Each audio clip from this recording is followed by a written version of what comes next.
This is Audible. The Steel Remains by Richard K. Morgan. Narrated by Simon Vance. Copyright 2009 by Richard K. Morgan. This unabridged audiobook is published by arrangement with Del Rey, an imprint of the Random House Publishing Group, a division of Random House, Inc., and was produced in the year 2009 by Tantor Media, Incorporated, which holds the copyright thereto. Chapter 1. When a man you know to be of sound mind tells you his recently deceased mother has just tried to climb in his bedroom window and eat him, you only have two basic options. You can smell his breath, take his pulse, and check his pupils to see if he's ingested anything nasty, or you can believe him. Ringil had already tried the first course of action with Bashka the schoolmaster, and to no avail. So he put down his pint with an elaborate sigh and went to get his broadsword. "Not this again," he was heard to mutter as he pushed through into the residence bar. A yard and a half of tempered Kiriath steel, Ringil's broadsword hung above the fireplace in a scabbard woven from alloys that men had no names for, though any Kiriath child could have identified them from age 5 upwards. The sword itself also had a name in the Kiriath tongue, as did all Kiriath-forged weapons, but it was an ornate title which lost a lot in translation. "Welcomed in the home of ravens and other scavengers in the wake of warriors," was about as close as Arketh had been able to render it, so Ringil had settled on calling it the Raven's Friend. He didn't like the name especially, but it had the sort of ring people expected of a famous sword, and his landlord, a shrewd man with money and the potential for making it, had renamed the inn the same way, setting an eternal seal on the thing. A local artist had painted a passable image of Ringil wielding the Raven's Friend at Gallows Gap, and now it hung outside for all the passing world to see. In return, Ringil got bed and board and the opportunity to sell tales of his exploits to tourists in the residence bar for whatever was dropped into his cap. "All that," Ringil once remarked ironically in a letter to Arketh, "and a blind eye turned to certain bedroom practices that would doubtless earn yours truly a slow death by impaling in Trelane or Hjelteth. Heroic status in Gallows Water, it seems, includes a special dispensation not available to the average citizen in these righteous times. Plus, he supposed, you don't go queer-baiting when your quarry has a reputation for rendering trained swordsmen into dog-meat at the drop of a gauntlet. Fame," Ringil scribbled, "has its uses after all." Mounting the sword over the fireplace had been a nice touch, and also the landlord's idea. The man was now trying to persuade his resident celebrity to offer duelling lessons out back in the stable yards. "Cross blades with a hero of Gallows Gap for 3 Empire-minted elementals the half-hour." Ringil didn't know if he felt that hard up yet. He'd seen what teaching had done to Bashka. Anyway, he dragged the Raven's Friend from the scabbard with a single grating clang, slung it casually over his shoulder and walked out into the street, ignoring the stares from the audience he had been regaling with tales of valor about an hour ago. He guessed they'd follow him at least part of the way to the schoolmaster's house. It couldn't do any harm if his suspicions about what was going on were correct, but they'd probably all cut and run at the first sign of trouble. You couldn't blame them, really. They were peasants and merchants, and they had no bond with him. About a third of them he'd never even seen before tonight. Introductory comment from the treatise on skirmish warfare that the Trelane Military Academy had politely declined to publish under his name. "If you don't know the men at your back by name, don't be surprised if they won't follow you into battle. On the other hand, don't be surprised if they will, either, because there are countless other factors which you must take into account. Leadership is a slippery commodity, not easily manufactured or understood." It was a simple truth, as gleaned in the bloody forefront of some of the nastiest fighting the Free Cities had seen in living memory. It was, however, the lieutenant editor in Trelane had written kindly, just too vague for the Academy to consider as viable training material. It is this ambivalence, as much as any other, that leads us to decline your submission. Ringil looked at that last sentence on the parchment and suspected a kindred spirit. It was cold out in the street. Above the waist he wore only a leather jerkin with loose half-length sailcloth sleeves, and there was an unseasonal early chill sloping down the spine of the country from the Majak uplands. The peaks of the mountains that the town nestled under were already capped with snow, and they reckoned Gallows Gap would be impassable before Padro's Eve. People were talking again about an Aldrain winter. There had been stories circulating for weeks now of high-pasture livestock taken by wolves and other, less natural predators, of chilling encounters and sightings in the mountain passes. Not all of them could be put down to fanciful talk. This, Ringil suspected, was going to be the source of the problem. Bashka the schoolmaster's cottage was at the end of one of the town's cross streets and backed onto the local graveyard. As by far the most educated man in the tiny township of Gallows Water, its resident hero excluded, Bashka had been handed the role of temple officiator by default, and the house went with the priest's robes. And in bad weather, graveyards were a fine source of meat for scavengers. "You will be a great hero," a Hjelteth fortune-teller had once read in Ringil's spittle. "You will carry many battles and best many foes." Nothing about being a municipal exterminator in a border town settlement not much bigger than one of Trelane's estuary slums. There were torches fixed in brackets along the main streets and river frontage of Gallows Water, but the rest of the town must make do with band light, of which there wasn't much on a night this clouded. True to Ringil's expectations, the crowd thinned out as soon as he stepped onto an unlit thoroughfare. When it became apparent where he was headed specifically, his escort dropped by more than a half.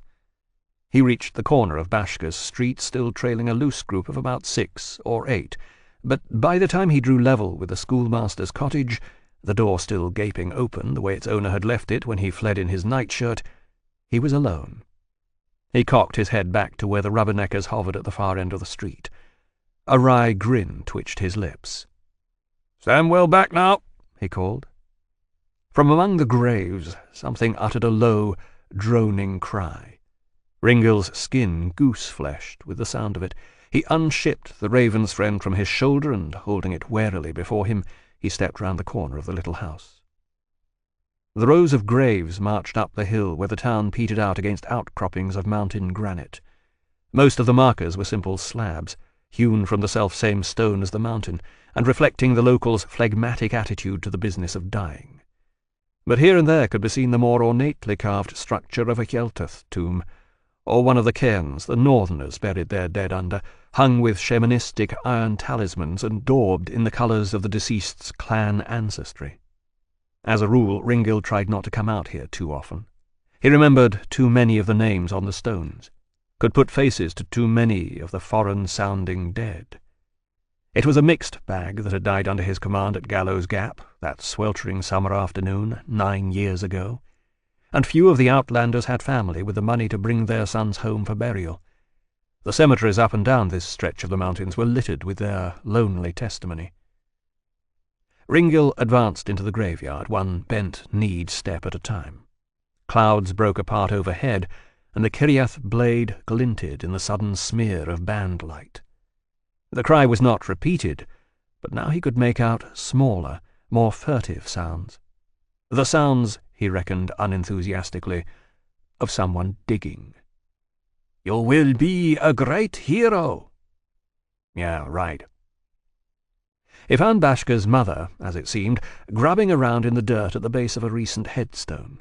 Her burial shroud was torn and soiled, revealing rotted flesh that he could smell from a dozen paces upwind even in the cold. Her death-grown nails made an unpleasant raking sound as they struggled with the casket she had partially unearthed.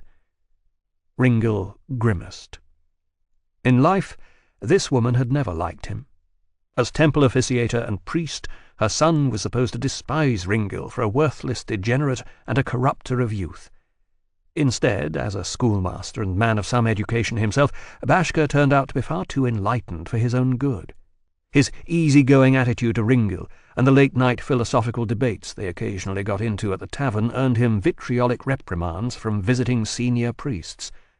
Worse still, his lack of condemnatory zeal gave him a reputation in the religious hierarchy that ensured he would always remain a humble teacher in a backwater town.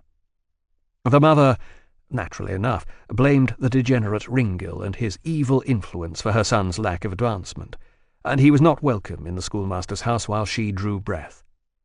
This latter activity had come to an abrupt halt the previous month, following a swift and unquenchable fever, sent presumably by some preoccupied god who had overlooked her great righteousness in religious matters.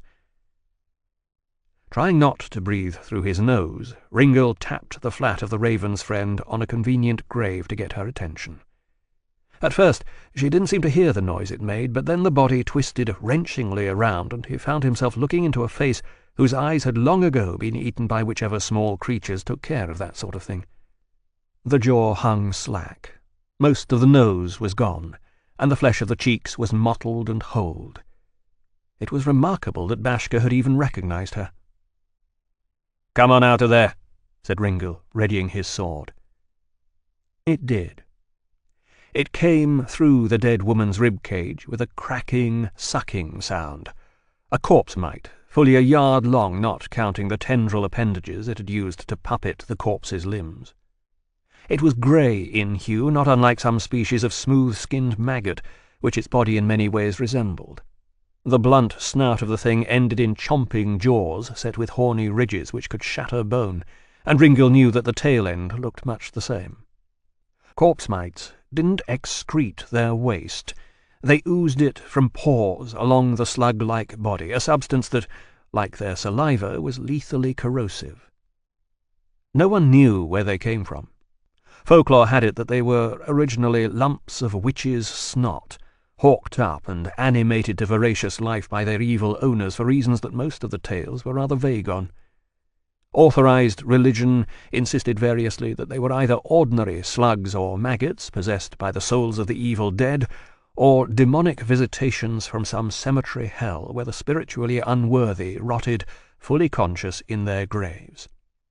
Argeth had had a slightly saner theory, that the mites were a mutation produced by the Kiriath's experiments with lower life forms centuries before, a creature designed to dispose of the dead more efficiently than conventional scavengers would. Whatever the truth, no one was quite sure what level of intelligence the corpse mites had. But somewhere in their evolution, natural or otherwise, they'd learnt to use the carcasses they fed upon for a whole host of other purposes. A body could serve them as a hiding place, or an incubation bed for their eggs, and if not too badly decayed, a means of rapid motion or disguise, and, in the case of humans or wolves, a digging tool.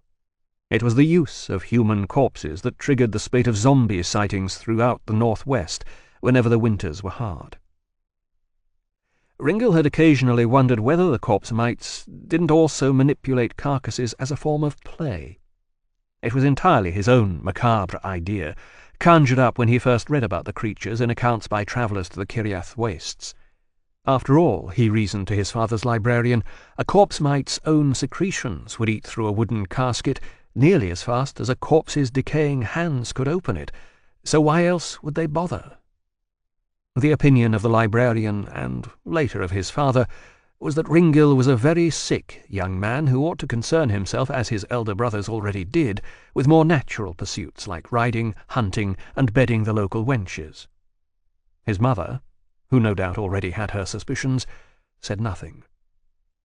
From his one or two previous encounters with these creatures, Ringil also knew that they could be very— The corpse mite flexed its body free of the engaging ribs, leapt straight at him. Fast. He hacked sideways, rather inelegantly, and succeeded in batting the thing away to the left. It hit a headstone and dropped to the ground writhing, sliced almost in half by the stroke. Ringil brought the sword down again and finished the job, mouth pursed with distaste. The two severed halves of the creature twisted and trembled and then lay still. Demons and the souls of the evil dead were not, it seemed, up to repairing that kind of damage.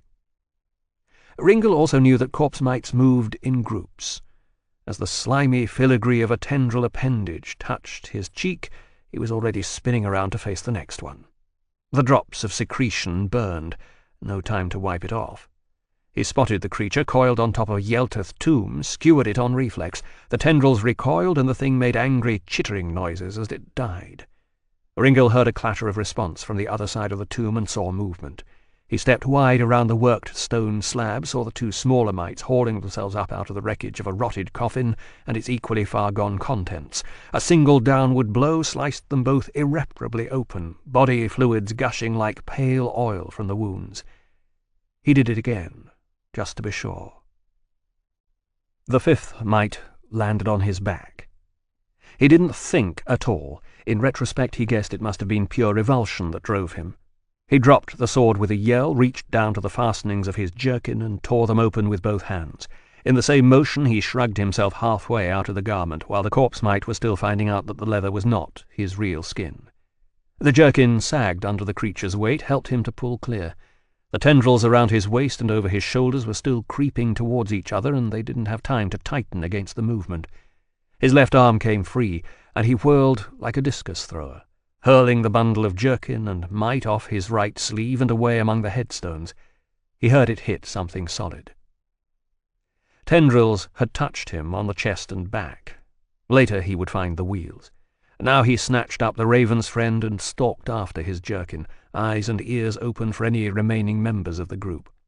He found the garment, partially dissolved, at the base of an ancient moss-grown slab near the back of the cemetery. Not a bad throw, that, from a standing start. The corpse mite was still trying to disentangle itself from the leather, and flapped confusedly at him as he approached. Its jaws were bare, and it was hissing like a new sword in the cooling trough. Yeah, he muttered, and plunged the raven's friend down point first, impaling the mite on the earth. He watched with sombre satisfaction as it died.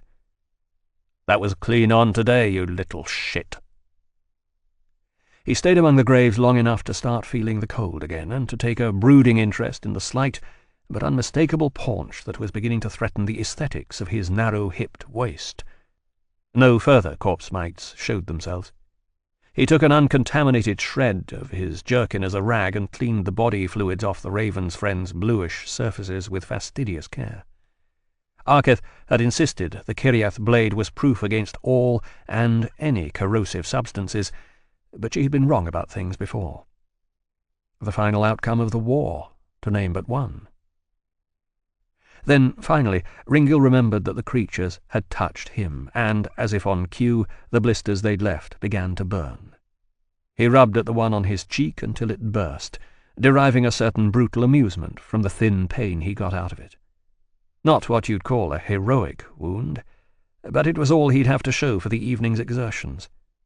No one would be coming out here to check on the carnage until it got safely light. "Oh, well, maybe you can narrate it into a couple of pints and a foul platter. Maybe Bashka'll buy you a replacement jerkin out of sheer gratitude, if he can afford it after he's paid to rebury his mother. Maybe that tow-headed lad from the stables will listen in and be impressed enough to overlook this gut you're so intent on developing. Yeah, and maybe your father's written you back into his testament. Maybe the Hjeltith Emperor is a queer." That last was worth a grin. Ringil Angel Eyes, scarred hero of Gallows Gap, chuckled to himself a little in the chill of the graveyard, and glanced around at the silent markers as if his long-fallen comrades might share the joke. The quiet and the cold gave him nothing back. The dead stayed stonily unmoved, just the way they'd been now for 9 years, and slowly Ringil's smile faded away. A shiver clung at his back. He shook it off. Then he slung the raven's friend back across his shoulder and went in search of a clean shirt, some food, and a sympathetic audience. Chapter 2. The sun lay dying amidst torn cloud, the colour of bruises, at the bottom of a sky that never seemed to end.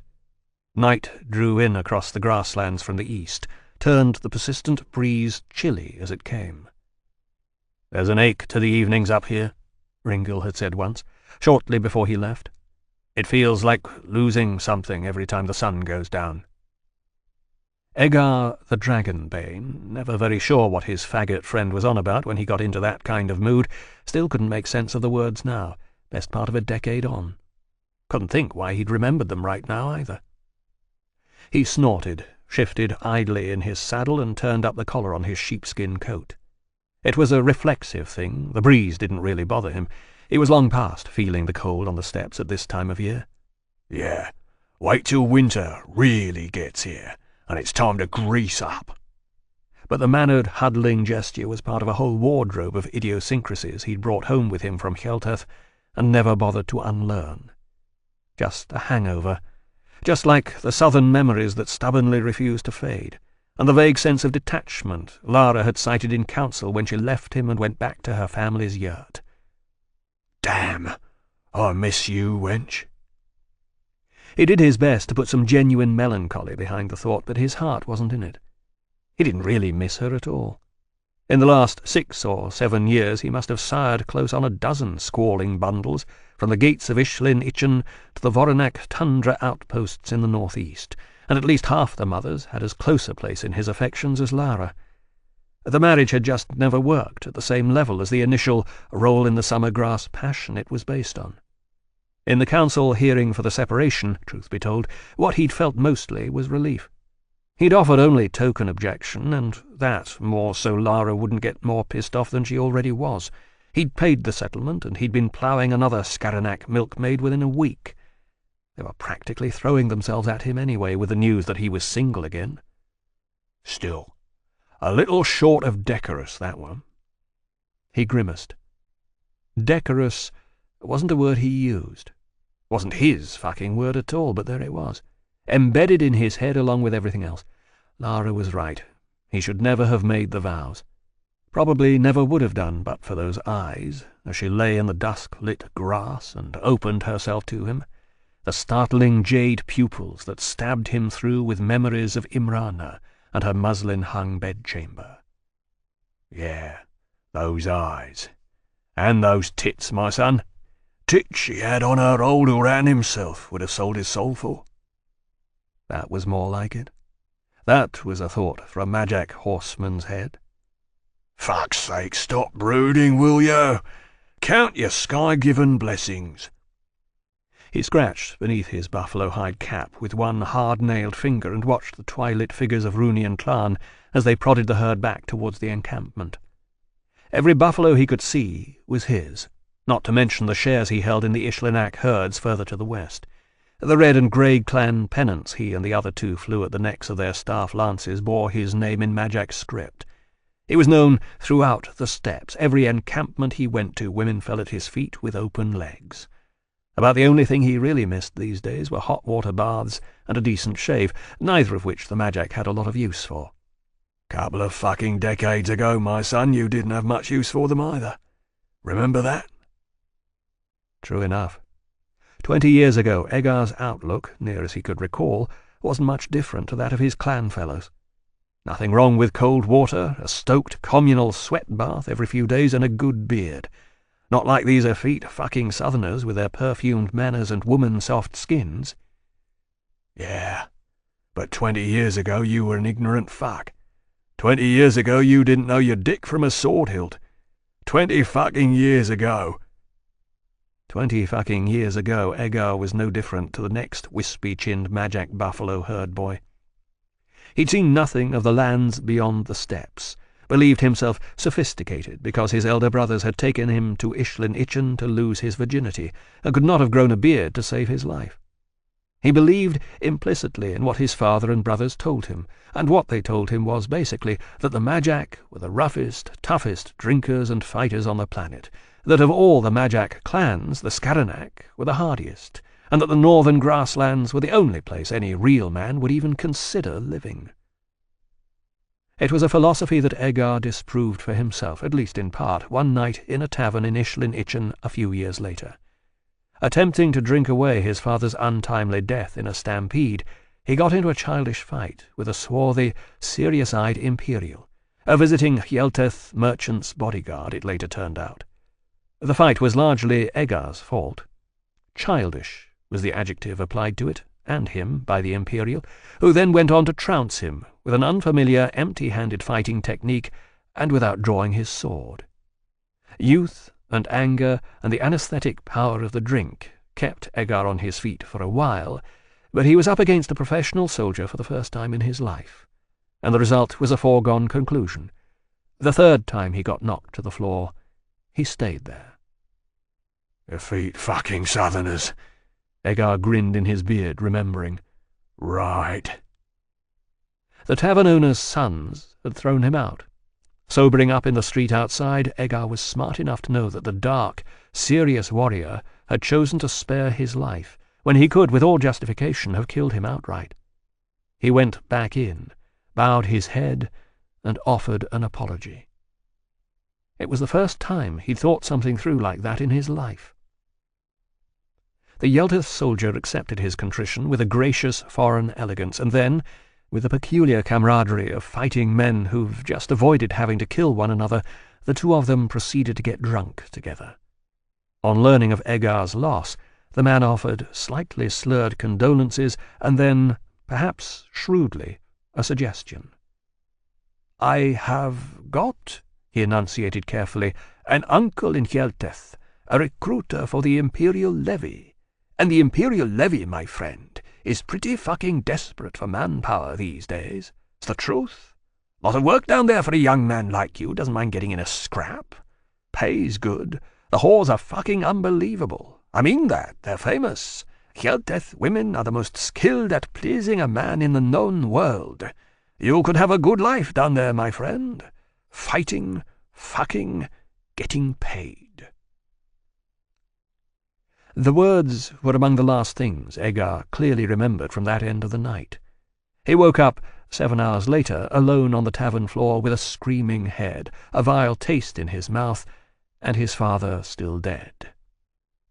A few days after that, the family herd got divided up, as his foreign drinking companion had probably known it would be. As the second youngest, and thus second to last in line, of 5 sons, Egar found himself the proud owner of about a dozen mangy beasts from the trailing end of the herd. The Yeltith bodyguard's words floated back through his mind with sudden appeal. Fighting, fucking, getting paid. Work for men who didn't mind getting in a scrap, famously skilled whores, versus a dozen mangy buffalo and getting pushed around by his brothers. It didn't feel like making a decision at all. Egar stayed with tradition as far as selling out his share in the herd to an elder sibling went, but then, instead of hiring on as a paid herdsman, he gathered his purse, his lance, and a few clothes, bought a new horse, and rode south for Yeltith, alone. Yeltith. Far from being a haunt of degenerates and women wrapped head to foot in sheets, the imperial city turned out to be paradise on earth. Egar's drinking companion had been right on the money. The Empire was arming for one of its habitual forays into the trading territory of the Trelane League, and blades for hire were in high demand. Better yet, Egar's broad frame, fair hair, and pale blue eyes apparently made him all but irresistible to the women of this dark, fine-boned race. And the steppe nomads, for so he came to think of himself in time, had a reputation in Yeltith that wasn't much inferior to their own opinion of themselves back home. They were thought pretty much by everyone to be ferocious warriors, phenomenal carousers, and potent, if unsubtle, lovers. In 6 months, Egar earned more coin, drank and ate more rich food, and woke up in more strange, perfumed beds than he would have believed possible even in his wildest adolescent fantasies. And he hadn't even seen a battle up to this point, let alone taken part in one. The bloodshed didn't start until... Snuffling sounds and a shout yanked him from his memories. He blinked and looked around. Out on the eastern point of the herd it looked like the animals were proving fractious, and Rooney was having problems. Egar put his mood away, cupped calloused hands to his mouth. "The bull!" he bellowed in exasperation. How many times did he have to tell the lad? The herd followed its leaders. Dominate the bulls and you had the rest. "Leave the fucking cows alone and get that bull—" "We're runners!" Clarn's shout was shrill, the age-old terror of the steppe herdsman named in a panic-stricken cry from the other flank. Egar's head jerked around, and he saw Clarn's arm outflung to the east. Sighting along the pointer, eyes narrowed, he spotted what had spooked Rooney's side of the herd. Tall, pale figures, a half-dozen or more of them, skimming as it seemed through the chest-high steppe grass. Long runners.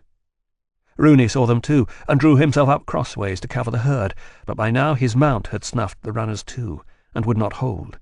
It skittered back and forth, fighting the rain, terrified whinnies clearly audible on the wind. "No, not like that." The warning yelped in Egar's mind, closely followed by the knowledge there was no time to shout it and just as much point. Rooney was barely 16, and the steppe ghouls hadn't troubled the Scaranach seriously for over a decade. The closest the lad had ever been to a living runner were the stories old Poltar told around the campfire, and maybe the odd carcass dragged into camp to impress. He had no knowledge of what Egar had learnt in blood before Rooney was born. "You can't fight the steppe ghouls standing still." Clan, older and wiser, had seen Rooney's error and was spurring his own far-from-willing mount round the dark mass of buffalo, shouting. He had his bow off his back, was reaching for shafts. He'd be there too late. Egar knew that much, the same way he knew when steppe brush was dry enough to burn. The runners were less than 500 paces out from the herd, ground they could cover in less time than it takes a man to piss. Clan would be late. The horses would not hold. Rooney would come off and die there in the grass. The dragonbane cursed, unshipped his staff lance, and kicked his Yelteth-bred warhorse into a charge. He was almost there when the first of the runners reached Rooney, so he saw what was done. The lead ghoul passed Rooney's shrieking horse, pivoted on one powerful backward-hinging leg, lashed out with the other. Rooney tried to spin with the horse panicking beneath him, made one hopeless thrust with his lance, and then talons, like scythe blades, clouted him backwards out of the saddle. Egar saw him reel to his feet, stumbling, and two more of the runners fell on him. A long, wrenching scream floated up from the grass. Already at full gallop, Egar played his only remaining card. He hooked back his head and howled, the Majak berserker ululation that had turned blood to ice in the veins of men on 1,000 battlefields across the known world, the awful no-way-back call for death and company in the dying. The steppe ghouls heard, and their long pointed heads lifted, bloody-snouted, questing for the threat. For the scant seconds it took, they gaped emptily at the mounted figure that came thundering across the grassland, and then the dragon-bane was upon them. The first runner took the lance full in the chest and fell back, punched along with the velocity of the horse's charge, scrabbling and spitting blood. Egar reined in hard, twisted and withdrew the lance, quadrupled the size of the wound. Wet, rope-like organs came out on the serrated edges of the blade, tugged and tore and spilt pale fluids as he ripped the weapon clear. The second ghoul reached for him, but the dragonbane had already turned about, and his warhorse reared to the attack, flailing out with massive steel-shod hooves. The ghoul yelped as one snaking arm got smashed aside, and then the horse danced forward a step as only the Yelteth trainers could make them, and one hoof sank a terminal dent into the runner's skull. Egar yelled, clung on with his thighs, and reversed his lance in both hands. Blood sprinkled across the air. 6.5 feet long, known and feared by every soldier who had ever come to face one, the Majak staff lance was traditionally crafted from the long rib of a bull buffalo, and fastened at either end with a foot-long double-edged saw-tooth blade a hand's breadth wide at its base. In earlier years, the iron for these weapons was unreliable, full of impurities and poorly worked in small, mobile forges.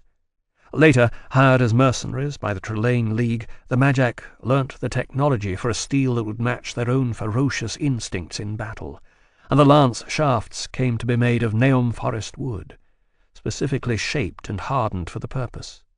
When the Yelteth armies finally swept north and west against the cities of the League for the first time, they smashed apart like a wave on the waiting steppe nomad line and their lances. It was a military reversal the Empire had not seen in more than a century. In the aftermath, it was said, even Yelteth's most seasoned warriors quailed at the damage the Majak weapons had done to their comrades.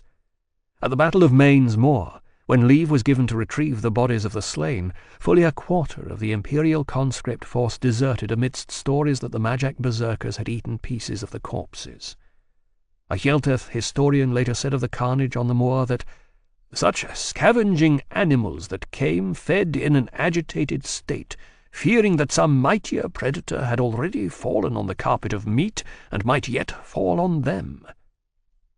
It was fanciful writing, but it made its point. The Hjelteth soldiers called the lance Ashlan Mertelan, the twice-fanged demon. The runners came at him on both sides. Egar struck, quarterstaff style, high left and low right, while his horse was still dropping back to all fours. The low blade gutted the right-hand runner. The high blocked a downward lashing arm from the left and smashed it. The injured ghoul shrilled, and Egar paddled the staff. He got an eye and some scrapings of skull on the left blade, nothing from the other side where the gutted runner was down in the grass and screaming as it bled out. The ghoul whose eye and arm he had taken commenced staggering and pawing at the air like a drunk caught in a clothesline.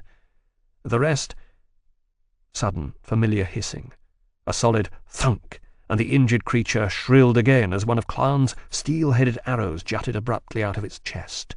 It reached down with its remaining functional hand, plucked puzzledly at the protruding thing, and a second arrow took it through the skull.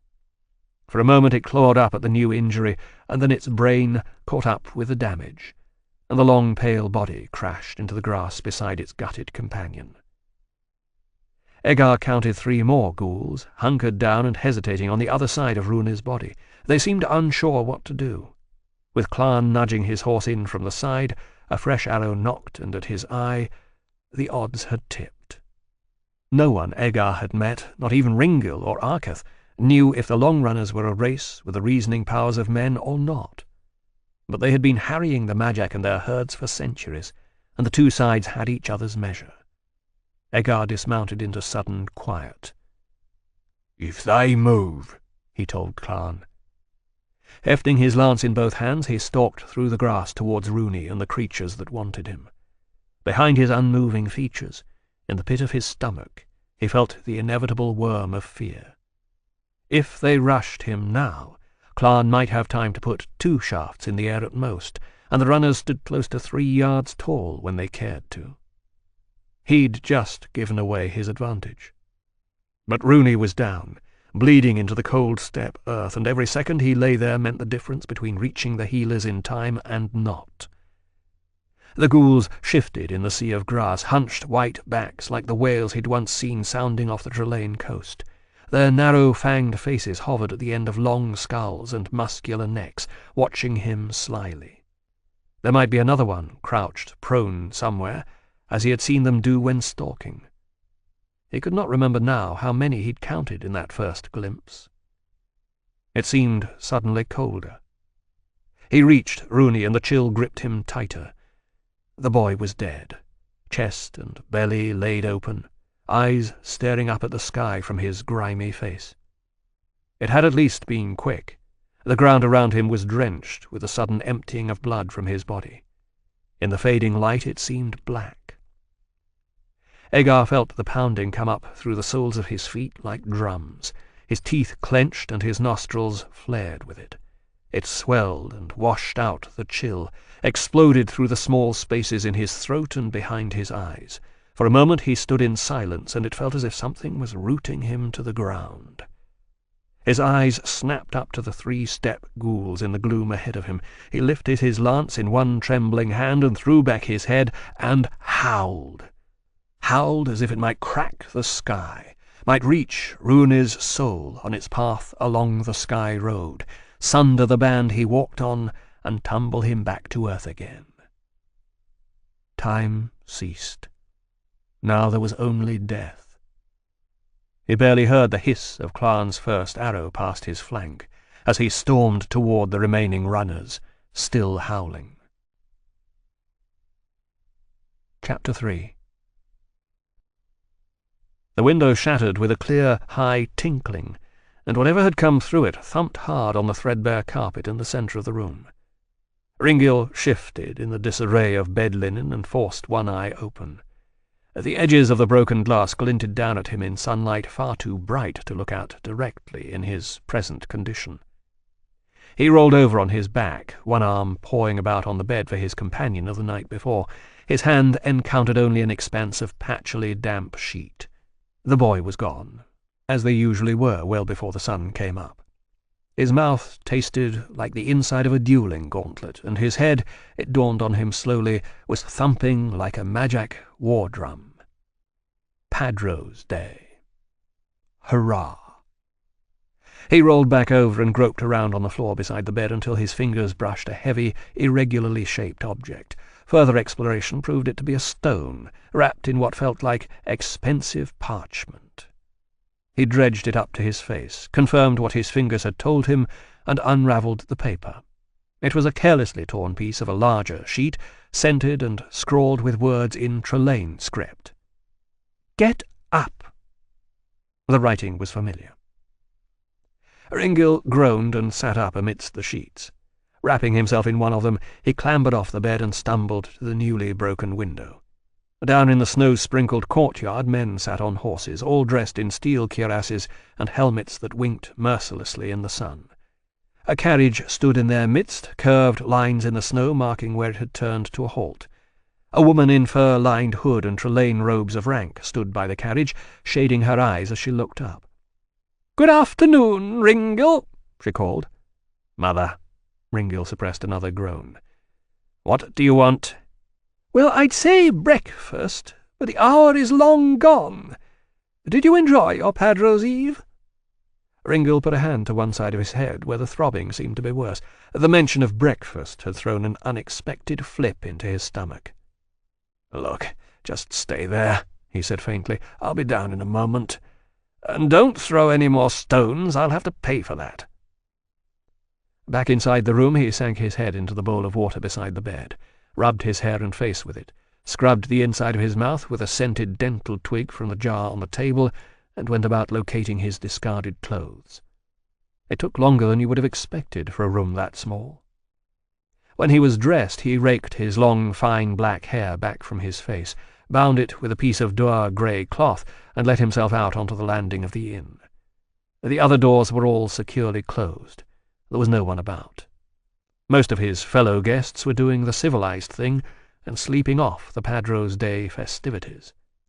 He clattered down the stairs, still tucking his shirt into his breeches, quick, before the Lady Ishil of Esketh Fields got bored and ordered her guard to start breaking down the inn's front door. Slipping the bolt on the courtyard entrance, he stepped outside and stood blinking in the sunlight. The mounted guard didn't seem to have moved at all since he left the window, but Ishil was already at the door. As soon as he appeared, she put down her hood and draped her arms around him. The kiss she placed on his cheek was courtly and formal, but there was a tighter need in the way she hugged him. He reciprocated with as much enthusiasm as his pounding head and queasy stomach could manage. As soon as she got that from him, she stepped back from the embrace, held him at arm's length, like a gown she thought she might put on. "Well met, my beautiful son. Well met." "How did you know which window to break?" he countered sourly. The Lady Ishil gestured. "Oh, we asked. It wasn't difficult. Everyone in this pigsty of a town seems to know where you sleep." A delicately curled lip. She let him go. "And who with?" Ringil ignored that one. "I'm a hero, Mother. What do you expect?" "Yes, are they still calling you Angel Eyes in these parts?" Peering into his face. "I think Demon Eyes suits you better today. There's more red in there than the crater at Anmonal." "It's Padro's Day," he said shortly. "Eyes this colour are traditional. And anyway, since when did you know what Anmonal looks like? You've never been there." She snorted. "How would you know that? I could have been there any time in the last 3 years, which is how long it's been since you last chose to visit your poor aged mother." "Mother, please." He shook his head and looked at her. Aged was, he supposed, an accurate enough statement of his mother's 40-something years, but it hardly showed. Ishil had been a bride at 13, a mother of 4 before she was 20. She'd had the following 2.5 decades to work on her feminine charms and ensure that whatever Gingran Eskiath's indiscretions with the other younger females that came within his grabbing radius, he would always come back to the marriage bed in the end. She wore kohl in the Hjelteth style, on eyes and to etch her lips. Her hair was bound back from a delicate, barely lined forehead and cheekbones that screamed her family's southern ancestry. And when she moved, her robes caught on curves more appropriate to a woman half her age. In Trelane high society it was whispered that this was sorcery. that Ishil had sold her soul for her youthful aspect. Ringil, who had watched her dress enough times, thought it more likely cosmetics, though on the soul-selling he had to agree. Ishil's aspirational merchant-class parents might have secured for their daughter a lifetime of luxury by marrying her into the house of Eskiath, but like all commerce, it came at a price. And that price was life with Gingren. "Well, it's true, isn't it?" she insisted. "When were you last in Trelane?" "How is father?" he asked obliquely. Their eyes met. She sighed and shrugged. "Oh, you know. Your father. No easier to live with now he's grey. He asks after you." Ringil arched an eyebrow. "Really?" "No, really. Sometimes when he's tired in the evenings, I think maybe he's beginning to regret some of the things he said anyway." "Is he dying, then?" He could not keep the bitterness from his voice. "Is that why you're here?" She looked at him again, and this time he thought he saw the momentary brilliance of tear sheen in her eyes. "No, that's not why I'm here. I wouldn't have come for that, and you know it. It's something else." She clapped her hands suddenly, pasted on a smile. "But what are we doing out here, Ringil? Where is everyone? This place has about as much life to it as an Aldrain stone circle. I have hungry men and maids, horses that need feeding and watering. I could do with a little food myself, come to that. Doesn't your landlord want to earn himself some league coin?" Ringil shrugged. "I'll go and ask him. Then maybe you can tell me what's going on." The landlord, by his face as hung over as Ringil, did brighten somewhat at the mention of Trelane currency. He opened the dining chamber at the back of the residence bar, ordered bleary-eyed stable hands to take care of the horses, and wandered off into the kitchen to see what was salvageable from the previous night's feast. Ringil went with him, made himself a herbal infusion, and carried it back to one of the dining chamber's oak trestle tables, where he slumped and stared at the steam rising from the cup as if it were a summoned sprite. In due course Ishil came in, followed by her men and 3 ladies-in-waiting, who'd presumably been hiding in the carriage. They bustled about, making far too much noise. "Travelling light, I see."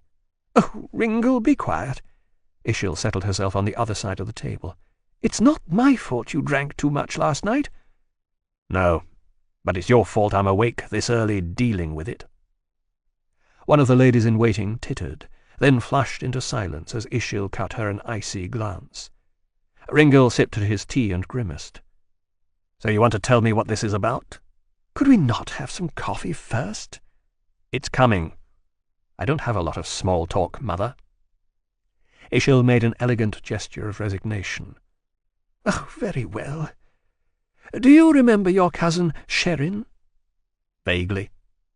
He fitted a childhood face to the name, a wan little girl with downward-falling sheafs of dark hair, too young for him to want to play with in the gardens. He associated her with summers at Ishil's villa down the coast at Lanatre. "One of Naylor's kids?" "Dersin's. Naylor was her paternal aunt." "Right." The silence pooled. Someone came in and started building a fire in the hearth. "Sherin has been sold," Ishil said quietly. Ringil looked at the cup in his hand. "Really? How did that happen?" "How does it always happen these days?" Ishil shrugged. "Dead. She married, some finished goods merchant. You don't know him. Name of Bilgrest. This was a few years ago. I sent you an invitation to the wedding, but you never replied. Anyway, it seems this Bilgrest had a gambling problem. He'd been speculating on the crop markets for a while, too, and getting it mostly wrong. That, plus maintaining appearances in Trelane, wiped out the bulk of his accumulated capital, and then, like the idiot he was, he stopped paying into the sureties fund to cut costs, and then a ship carrying his merchandise got wrecked off the Gergis Cape, and then, well—" Another shrug. "You know how it goes after that." "I can imagine. But Dersin's got money. Why didn't she bail them out?" "She doesn't have much money, Ringil. You always assume—" "We're talking about her fucking daughter, for Hiram's sake. And Garrett's got well-heeled friends, hasn't he? They could have raised the finance somehow. Come to that, why didn't they just buy Sherin back?" "They didn't know. Bilgrist wouldn't tell anybody the way things were going, and Sherrin went along with the charade. She was always so proud, and she knows Garrett never really approved of the marriage. Apparently he'd already loaned them money a couple of times and never got it back. I think Garrett and Bilgrist had words. After that, Sherrin just stopped asking, stopped visiting. Dersin hadn't seen either of them for months. We were both down at Lanatray when we heard, and by the time the news got to us and we got back to the city, it must have been at least a week by then. We had to break into the house." She shuddered delicately. "It was like walking into a tomb. All the furniture gone, the bailiffs took everything, even the drapes and carpets, and Bilgrist just sat there with the shutters closed, muttering to himself in the dark." "Didn't they have any kids?" "No, Sherrin couldn't. I think that's why she clung to Bilgrist so hard, because he didn't seem to care about it." "Oh, great. You know what that means, don't you?" Another little pool of quiet. The coffee came with yesterday's bread toasted to cover its stiffness, an assortment of jams and oils, and some reheated broth. The men-at-arms and the ladies-in-waiting fell on it all with an enthusiasm that made Ringil slightly queasy all over again. Ishil took a little coffee and looked somberly back at her son. "I told Dersin you'd look for her," she said. Ringil raised an eyebrow. "Did you?" "That was rash." "Please don't be like this, Gil. You'd be paid." "I don't need the money." Ringil closed his eyes briefly. "Why can't Father do it? It's not like he doesn't have the manpower." Ishil looked away. "You know your father's opinion of my family, and Dersin's side are practically full Bloodmarsh dwellers if you go back a couple of generations, hardly worthy of his favours. Anyway, Gingrin won't go against the edicts. You know how things are since the war. It's legal. Sherrin was sold legally." "You could still appeal it. There's provision in the charter. Get Bilgrist to go on his knees to the Chancellery, offer public apology and restitution. You act as guarantor if Dersin can't come up with the cash and Father doesn't want to get his hands dirty." "Don't you think we tried that?" "So what happened?" Sudden, imperious flare of anger, a side of Ishil he'd nearly forgotten. "What happened, Ringil, is that Bilgrist hanged himself rather than apologize. That's what happened." "Oops." "It isn't funny." "No, I suppose not." He swallowed some more tea. "Very noble, though. Death before dishonour and all that. And from a finished goods merchant, too. Remarkable. Father must have been impressed, despite himself." "This is not about you and your father, Ringil." The ladies-in-waiting froze. Ishil's shout bounced off the low roof of the dining chamber, brought curious faces gawping at the doorway to the kitchen and the window out into the yard. The men-at-arms exchanged glances, wondering almost visibly if they were expected to throw some weight around and drive these peasants back to minding their own business. Ringil caught the eye of one of them, shook his head slightly. Ishil compressed her lips, drew a long, deep breath. "This doesn't concern your father," she said quietly. "I know better than to rely on him. It's a favour I'm asking of you." "My days of fighting for the cause of justice, truth, and light are done, Mother." She drew herself up on her seat. "I'm not interested in justice or truth. This is family." Ringil closed his eyes again, massaged them with finger and thumb at the bridge of his nose. "Why me?" "Because you know these people, Gil." She reached across the table and touched his free hand with the back of hers. His eyes jerked open at the contact. "You used to rub our faces in the fact enough when you lived at home. You can go places in Trelane that I can't, that your father won't go. You can—" She bit her lip. "Break the edicts," he finished for her drearily. "I promised Dersin." "Mother!" Abruptly something seemed to dislodge a chunk of his hangover. Anger and a tight sense of the unfairness of it all came welling up and fed him an obscure strength. "Do you know what you're asking me to do? You know what the profit margins are on slaving? Have you got any idea what kind of incentives that generates, what kind of behaviour? These people don't fuck about, you know." "I know." "No, you don't fucking know. You said yourself it's weeks since this went down. If Sherrin's certifiably barren, and these people have warlocks who can find that out in pretty short order, then she's a sure shot for the professional concubine end of the market, which means she's probably already been shipped out of Trelane to a Parashal training stable. It could take me weeks to find out where that is, and by then she'll more than likely be on her way to the auction block again, anywhere in the League, or maybe even south to the Empire. I'm not a one-man army. At Gallows Gap, they say you were. Oh, please. He stared morosely into the depths of his tea. You know these people, Ringil. With less of a headache, he might have laughed. Yes, he knew these people. He'd known them when slavery was still technically illegal in the city-states, and they made an easier living from other illicit trades. In fact, known didn't really cut it. Like a lot of Trelane's moneyed youth, he'd been an avid customer of these people. Proscribed substances, prohibited sexual practices, the things that would always generate a market with ludicrous profit margins and shadowy social leverage. Oh, he knew these people. Slab Findrich, for example, the drilled-hole eyes and the spit he always left on the pipes they shared. Grace of Heaven Millikar, murdering turncoat minions with excessive chemical kindness, seen through the neurasthenic fog of a Flandrine hit.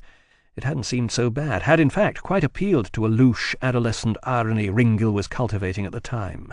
Poppy snarl, harsh-painted beauty, and weary, "Look, you can't seriously expect me to put up with this counterfeit patience," before she inflicted one of the brutal punishments for which she was famed, and which invariably crippled for life.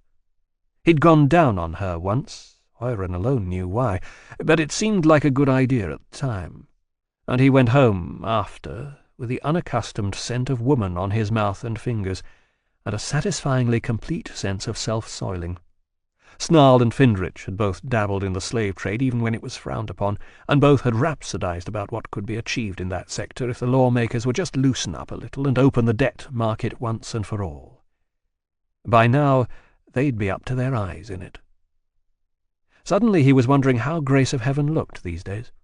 If he still had the goatee, if he'd shaved his skull ahead of incipient baldness the way he always said he would. Uh-oh. With a mother's eye, Ishil saw the moment pivot in him. Perhaps she knew it before he did himself.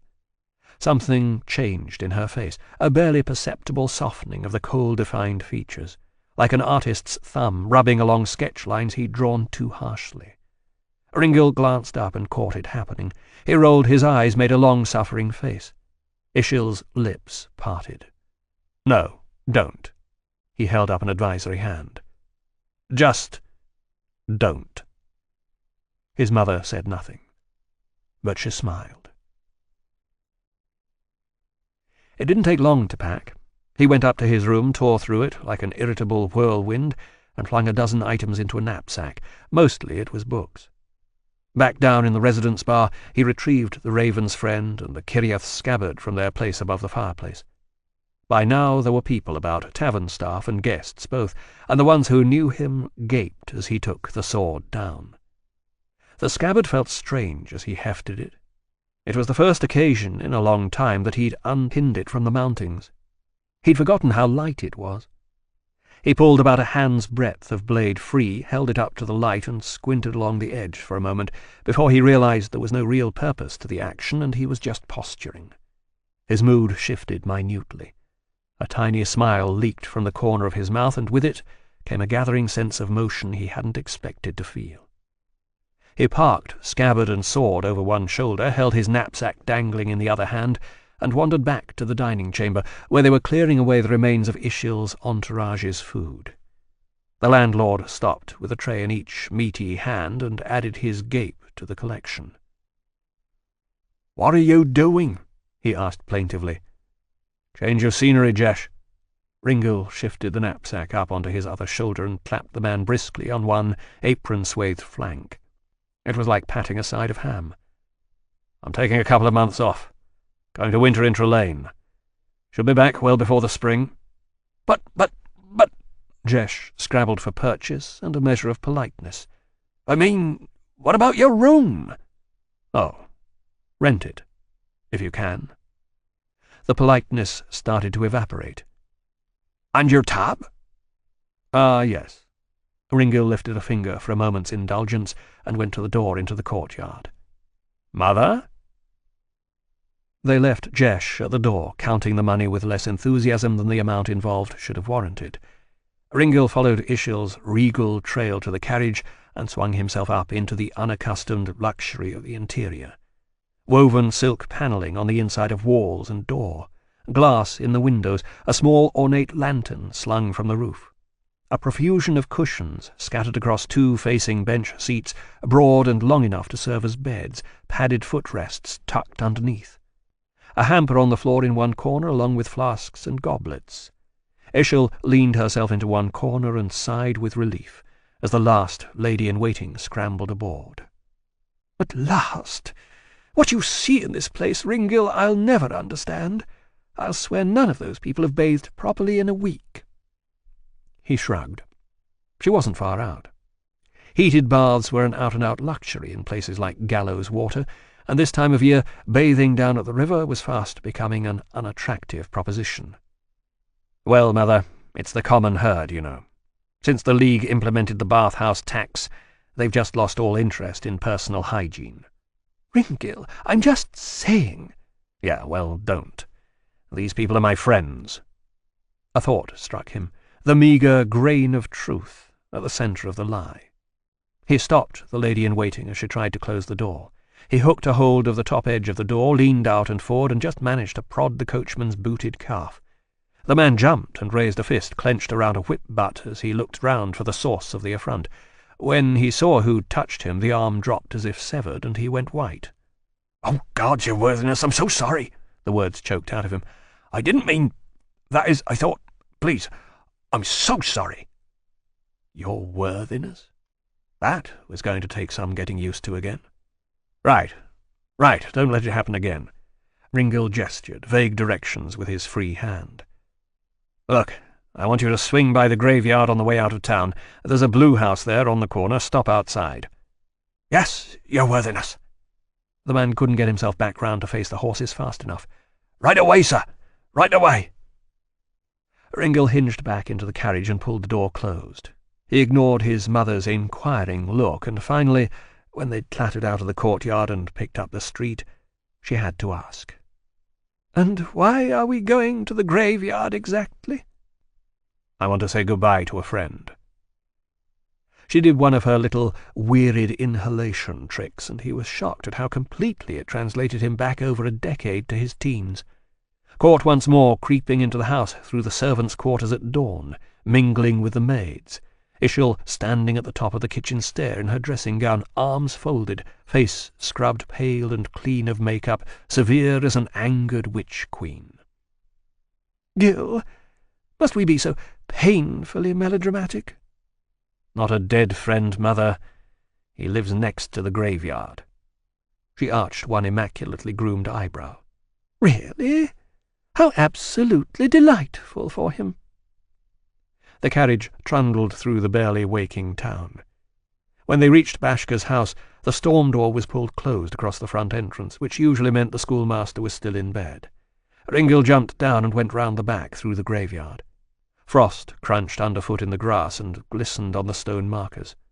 A solitary mourner stood amidst the graves, wrapped in a patched leather cloak, wearing a brimmed hat that shadowed his face. He looked up as Ringil came through from the street, met the swordsman's eye with bleak lack of care and what might have been a gleam of unforgiving recognition. Ringil ignored him with hung-over aplomb. He picked his way between the graves and went to peer in the nearest window of the cottage. On the other side of the grimy glass, the schoolmaster was pottering inefficiently around with pans and kitchen fire and, by the look of his face, dealing with his own modest hangover. Ringil grinned and rapped at the window-pane. He had to do it twice before Bashka's directional sense kicked in and he realized where the noise was coming from. Then the schoolmaster gestured eagerly at him to come round to the front door. He went back to the carriage and leaned in the open door. "I'm going in for a moment. Want to come?" His mother stirred restlessly. "Who is this friend of yours?" "The local schoolmaster." "A teacher?" Ishil rolled her eyes. "No, I don't think so, Ringil. Please be as quick as you can." Bashka let him in and led him past the bedroom towards the kitchen. Ringil caught a brief glimpse through the open bedroom door, a sprawled, curved form amidst the sheets, long red hair. He vaguely remembered his last sight of the schoolmaster the night before, stumbling down the street between two local whores, bawling at the stars some mangled priestly creed, with obscene body parts inserted in place of gods' names. It had gone pretty much unremarked in the general merriment. "You got Red early in there?" he asked. "She really go home with you?" Bashka was grinning from ear to ear. "They both, Gil, they both came home with me, Early and Mara. Best Padro's Eve ever." "Yeah? So where's Mara?" "Ran off after. Stole my purse." Even this admission didn't seem enough to knock the grin off Bashka's earnest face. He shook his head mellowly. "Best Padro's ever." Ringil frowned. "You want me to go round and get it back for you?" "No, forget it. Didn't have a great deal left in there anyway."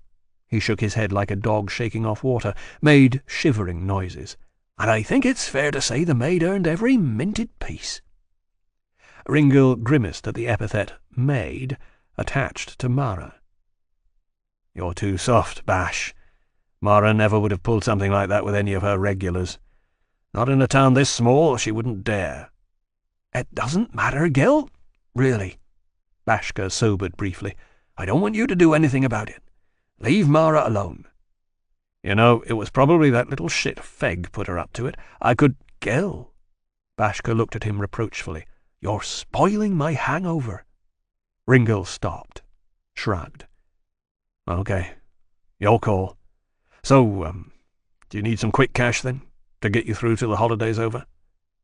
"Yeah," Bashka snorted. "Like you can really afford to lend it to me, Gil. Come on, I'm fine.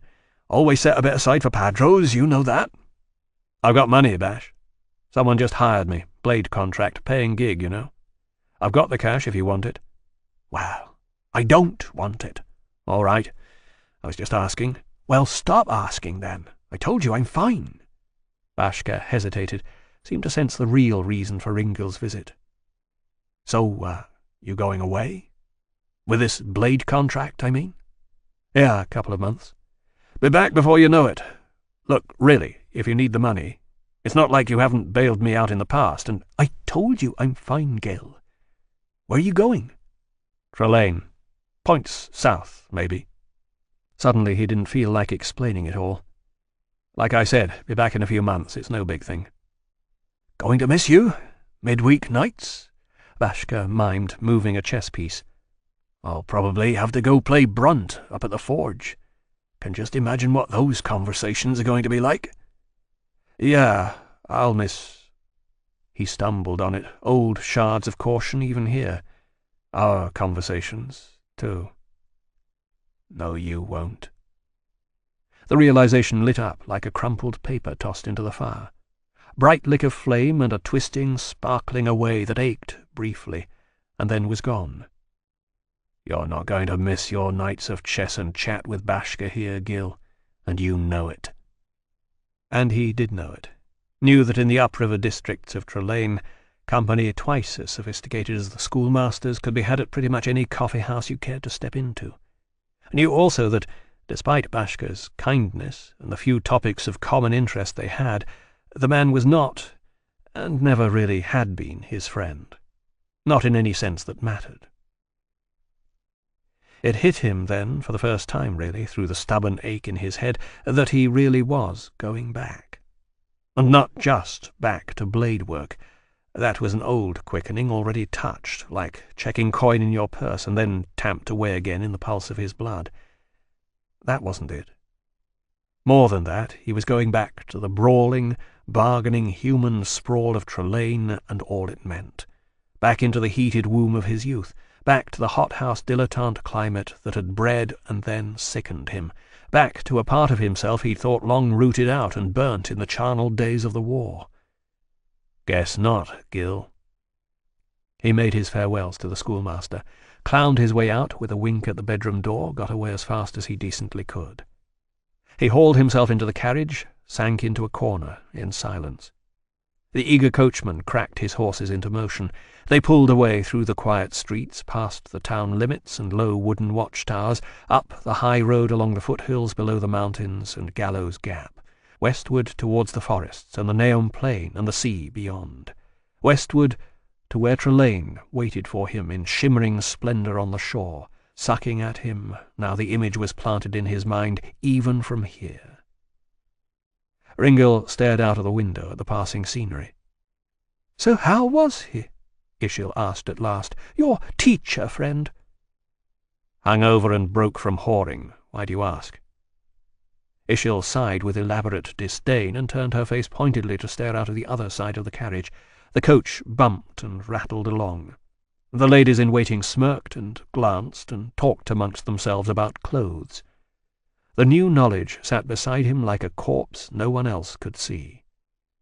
He was going back to what he used to be, and the worst of it was that he couldn't make himself regret it at all. In fact, now the whole thing was in motion, he could hardly wait.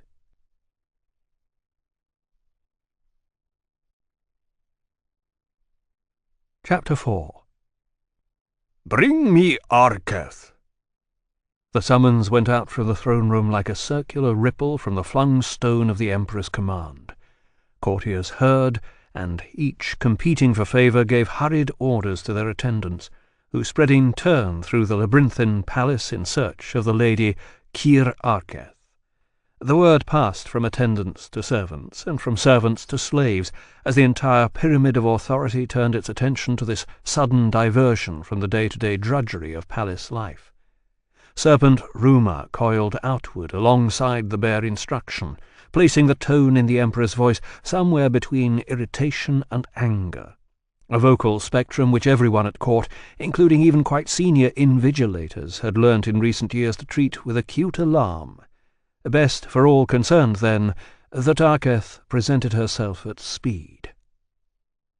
Unfortunately, as was so often the case these days, the Lady Arketh was nowhere to be found. Since the Shaktor expedition, it was whispered, she had grown moody and taciturn and even more unpredictable in situations where considered diplomacy really should have been the order of the day.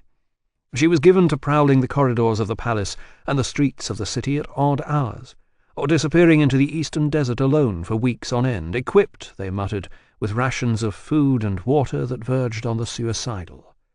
In the daily round at the palace, she was equally insensitive to lethal risk. She neglected her duties and heard rebukes with an impassivity that verged on insolence.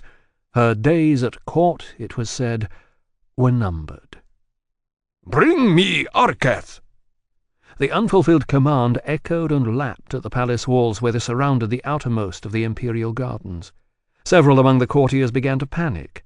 They cast the summons outward from the walls and down into the city itself, this time in the hands of imperial messengers, the so-called King's Reach, famously skilled in finding and retrieving people anywhere within the far-flung borders of the empire. Liveried in black and silver, these men spread out through the streets in groups, threading beneath the painted cupolas and domes of the city's heart, the architecture that Ringil had once rather unkindly described as looking like a party of prostitute snails, knocking on the doors of likely pipe-houses and taverns, slapping known associates about with casual brutality. It was a stupendous misuse of resources, a battle-axe to chop onions. But it was the Emperor's command, and no one wanted to be found lacking in response. There'd been too many examples made since the accession. It took those of the Reach, with the best luck, about an hour to find out from tradesmen on the boulevard of the ineffable divine that Arketh had last been seen strolling down towards the imperial shipyards, a long hafted engineer's hammer gripped purposefully in one hand and a Crinzant's pipe in the other. From there it was a simple matter for these half-dozen messengers to trace the route, enter the yards, and pick away among the skeletal keels of vessels under construction, asking after Arketh at every turn. It was an even simpler matter for the yard workers to turn and eloquently point. At one end of the shipyard, a battered and stained Kiriath fireship stood isolated from its more conventional wooden neighbours on dry dock props that appeared over time to have rusted solid with the hull. It was one of the last to be brought in from the desert while Akal the Great still sat on the throne and would countenance the expense, and an aura hung about it of abandonment and black iron malice. The Reachmen, hand-picked and known for their great courage in straitened circumstances, eyed the vessel without enthusiasm. Kiriath works were everywhere in the city, had been for centuries, but these contraptions set a shiver at the spine, bulge-bodied and looming like some freak sea creature hauled up from the depths in an unlucky trawler's nets, set about with unfamiliar gills, feelers, and eyes, all suited more to a living entity than any built device, skin-scarred and blistered from repeated entry into a realm where human flesh and bone would melt to nothing in a single searing instant, where only demons might dwell, and carrying who knew what enduring underworldly taint from the places it had been. And from within the closed iron cylinder, more precisely from the mouth of one down-thrown open hatch in a row of 5 that were set into the underside of the hull, came the furious, repeated clang of metal pounding on metal. The sound, it seemed, of something trying to escape. Glances went back and forth. Hands dropped to the hilts of well-worn weapons. The Emperor's messengers drew closer at a pace that declined with every step they took into the shadow of the fireship's propped bulk. Finally, they piled to a halt just inside the circumference of the dry dock framework that supported the vessel, and a good dozen paces back from the hatch, all of them careful not to step on any of the drooping feelers that trailed from the hull and lay flopped in the churchyard dust like so many discarded carriage whips. No telling when something like that, no matter the intervening years of disuse, might twist and snap to sudden murderous life, coil about an unwary limb and jerk its owner off his feet and screaming into the air, to be lashed back and forth or slammed to pulp against the grimy iron flank of the ship. "Syphilitic son of an uncleansed camel-fucking cunt!" A massive metallic crash fringed the final word, but could not drown it out. The messengers flinched. In places, blades came a few inches clear of their sheaths. Hard on the echoes of the impact, before anyone could move, the voice started up again, no cleaner of expression, no less rabidly furious, no less punctuated by the clangor of whatever arcane conflict was raging in the confines of the hull. The messengers stood frozen, faces sweat-beaded from the fierce heat of a near-noon sun, while recollected witch rumours crept coldly up and down their bones. "Is it an exorcism?" "It's Crinsant's," reckoned a more pragmatic member of the party. "She's off her fucking head." Another of the messengers cleared his throat. Mistress Arketh?" "Motherfucking close-mouth me, will you fucking—" "Mistress Arketh!" The Reachman went up to a full-scale shout. "The Emperor wills your presence!" The cursing stopped abruptly. The metallic cacophony died. For a long moment the open hatch yawned and oozed a silence no less unnerving than the noise that had gone before. Then Arketh's voice emerged, a little hoarse. "Who's that?" "From the palace. The Emperor summons you." Indistinct muttering. A clang as the engineer's hammer was apparently dropped, and then an impatient scrambling sound.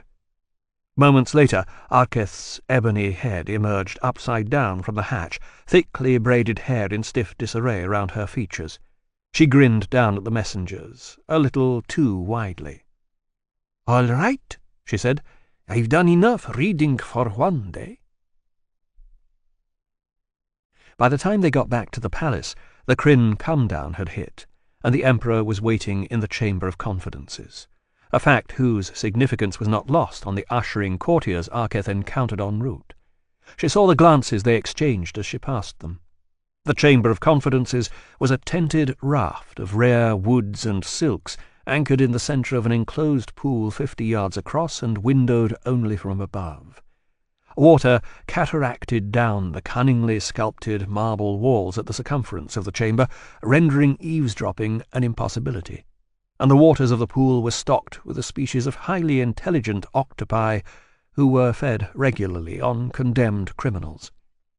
What was said in the Chamber of Confidences was for the ears of either those utterly trusted by the Emperor or those who would not believe him. And in these uncertain times it was not always easy to tell which of those two groups someone might fall into. Arketh watched with drugged disinterest as the two senior courtiers who had taken it upon themselves to deliver her this far cast furtive glances down into the pool. Beneath the ripples of the water it was impossible to see anything clearly. A wobbling patch of colour might be an uncoiling octopus, or simply a rock, a stripe through the water, a tentacle, or a frond of seaweed. The courtiers' expressions reflected every uncertainty, as if they were in the grip of a bowel disorder, and the rippling pallid light of the chamber conspired further to enhance the impression of illness on their faces. The face of the slave who poled their coracle across the pool was by contrast as emotive as a stone. He knew he was needed to bring his emperor back, and he was in any case a deaf mute, carefully chosen, maybe even specifically mutilated for the duty. He would neither hear nor give away any secrets. They reached the raft and bumped gently against its intricately carved edge. The slave reached up for one of the canopy supports and steadied the coracle while the courtiers climbed out with evident relief. Arketh went last, nodding her thanks as she passed. It was automatic, Kiriath habits, hard to break even now. Like any piece of furniture, the slave ignored her. She grimaced and followed the courtiers through the maze of hanging veils within the canopy into candle-lit opulence and the imperial presence. She dropped to one knee. "My lord." His Radiance, Giral Kimran II, first son of Akal Kimran, called the Great, and now, by royal succession, Keep Master of Hjelteth, Monitor of the 7 Holy Tribes, Prophet, Advocate General, Commander-in-Chief of the Imperial Armed Services, Lord Protector of the High Seas and rightful Emperor of all lands, did not immediately look up from the sprawled body of the young woman with whom he was toying. "Arketh," he murmured, frowning at the swollen nipple he was rolling between his thumb and forefinger. "I've been waiting nearly 2 hours." "Yes, my lord." She would not apologize. "That's a long time for the most powerful man in the world, Arketh." Gerard's voice was quiet and unreadable. He slid his free hand across the soft plane of the woman's stomach and into the shadow between her cocked thighs. "Too long. Some of my advisors have been telling me. They feel you—" His hand moved deeper, and the woman stiffened. "Lack respect. Could that be true, I wonder?" Most of Arketh's attention was on the woman. Like a lot of the harem, this one was a northerner, long-limbed and pale-skinned. Large, well-shaped breasts, not yet marked by motherhood. It was impossible to make out hair colour or facial features. The black muslin wrappings of the harem veil covered her from the neck up, but Arketh was betting she was from the rather erroneously titled Free Mercantile States. The Hjelteth markets had seen a lot of this type recently, as the northern economies tottered and whole families were sold into slavery to pay their debts. From what Arketh heard on the trade route grapevine, the free cities were fast becoming home to a whole new class of slavers who made their rapid fortunes acquiring the local flesh at knock-down prices, and then selling it on southwards to the empire, where the centuries-old tradition of servitude made for a massive established market and a never-slaked hunger for exotic product. A woman like this one might easily increase her initial sale value by a factor of 50 on the long march south into imperial lands. With profit margins like these, and war debt in most cities still largely unpaid, it was hardly a surprise that the League had rediscovered its enthusiasm for the trade, had neatly and cheerily rolled back nearly 2 centuries of abolition in order to facilitate the new flow of wealth. The Emperor looked up from what he was doing. "I require an answer, Arketh," he said mildly. Arketh wondered briefly if Giral planned to hurt the woman while she watched, to punish the alleged lack of respect by proxy. A calmly rational rebuke for the intensely black woman before him, while the milk-white woman in his lap suffered the physical cruelty like some kind of inverted avatar. Arketh had seen it done before. a male slave, lashed bloody for some trumped-up infraction, and, against the backdrop of tortured cries and the wet slap of the lash, Giral remonstrating gently with one of his chiefs of staff.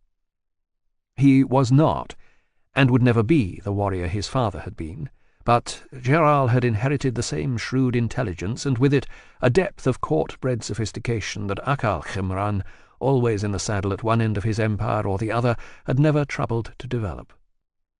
Or maybe the woman was simply there to tantalize. Not much was secret in the imperial palace, and Arketh's preferences were widely whispered of, if not actually proven or known. She cleared her throat and lowered her eyes deferentially. "I was working, my lord, in the shipyards, in hope of some progress that might benefit the realm." "Oh, that." Something seemed to shift behind the Emperor's eyes. He withdrew his hand from between the pale woman's thighs, sniffed delicately at his fingers like a gourmet chef, and then clapped her on the rump. She coiled out of his lap with what looked like schooled decorum and crept out of the imperial presence on her knees. "You may rise, Arketh. Sit near me. You too." He nodded at the courtiers, who might have been made of wood for all the life they showed. "Get out. Go back to whatever valuable tasks it is you usually fill your time with. Oh, and," upturned hand, a regal gesture of magnanimity, "well done. There'll be a little something in the new season's list for you, no doubt." The courtiers bowed out. Arketh seated herself on a cushion at Giral's left hand and watched them go, torn between envy and scorn. As soon as the veils had fallen behind them, Giral leaned across and gripped Arketh's jaw tightly in his hand. His fingers were still damp, still scented with a white woman's cunt. He pulled Arketh to him and stared at her as if her skull was a curio picked up from some bizarre stall. "Arketh, you really must get it through your head. The Kiriath have gone. They left you behind. You do accept that, don't you?" So here was the punishment after all. Arketh stared away over Giral's shoulder and said nothing. The Emperor shook her jaw impatiently. "Don't you, Arketh?" "Yes." The word dropped out of her mouth like rotten meat. "Grashkal refused to take you with him, and he said they wouldn't be coming back. The veins of the earth will take us from here as once they brought us. Our time and tasks are done." Giral's voice was kindly, avuncular. "Wasn't that it? The anmonal valediction? Something like that?" Her throat lumped. "Yes, my lord." "The Kiriath age is over, Arketh. This is the human age. You do well to remember that, and stick to your new allegiances, eh?" She swallowed hard. "Majesty." "Good." He let go of her jaw and sat back. "What did you think of her?" "My lord?" "The girl. She's new. What do you think? Would you like me to send her to your bedchamber when I'm finished with her?"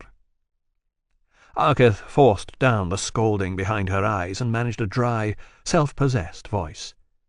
"My lord, I fail to see why I would want such a favour." "Oh, come, Archeth. Do you see an invigilator in here? We are alone.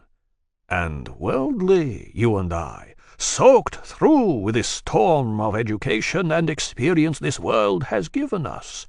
The Emperor gestured with his scented hand. "Let us at least enjoy the pleasures that derive. Laws graven in stone are all well and good for the common herd, but are we not above such paltry considerations?" "It is not given to me to question the revelation, my lord."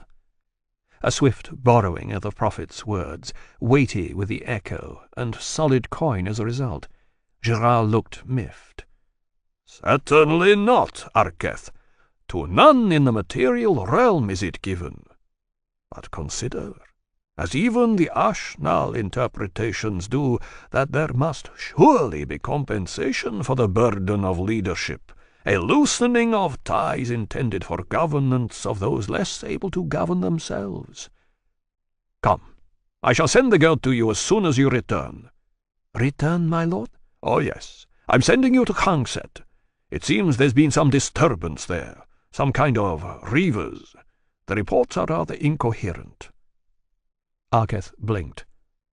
"Kangset is a garrisoned port, my lord." "Just so. Which makes it all the more strange that anyone would be stupid enough to launch an attack on it. Ordinarily, I'd simply send a detachment of the Throne Eternal my father was so fond of, and then forget about it. However, the messenger who brought the news seemed to think there was some kind of sorcery at work." Giral saw the look Arketh gave him, and shrugged. "Science or sorcery? The man's a peasant, and he's not clear on these distinctions. I can't say I am myself, come to that. Anyway, you're my resident expert on these things. I've had a horse saddled for you, and you can have that detachment of the Throne Eternal I mentioned, with their very own and most holy invigilator attached, of course. Since you're feeling so pious these days, that should suit you down to the ground. They're all waiting in the West Wing courtyard, quite impatiently by now, I should imagine." "You wish me to leave immediately, my lord?" "Yes. I would be immensely grateful if you would do that." Giral's voice dripped irony. "At a hard ride, I'd imagine you could reach Kangset by tomorrow afternoon, wouldn't you?" "I am wholly yours to command, my lord." The ritual words tasted ashen in her mouth. With Akal it had been different, the same words, but never the same taste. "My body and my soul." "Don't tempt me," said Giral dryly. "Now, do you have any requirements above and beyond the men I've allocated?" "The messenger. I'd like to question him before I leave." "He's going back with you. Anything else?" Arketh thought about it for as long as she dared. "If this was an attack by sea, I'd like to have Mahmal Shanta's opinion on any wreckage we find." Giral grunted. "Well, he'll be delighted, I'm sure.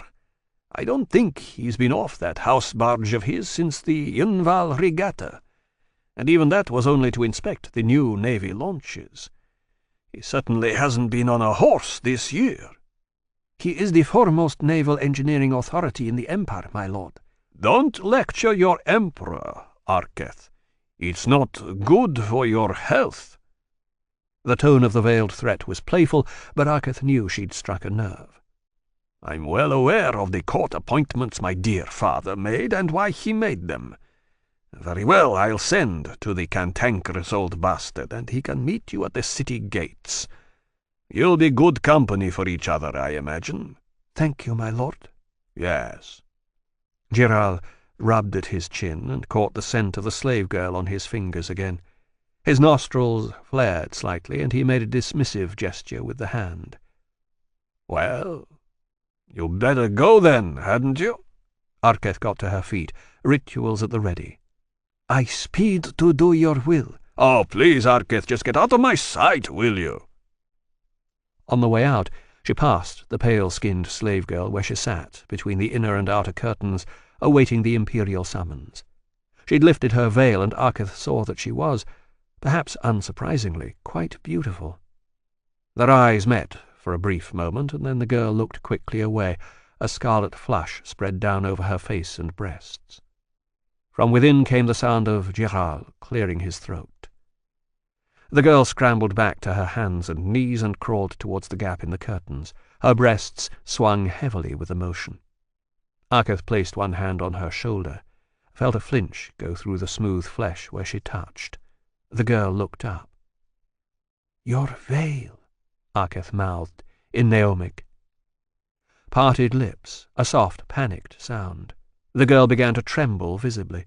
Arketh gestured calm with both hands, crouched beside her, and settled the veil carefully in place, reached up inside the muslin to tuck away a loose fall of candle-wax-coloured hair. On the other side of the inner curtains, Giral cleared his throat again, louder. The girl lowered her head and began once more to crawl under the curtain and into his imperial radiance's presence. Arketh watched her go, lips pressed tight to cover for the gritted teeth beneath. Her nostrils flared. The breath that came through them was audible. For a single insane moment she stood there and strained towards the inner curtain.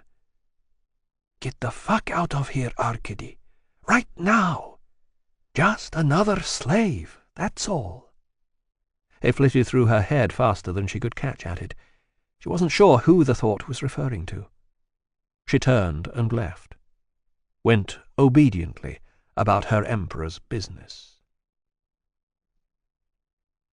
Chapter 5.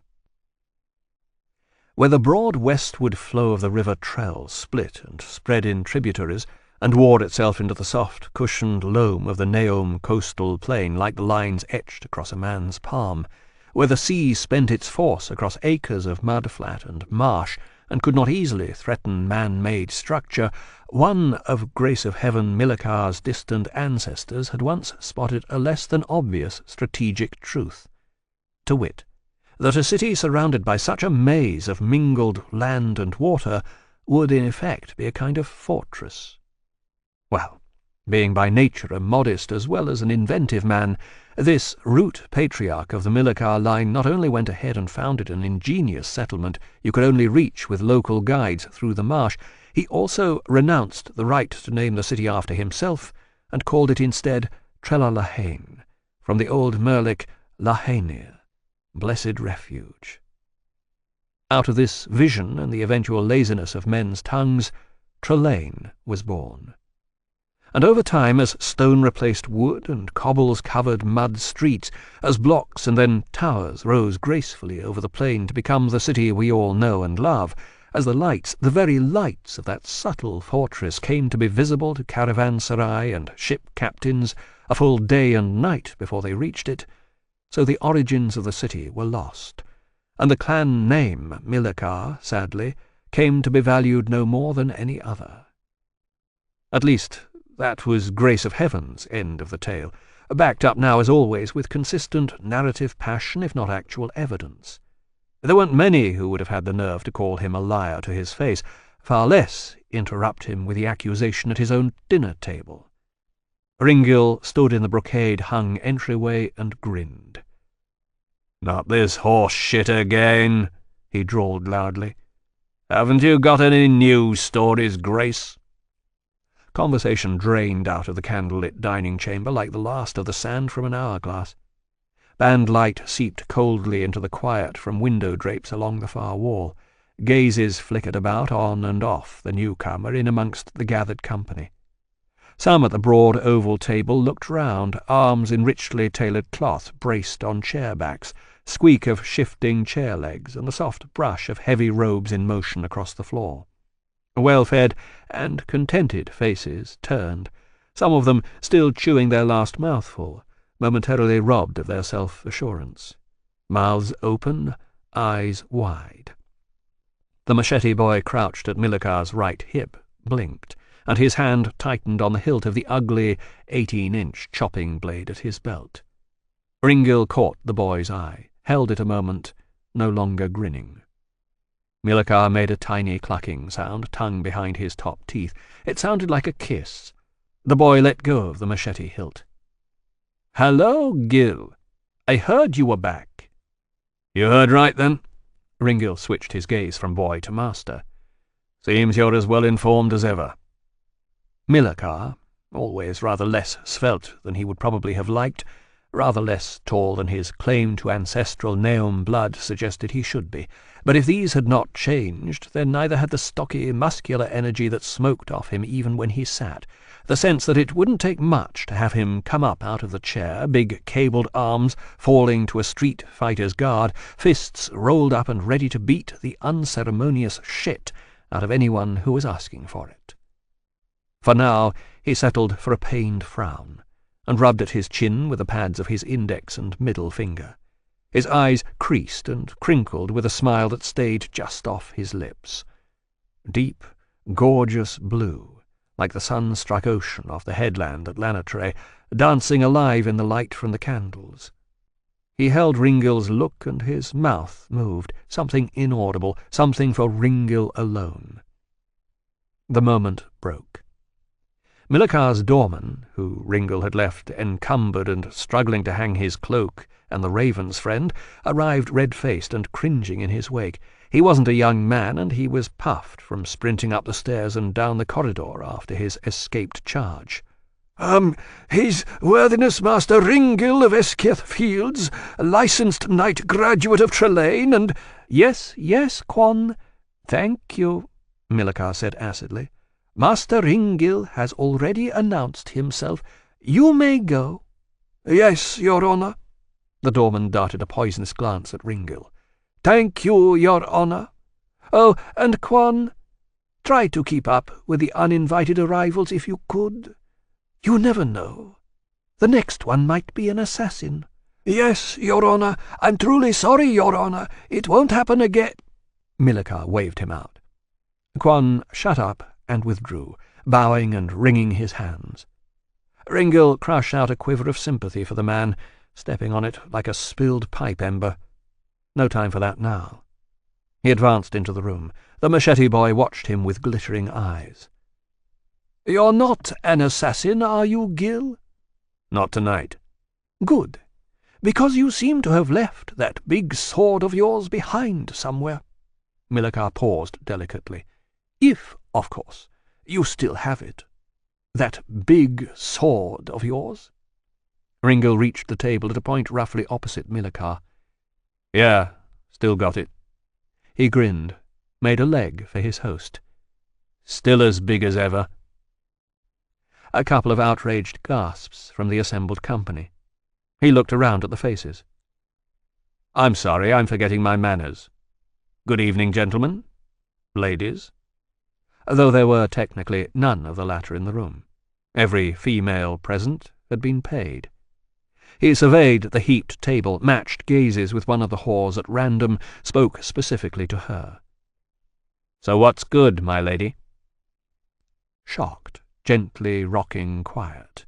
The whore opened her purple-painted mouth in disbelief, gaped back at him. Ringil smiled patiently. She looked hopelessly around for guidance from one or other of her outraged clients. It's all good, Gil. If the room bristled at Ringil's subtle insult in addressing a prostitute ahead of the gathered worthies, Milikar at least was unmoved. That's why I pay for it. But why don't you try the cougar heart there in the yellow bowl? That's especially good. A Chelteth marinade. I don't imagine you'll have tasted much of that sort of thing in recent years out there in the sticks. No, that's right. Strictly mutton and wolf down among the peasants. Ringil leaned in and scooped a chunk of meat from the bowl. His fingers dripped sauce back across the table in a line. He bit in, chewed for a while, and nodded. That's pretty good for a bordello spread. More gasps. At his elbow someone shot to their feet. Bearded face, not much older than 40, and not as overfed as others around the table, burly beneath the purple and gold upriver couture, some muscle on that frame by the look of it. A hand clapped to a court rapier that had not been checked at the door. Ringil spotted a signet ring with the Marsh Daisy emblem. "This is an outrage! You will not insult this company with impunity, Esketh! I demand—" "I'd rather you didn't call me that," Ringil told him, still chewing. "Master Ringil will do fine." "You, sir, need a lesson in—" "Sit down." Ringil's voice barely rose, but the flicker of his look was a lash. He locked gazes with his challenger, and the other man flinched.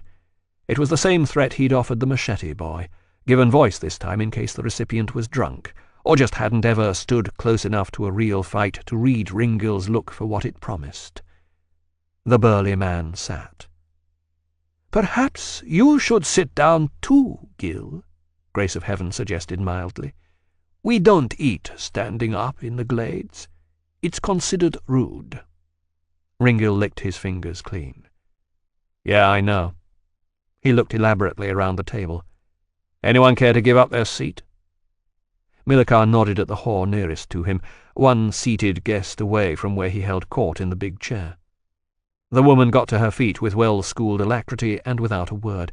She backed gracefully off to one of the curtained alcove windows and stood there motionless, hands gathered demurely at one hip, posed slightly to display her muslin-shrouded form for the rest of the room.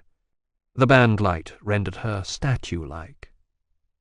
Ringil moved around the table to the vacated seat, inclined his head in the woman's direction, and lowered himself onto her chair. The velvet plush was warm from her arse, an unwelcome intimacy that seeped up through his breeches.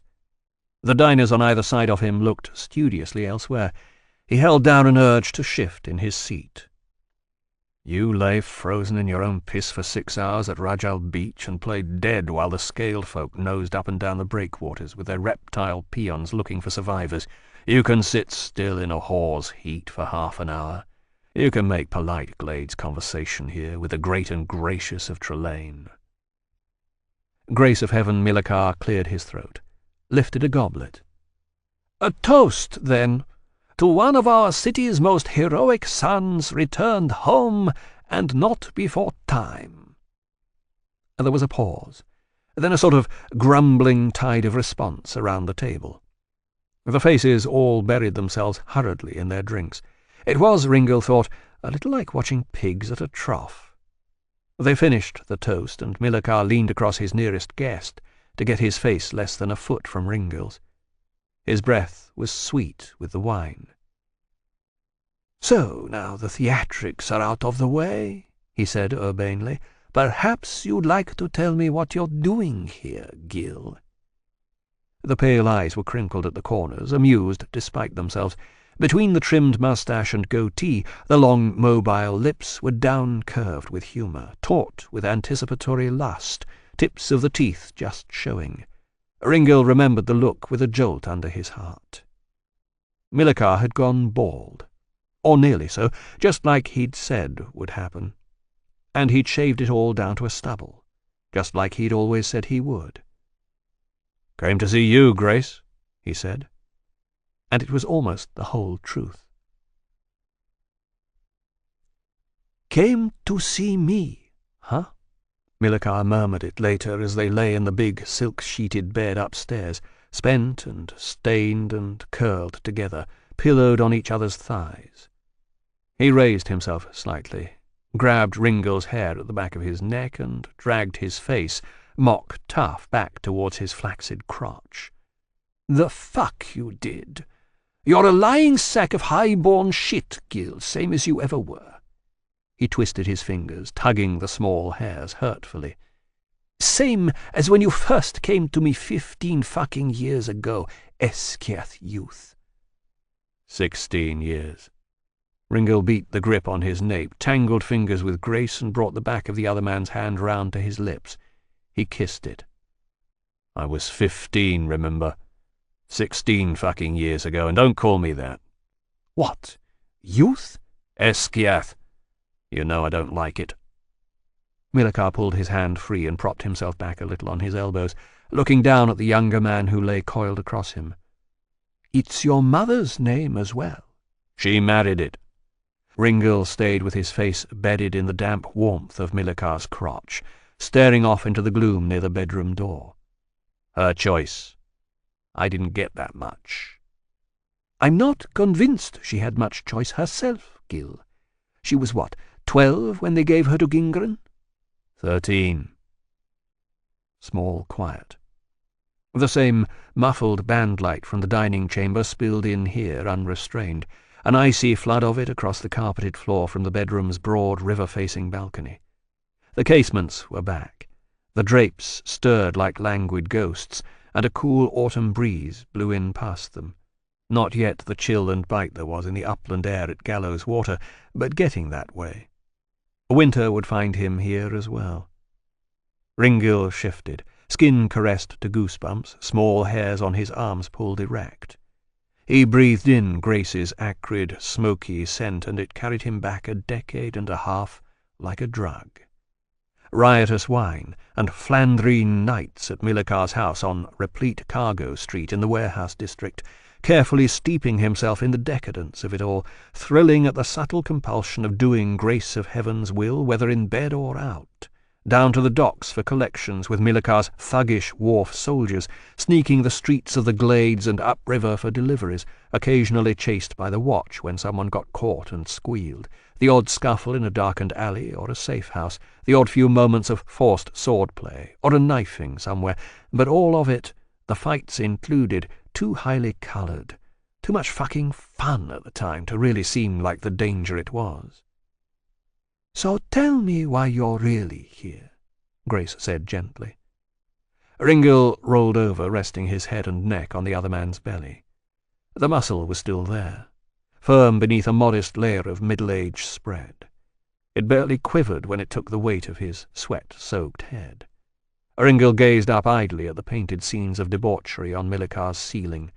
2 stable lads and a serving wench doing something improbable with a centaur. Ringil blew a dispirited breath up at them in their perfect little pastoral world. "Got to help out the family," he said drearily. "Got to find someone. Cousin of mine. Got herself into some trouble." "And you think I've started moving in the same circles as the Esketh clan?" The belly Ringil was pillared on juddered with Milikar's laughter. "Gil, you have seriously overestimated my place in the scheme of things these days. I'm a criminal, remember?" "Yeah, I noticed how you were sticking to your roots. Big fuck-off house in the glades, dinner with the Marsh Brotherhood and associated worthies." "I still keep the place over on Replete Cargo, if it makes you feel any better. And in case you've forgotten, I am from a Brotherhood family." There was a slight edge in Grace of Heaven's voice now. "My father was a Pathfinder captain before the war."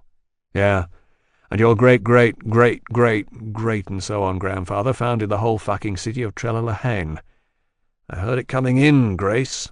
And the truth is still, 15 years ago you wouldn't have given civil house room to that prick with a dueling cutlery on his hip tonight, and you wouldn't have been living upriver like this either." He felt the stomach muscles beneath his head tense a little. "Do I disappoint you?" Milikar asked him softly. Ringil went on staring up at the ceiling. He shrugged. "It all turned to shit after 55. We all had to ride it out somehow. Why should you be any different?" "You're too kind." "Yeah." Ringil hauled himself up into a sitting position, swiveled a little to face Grace of Heaven's sprawl. He got cross-legged, put his hands together in his lap, shook his hair back off his face. "So, you want to help me find this cousin of mine?" Milikar made a no-big-deal face. "Sure. What kind of trouble's she in?" "The chained-up kind. She went to the auction blocks at Ettercal about 4 weeks ago, as far as I can work out." "Ettercal?" The no-big-deal expression slid right off Milikar's face. "Was she sold legally?" "Yeah. Payment for a bad debt. Chancellery clearinghouse auction. The Salt Warren buyers took a shine to her, chain-ganged her out there the same day, apparently. But the paperwork's scrambled or lost, or I just didn't bribe the right officials. Got this charcoal sketch I'm showing around that no one wants to recognize, and I can't get anyone to talk to me about the Ettercal end. And I'm getting tired of being polite." "Yes, I did notice that." Grace of Heaven shook his head bemusedly. "How the blue fuck did a daughter of Clan Esketh end up getting as far as the Warren anyway?" "Well, she's not actually an Esketh. Like I said, she's a cousin. Family name's Herlirig." "Oh ho, marsh blood then." "Yeah, and she married in the wrong direction too, from an Esketh point of view." Ringil heard the angry disgust trickling into his voice, but he couldn't be bothered to do anything about it. "To a merchant. Clan Esketh didn't know what was going on at the time, but really I don't think they'd have lifted a finger to stop it even if they had." Milikar looked at his hands. "Ettercal." "That's right. Your old pals Snarl and Findrich, among others."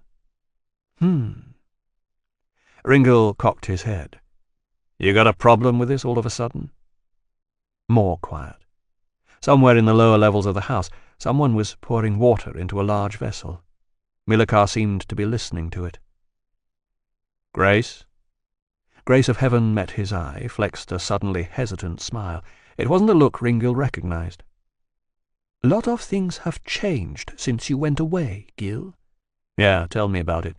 That includes Ettercal. Saltwarren's a whole different neighborhood these days. You wouldn't recognize the place since liberalization. I mean, everyone knew slaving was going to take off. It was obvious. Poppy used to talk about it all the time. Finrich, too, when you could get him to talk at all. The words coming out of Milikar's mouth seemed oddly hurried now, as if he was scared he'd be interrupted. But you wouldn't believe how big it's grown, Gil. I mean, really big money. Bigger than Flandrine or Crinzance ever was. You sound jealous. The smile flickered back to life a moment, then guttered out. That kind of money buys protection, Gil. You can't just wander into Ettercal and thug it like we used to when it was all whoremasters and street. Now there you go, disappointing me all over again.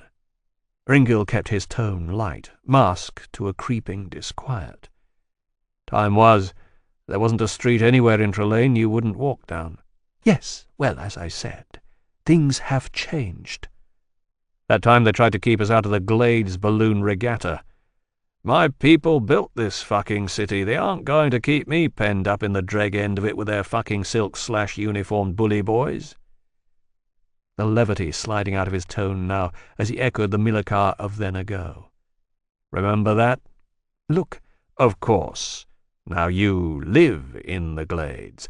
Gil, I told you. Things have changed, yeah. Heard you the first time. And now he couldn't cloak it any longer. The leaking sense of loss, more fucking loss, soaking through into the same old general swirling sense of betrayal. Years upon pissed-away years of it, made bitter and particular on his tongue now, as if grace of heaven had come wormwood into his mouth in those final clenched, pulsing seconds.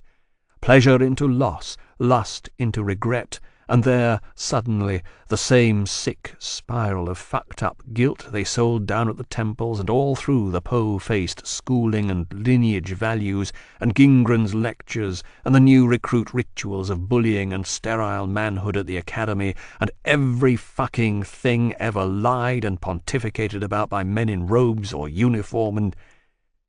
He climbed off the bed as if there were scorpions in the sheets. Last shreds of afterglow smoking away. He stared down at Milikar, and the other man's scent on him was suddenly just something he wanted to wash off.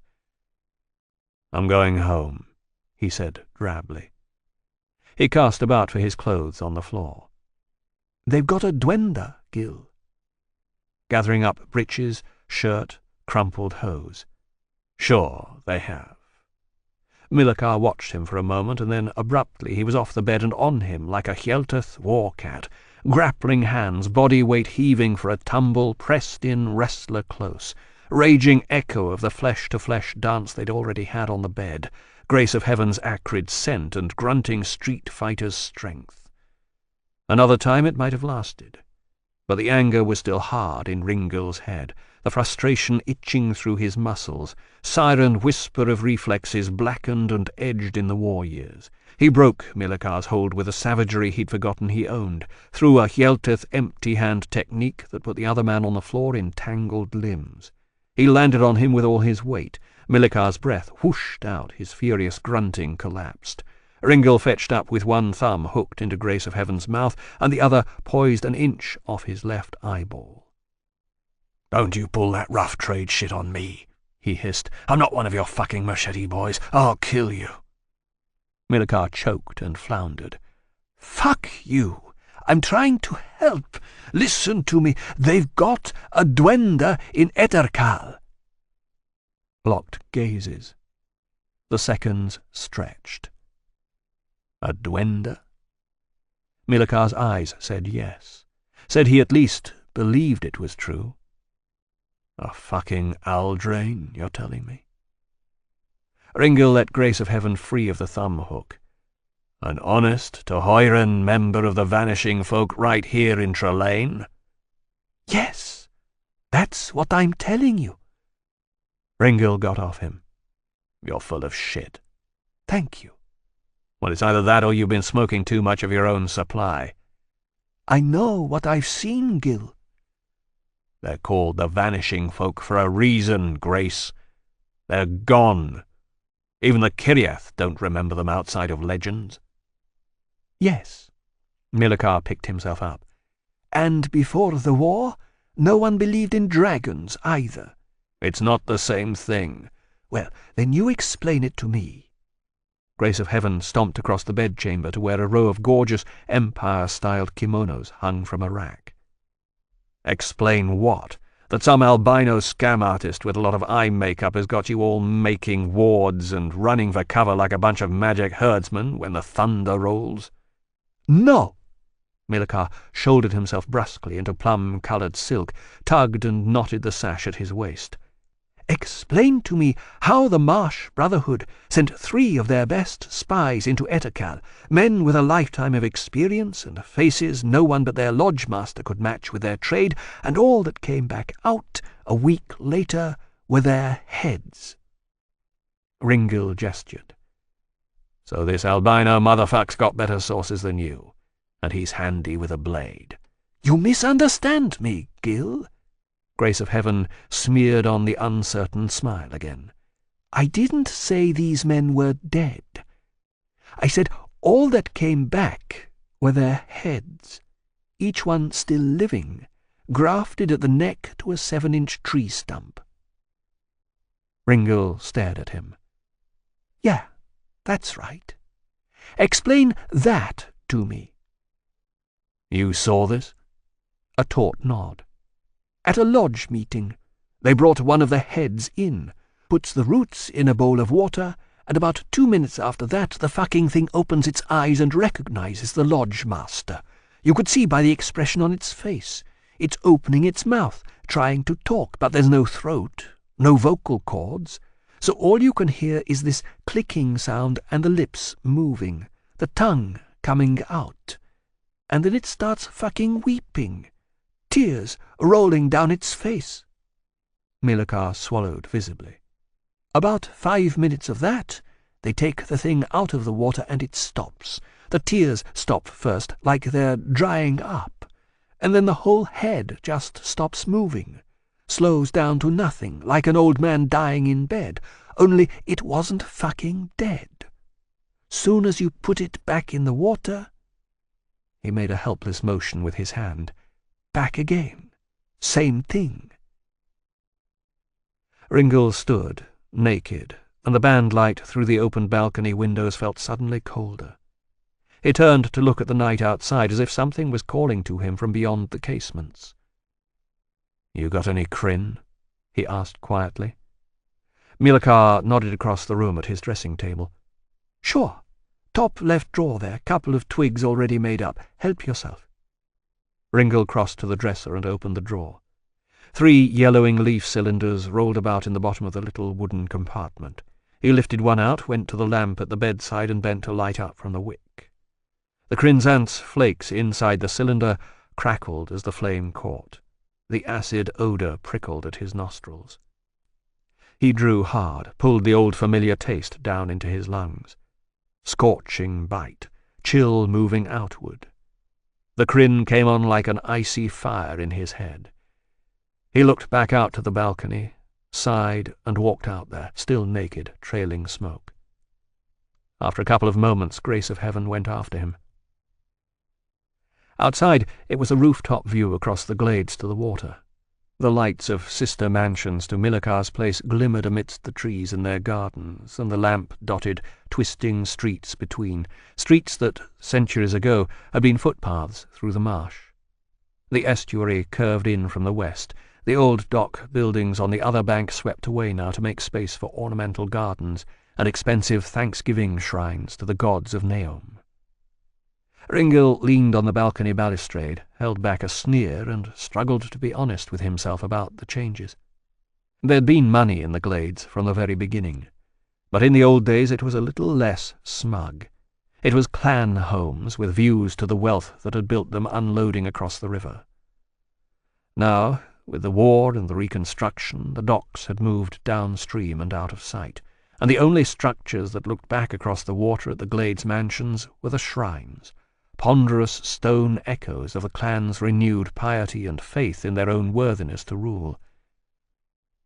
Ringil plumed acrid smoke at it all, sensed without looking round that Millikar had followed him out onto the balcony.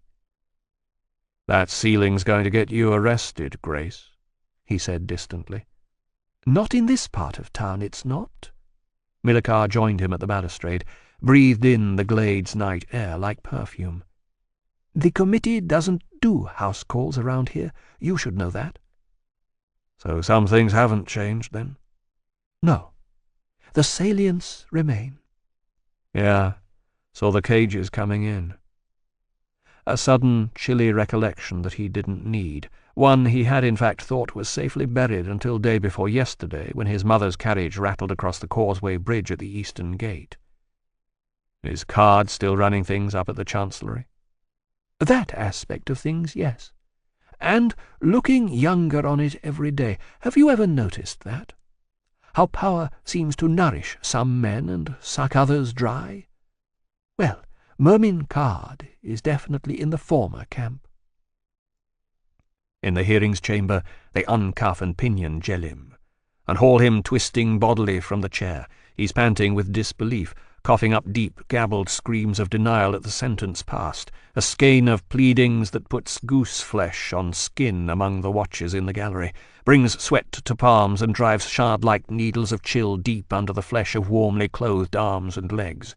Between Gingren and Ishil, Ringil sits transfixed.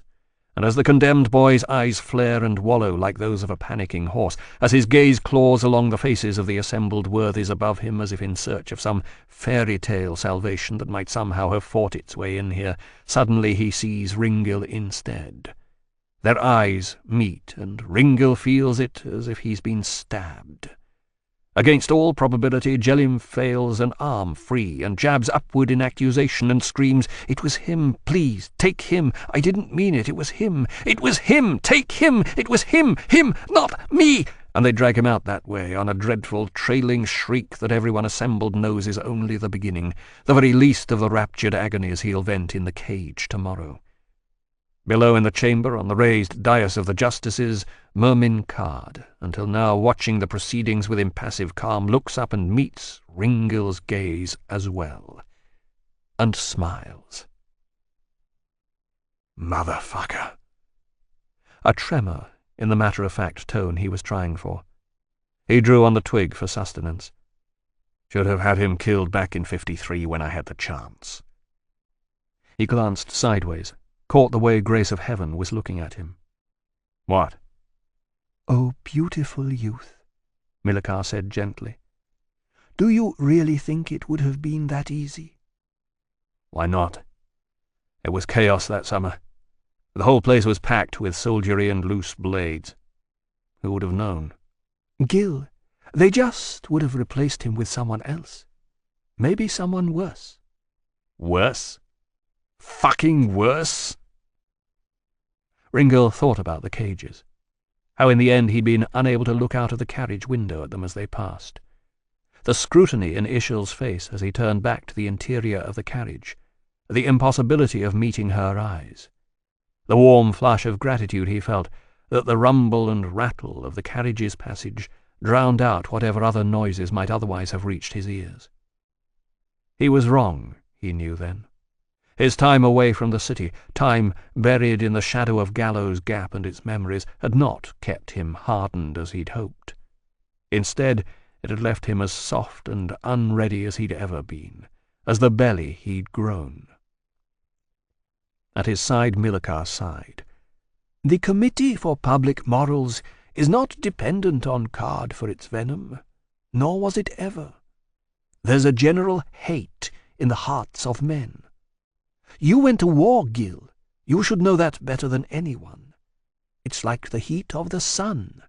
Men like Card are just the focal figures, like lenses to gather the sun's rays on kindling. You can smash a lens, but that won't put out the sun." "No. Makes it a lot harder to start the next fire, though." "For a little while, yes. Until the next lens or the next hard summer, and then the fires begin again." Getting a bit fucking fatalistic in your old age, aren't you? Ringil nodded out over the mansion lights.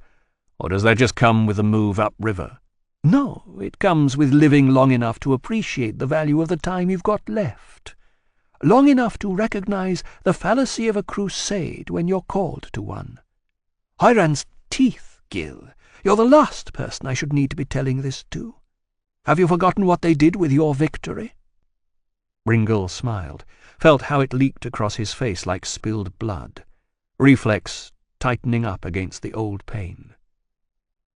This isn't a crusade, Grace. It's just some scumfuck slavers who've gone off with the wrong girl.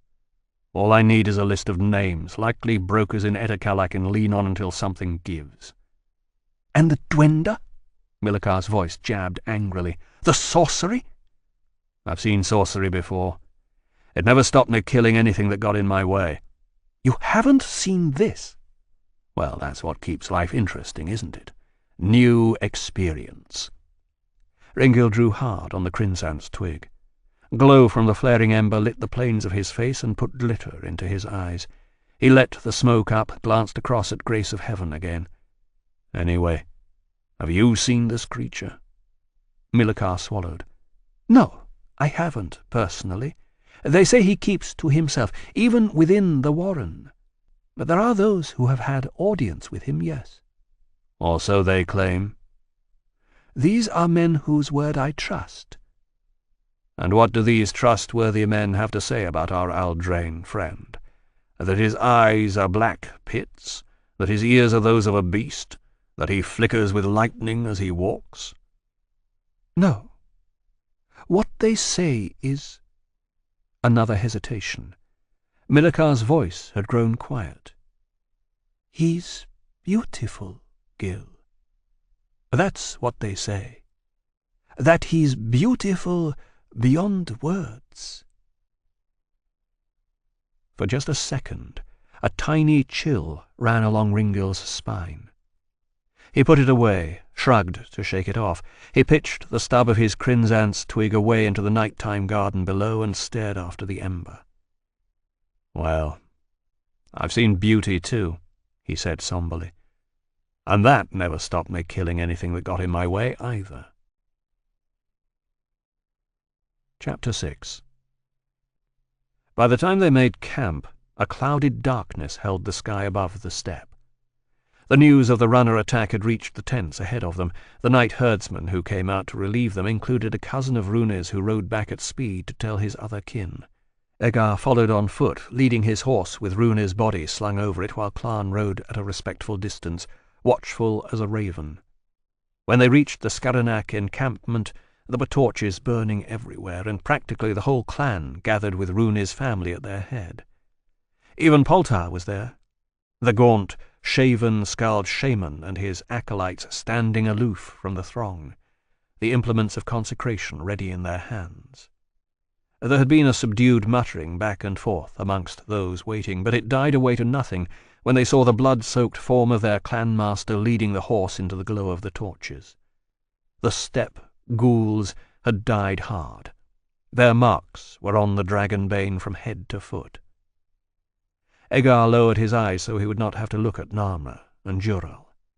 Neither Rune's mother nor father had wanted their son to ride herd so early, but in council Egar would not forbid it, since the boy was of age. Rune had promise.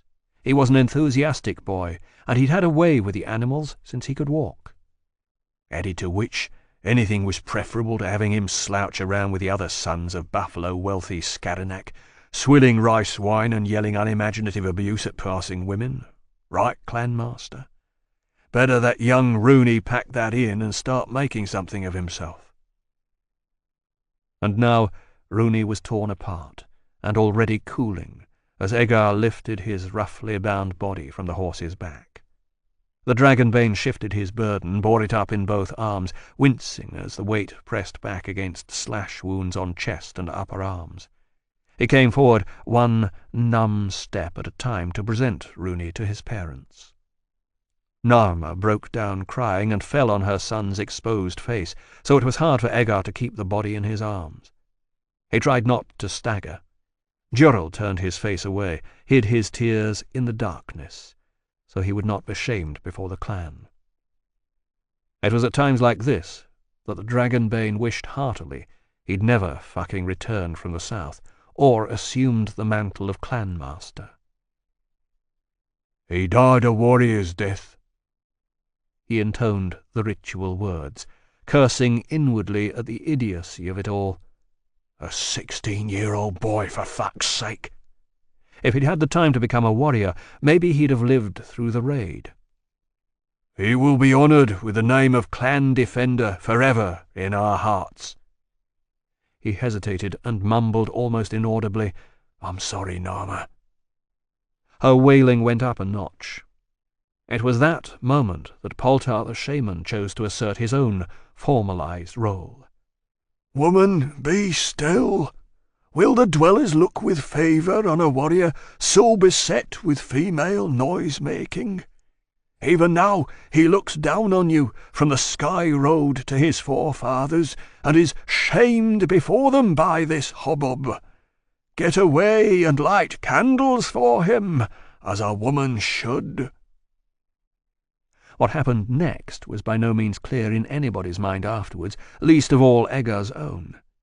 Nama, it seemed, was not going to relinquish her hold on Rune's corpse. Poltar stepped closer and tried to persuade her by main force. There was a brief scuffle, an escalation of weeping, and the flat, cracking sound of a palm against a face. Rune tumbled from Eggar's arms and hit the earth with a dull thud head first. Nama started screaming at the shaman, and Poltar hit her open-handed. She collapsed over her son like a badly tied bundle of firewood. Eggar pivoted, guilt and undispelled rage surging for release, and decked the shaman with every ounce of strength left in his right arm. Poltar flew fully 5 feet backwards from the end of the Dragonbane's fist and hit the ground on his back. There was a breath-choked pause while everyone caught up. One of the acolytes took a step towards Eggar and then thought better of it as he saw the look on the Dragonbane's bloodied face. The other 3 hurried to Poltar's side and helped him to sit up. The crowd murmured uneasily, a word slithering on the edge of being pronounced. The shaman spat blood and said it for them. "Sacrilege!" "I'll give it a rest," Eggar, drawling but a lot less unconcerned than he made out, because Poltar was about to be a fucking problem. If there was one force on the steppes that the Majak acknowledged equal to their own general toughness, it was the shifty, lightning-blast power of the Sky Dwellers. The Dwellers were not like the Southerners' god in his meticulous, archive-keeping imperialism. They were jealous, fickle, and unpredictably violent, and had no time for such clerkish, inclusive ways. They sent storms or plagues at random, to remind the Majak of their place in the scheme of things, set men against each other for amusement, and then played dice with one another to decide who would live or die. In short, they acted not unlike the leisured and powerful among men, and the shaman was their only empowered messenger under the sky. To offend the shaman was to offend the Dwellers, and those who offended, it was understood, would sooner or later pay a heavy price. Now the oldest acolyte took it up, brandishing his summoning stick at the assembled Skaranak. "Sacrilege! Sacrilege has been done! Who will atone?" "You'll fucking atone if you don't shut up." Eggar strode towards the speaker, determined to nip this in the bud. The acolyte stood his ground, eyes wide with fear and insane faith. "Uran the Grey will—" Eggar grabbed him by the throat. "I said shut up! Where was Uran the Grey when I needed him out there? Where was Uran when this boy needed his help?" He cast a glance around at the frightened faces in the torchlight. For the first time in his life he felt an overpowering contempt for his own people. His voice rang louder. "Where is fucking Uran every time we need him, eh? Where was he, Gareth, when the runners took your brother? When the wolves stole your daughter from her cradle in Math? Where was he when the coughing fever came and the smoke from the funeral pyres rose on every horizon from here to Ishlinitchen? Where was that grey motherfucker when my father died?" Then Poltar was back on his feet and facing him. "You speak as a child," he said in a quiet, deadly voice that nonetheless carried to the whole watching crowd. Consummately staged. It was the man's profession, after all. "Your time in the South has corrupted you to our ways, and now you'd bring disaster on the Scaranac with your sacrilege. You are no longer fit to govern as clan master.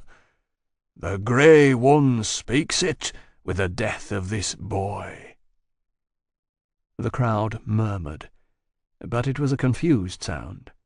There were plenty of them who had little time for Poltar and the leisurely lifestyle his status brought him. Agar wasn't the only cynic on the steppe, nor the only Scaranac warrior to have gone south and come back with a wider picture of how the world worked. 3 or 4 of the associate herd owners had themselves been mercenary captains for Hjelteth, and one of them, Marnak, had fought beside the Dragonbane at Gallows Gap. He was older than Agar by at least a decade, but still whiplash swift when it was needed, and his loyalty was forged deeper than anything the shaman could call on. Agar spotted his grim, leathered face there in the torchlight, watchful and ready to skin steel. Marnak caught his clanmaster's look and nodded, just once. Agar felt gratitude sting at his eyes. But there were others. The weak and the stupid in their dozens huddled now in amongst their fellows, afraid of the cold night beyond the firelight and anything in it, afraid almost as much of anything new that might unseat a vision hemmed in by vast, empty skies and the unchanging steppe horizon. Agar saw their faces, knew them for the ones who looked away as he met their eyes. And behind these faces, feeding and playing on these fears, stood the greedy and the entrenched, whose hatred of change welled up from the more prosaic concern that it might upset the old order, and so their own privileged position within the clan. Those for whom the Dragonbane's return as a hero had been hailed not with joy but with cool mistrust, and a sharp look to herd ownership and hierarchy. Those who, it shamed him to admit the fact, included a couple of his own brothers at least. For all these people, Poltar the shaman and his stubborn beliefs represented everything that the Majak stood for, and everything that might be lost if the balance shifted. They would not stand with Agar. At best, they might only stand by. And others might well do something worse. Cloud shredded across the band as if frayed by its edge. Silver light spilled on the plain to the south. Agar cast a seasoned commander's eye across the simmering uncertainty he saw in his people, and called it. "If Uran the Grey has something to say to me," he said loudly, "he can come here and say it personally. He doesn't need a broken-down buzzard, too idle to earn his meat like a man, to speak for him. Here I am, Poltar." He held his arms wide. "Call him. Call on Uran.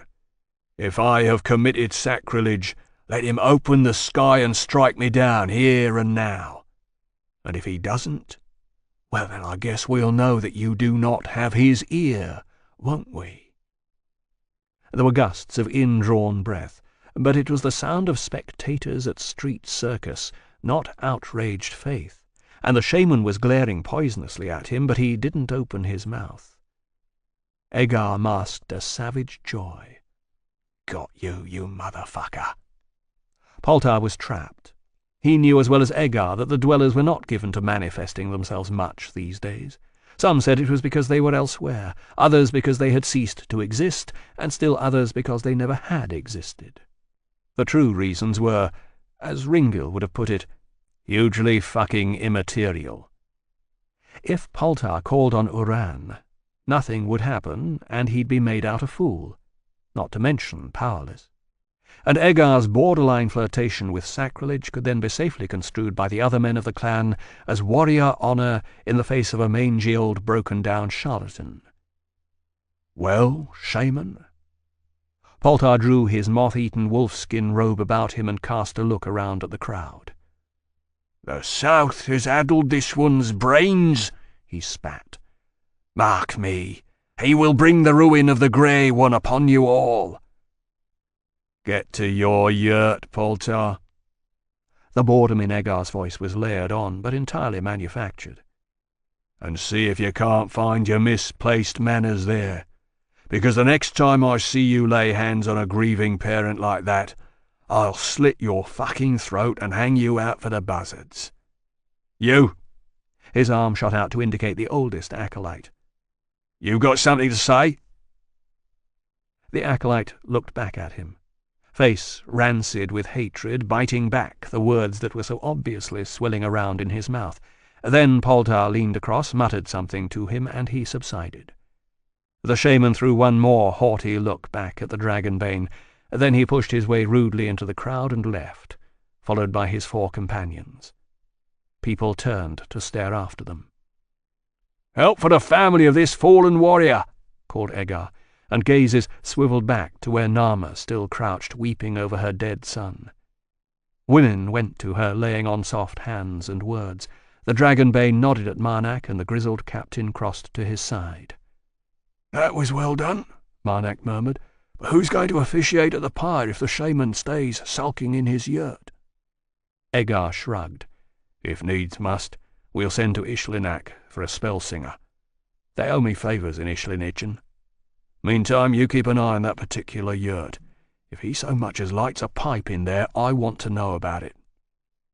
Marnak nodded and slipped away, leaving the Dragonbane to brood on what might be coming.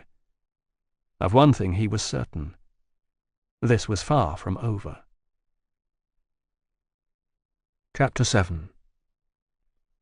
Ringil went home, bad-tempered and grit-eyed with the Kryn. The glades presented an accustomed pre-dawn palette for his mood. Low-lying river mist snagged through the tortured black silhouettes of the mangroves, high mansion windows like the lights of ships moored or run aground. The cloud-smudged arching smear of the band, night-time glimmer gone dull and used with the approach of the day. The pale, unreal gleaming of the paved carriageway beneath his feet, and others like it snaking away through the trees. All the worn old images. He followed the path home with a sleepwalker's assurance, decade-old memories overlaid with the last few days of his return. Nothing much had changed on this side of the river, excepting, of course, Grace of Heaven's polished insinuation into the neighbourhood, and this might easily have been any given morning of his misspent youth. "Bar this bloody great sword you got slung on your back, that is, Gil, and the belly you've grown." The Raven's Friend wasn't a heavy weapon for its size. Part of the joy of Kiriath blades was the light and supple alloys their smiths had preferred to work in, but this morning it hung like the stump of some ship's mast he'd been lashed to in a storm, and was now forced to drag on his back one sodden step at a time up onto a beach of doubtful respite. "Lot of things have changed since you went away, Gil." He felt washed up with the drug and Grace's caving in. He felt empty. The things he'd once clung to were gone. His shipmates were taken by the storm, and he already knew the natives around here weren't friendly. "Someone behind you."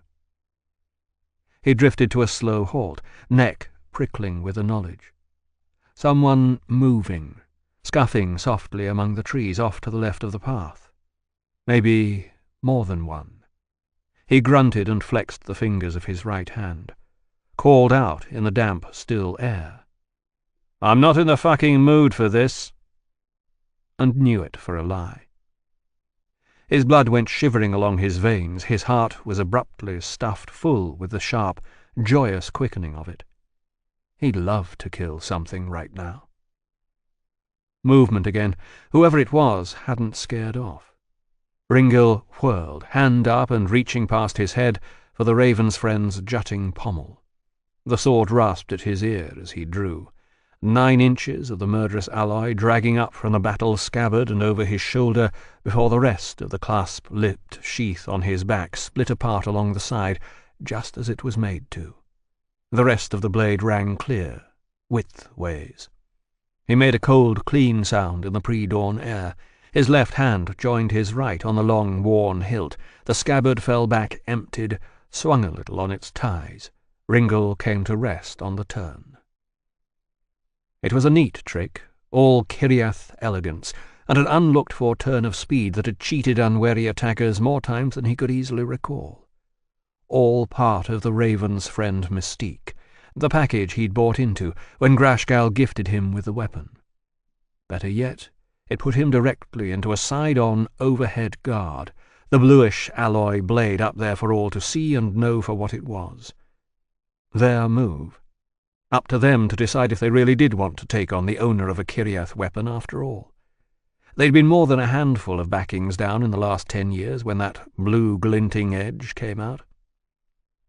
Ringil faced back along the path, hoping wolfishly that this wouldn't be one of them. Nothing. Flickered glances to the foliage on either side, a measuring of angles and available space. Then he dropped into a more conventional forward guard. The Raven's friend hushed the air apart as it described the geometric shift, faint swoop of the sound as the blade moved. "That's right," he called. "Kiriath steel. It'll take your soul." He thought he heard laughter in return, high and whispering through the trees. Another sensation slipped like a chilled collar about the back of his neck, as if his surroundings had been abruptly lifted clear of any earthly context, as if in some way he was gone, taken out of everything familiar. Distance announced itself, cold as the void between stars, and pushed things apart. The trees stood witness. The river mist crawled and coiled like something living.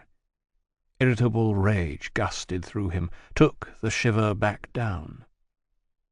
"I'm really not fucking about here. You want to waylay me? Let's get to it. Sun's coming up. Time for scum like you to be home in bed or in a grave." Something yelped off to the right. Something crashed suddenly through branches. His vision twitched to the sound. He caught a glimpse of limbs and a low, ape-like gait, but crabbing away, fleeing. Another motion behind it, another similar form. He thought maybe he saw the glint of a short blade, but it was hard to tell. The pre-dawn light painted everything so leaden. The laughter again. This time it seemed to swoop down on him, pass by at his ear with a caress.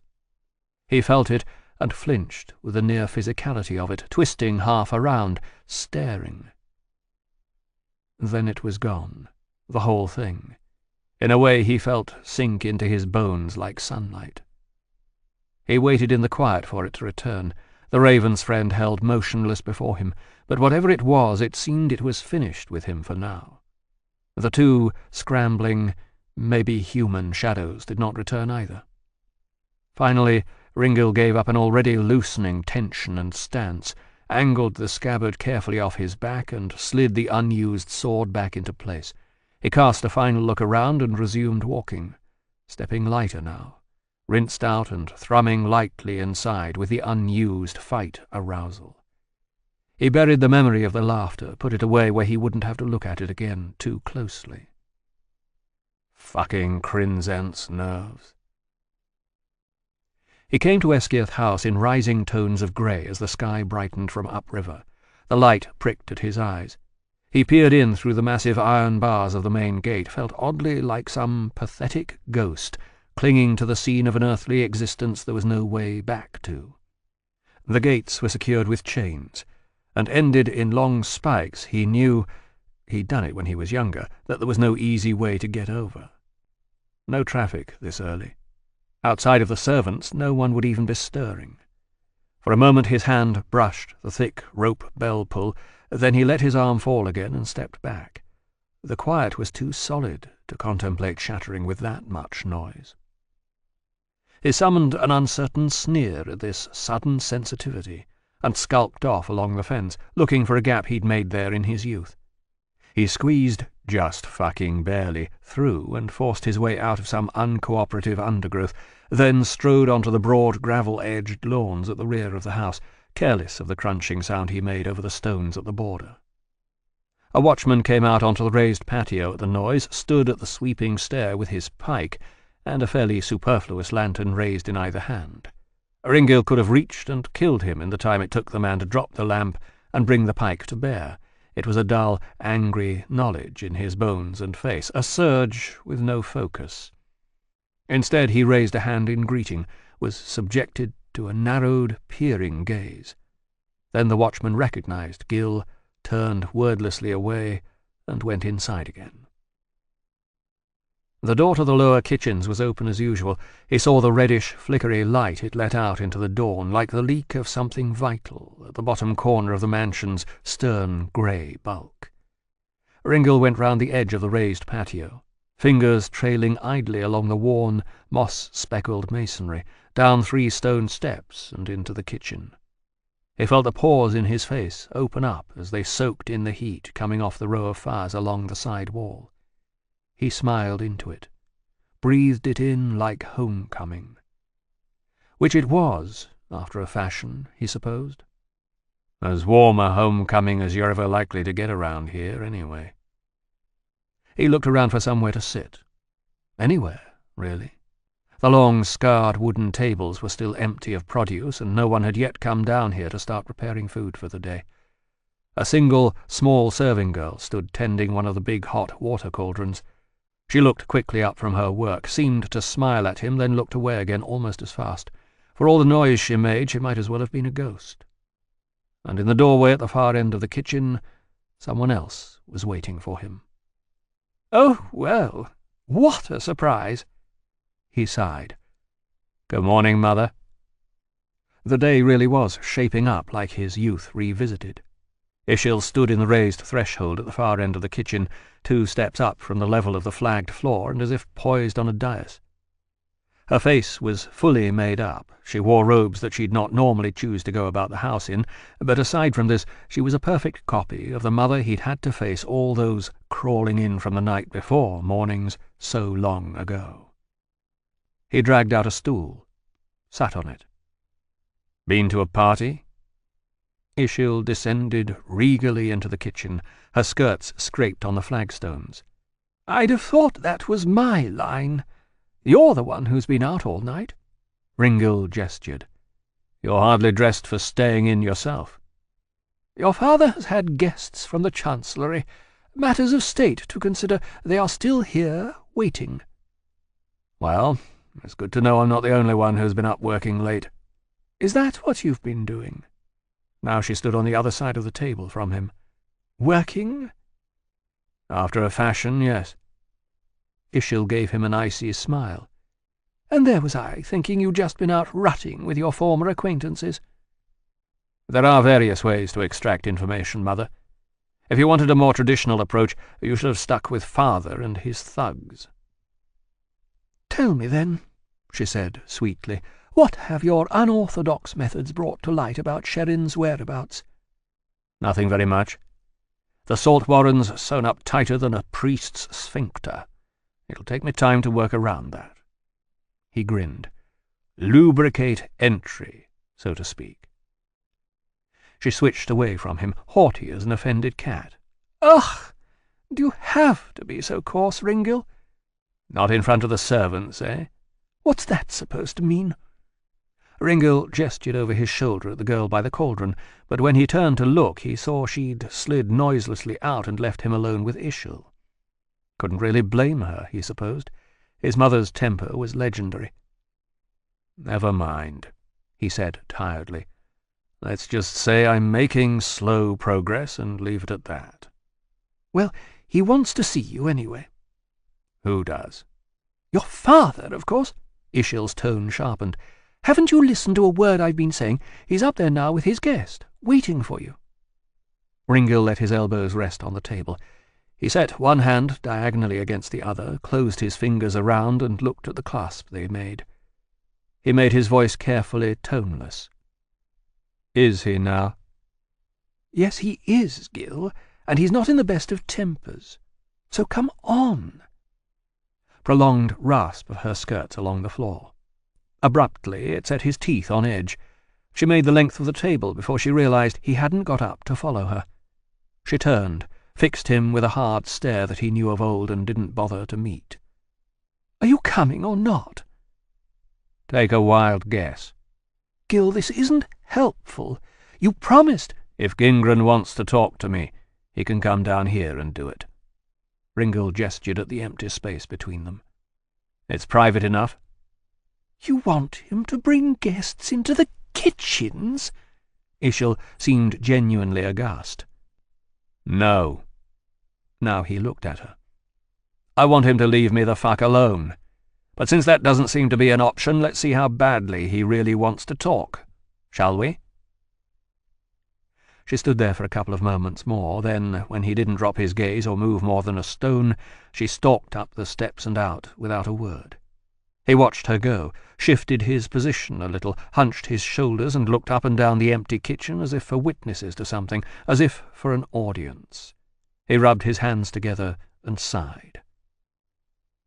Presently the girl from the cauldron materialized again, at his shoulder this time, and with a silent, pallid immediacy that made him jump.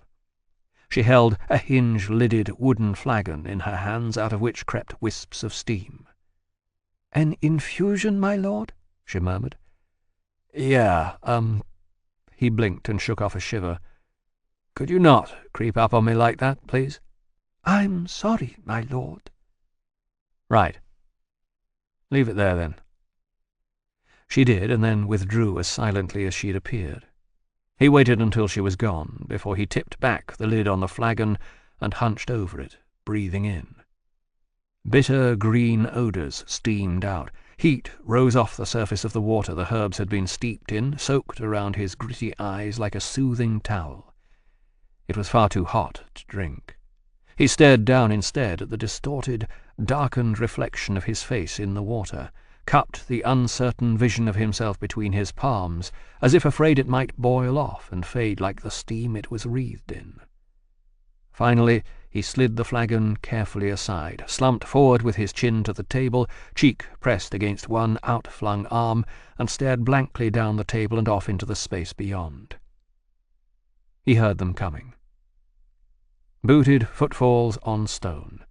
And suddenly something told him, some whispered hint of witch clarity he'd maybe picked up out there in the early morning mist, some legacy of the uncanny laughter that had brushed by, as if inviting him to turn and follow, still whispering now around the bowl of his skull, telling him what to expect next. Then again, it might just have been the sputtering remnants of the Kryn, a hallucinatory effect that wasn't unknown among its users.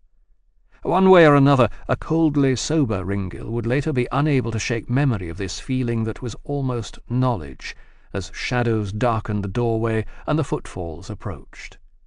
He came up off the table with that premonition, back straightening, sharp enough now, but the whole motion edged with a druggy weariness that felt somehow like resignation. "How now, Ringil?" Gingren boomed it out as he stomped down into the kitchen, but there was a false tone in the heartiness, like a missed step. "Your mother said we'd find you down here." Looks like she was right, then. Father and son looked each other over like reluctant duelists. Gingren cut a big, blocky figure in the low-beamed kitchen space, waist perhaps a little thickened these days, much the same way Grace of Heavens had gone, features maybe a little bloated and blurred with the years and the good living. And now with staying up all night, Ringil supposed, but aside from these things he was still pretty much the man he'd always been. No give in the flinty stare, no real space for regrets. And his son, well, not much change there either, no matter how hard Gingren might look for it.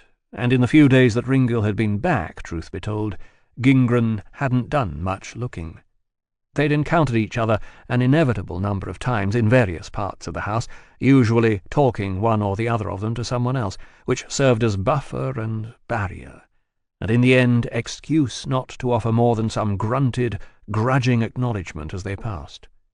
The hours they kept didn't coincide any better than they had in Ringil's youth, and no one in the house, not even Ishil, saw any merit in trying to bring them closer together than they chose to be. But now... And now, finally, the knowledge crashed in on him like something tearing a seam, soft-footed and slim despite the years that had greyed his temples. Mermin Card stepped down into the room. "Good day, Master Ringil." Ringil sat rigid. "Ah, cat got his tongue." But Gingran was perhaps still just about, a warrior, and he knew what the sudden stillness in his son meant. He made a low gesture at Card with one hand, a warning to stay back. "Lord Justice Card has come here as my invited guest, Ringil. He'd like to talk to you about something." Ringil stared very carefully straight ahead. "So let him talk." A brief hesitation. Gingran nodded, and Card stepped across to the far side of the table. He made a show of pulling out one of the crude wooden stools, of settling onto it with ironic magnanimity for the lack of ceremony or plush. He rearranged his cloak about him, pulled up closer to the table edge, rested his hands on the scarred surface in a loose clasp. A silver ring chased with gold inlay and the city's chancellery crest bulked on one finger. "It is always good," he began formally, "to see one of the city's honoured sons so returned." Ringil flickered him a glance. "I said talk, not tongue my arse clean. Get on with it, will you?" "Ringil!" No, Gingran, it's all right." But it clearly wasn't. Ringil saw the quick stain of anger pass across the other man's face, just as rapidly wiped away and replaced with a strained, diplomatic smile. "Your son and the committee have not always seen eye to eye. The youth. It is, after all, not a crime." "It was for Jelim Daznel." The old anger fizzled in him, blunted a little with the come-down. "As I recall." Another brief pause. Behind Ringil, Gingran made a knotted-up sound, then evidently thought better of releasing it into speech. Card put on the thin smile again. "As I recall, Jelim Daznel broke the laws of Trelane and made a mockery of the morality that governs us all. As did you, Ringil, though it grieves me to recall the fact in your family home. One example had to be made." The anger found its edge, shed the come-down blur, and glinted clean and new. Ringil leaned across his half of the table, fixed Card with lover's eyes. "Should I be grateful to you?" he whispered.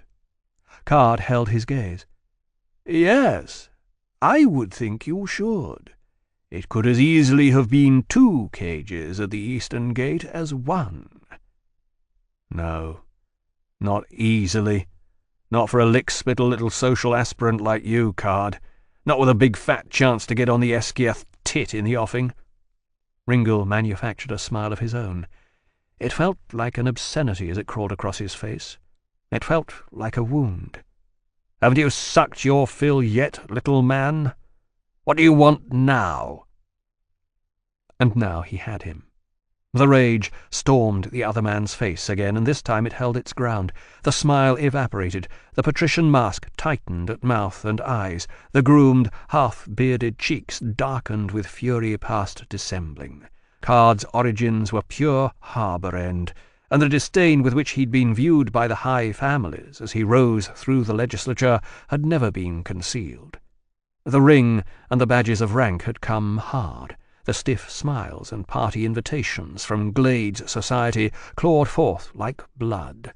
Wary respect, if not acceptance, never acceptance, mined from the lying aristocratic heart of Trelane with cunning and cold, inching calculation, one shored-up bargain and veiled power play at a time. In Ringil's sneer the other man could hear the creak of that shoring, the sudden cold-water chill of knowing how flimsy and man-made it all was, and how at blood-deep levels that had nothing to do with material wealth or rank displayed, nothing had or ever would change. Card was still the tolerated but unappreciated guest in the house, the grubby, harbour-end intruder he'd always been. "How dare you!" "Oh, I dare." Ringil let one hand slide up to rub casually at his neck, alongside the up-jutting spike of the Raven's friend's pommel. "I dare." "You Show me your life!" Ringil slanted a look at his father, calculated more than anything to further infuriate Card, to dismiss him as a threat worth keeping his eye on. "How much more of this do I have to listen to?" Gingren smouldered to anger. "That's enough, Ringil." "Yeah, I'd say so too." "You tell," Card getting up now, face still mottled with fury, "your degenerate, your fucking ungrateful degenerate son, you tell him—" "What did you call me?" "Ringil, you tell him where the lines are drawn, Gingren, right now, or I leave and I take my vote with me." "His vote?" Ringil stared at his father. "His fucking vote?" "Shut up!" It was a roar fit for a battlefield, a great tolling bellow in the confines of the kitchen. "Both of you! Just shut up and start acting like a pair of adults. Card, sit down. We're not finished. And Ringil, no matter what you think, you'll keep a courteous tongue in your head while you're under my roof. This is not some roadside tavern for you to brawl in."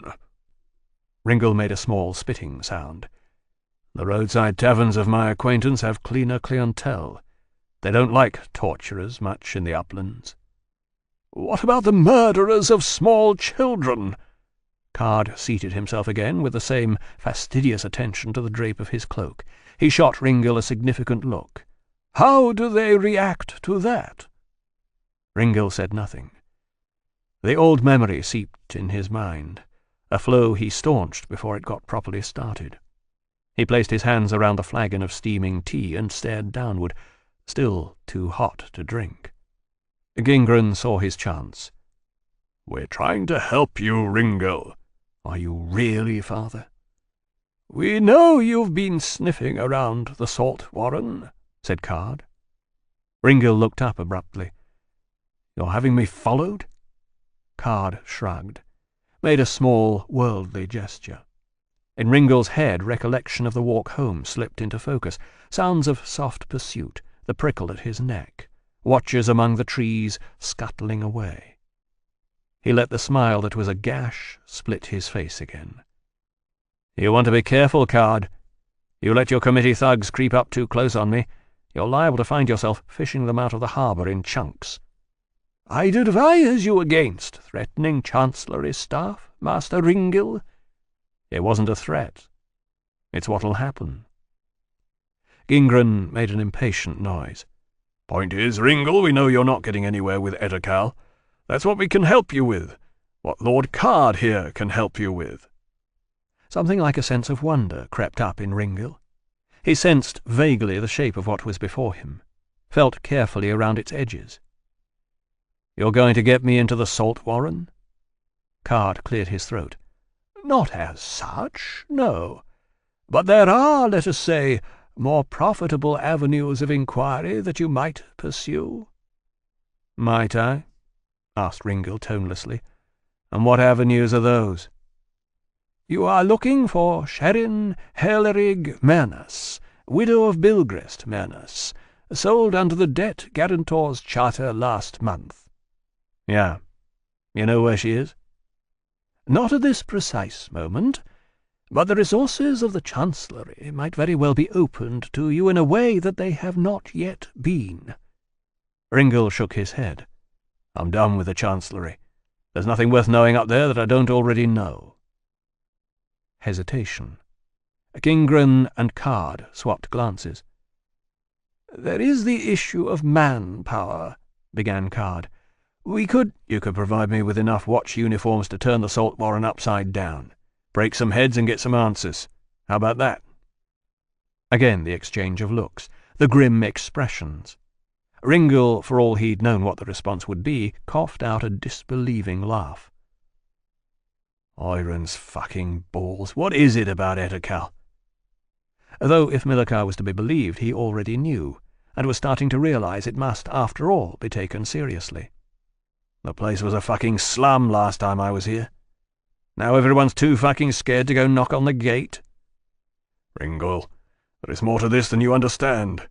More than your mother understood when she called you back." "Yeah, that's becoming very clear." Ringil stabbed a finger at his father. You wouldn't lift a finger to help Sherrin when they sold her. But now I'm banging on the Salt Warren gate, it suddenly merits attention. What is it, Dad? You want me to stop? Am I going to upset the wrong people? Am I going to embarrass you again?" "You take this matter too lightly, Master Ringil. You do not understand what you are about to involve yourself in." "You just said that, Card. What are you, a fucking parrot?" "Your father is motivated principally by concern for your well-being." "Candidly, I doubt that. But even if it were true, that leaves you. What's your end of this, you conniving old fuck?"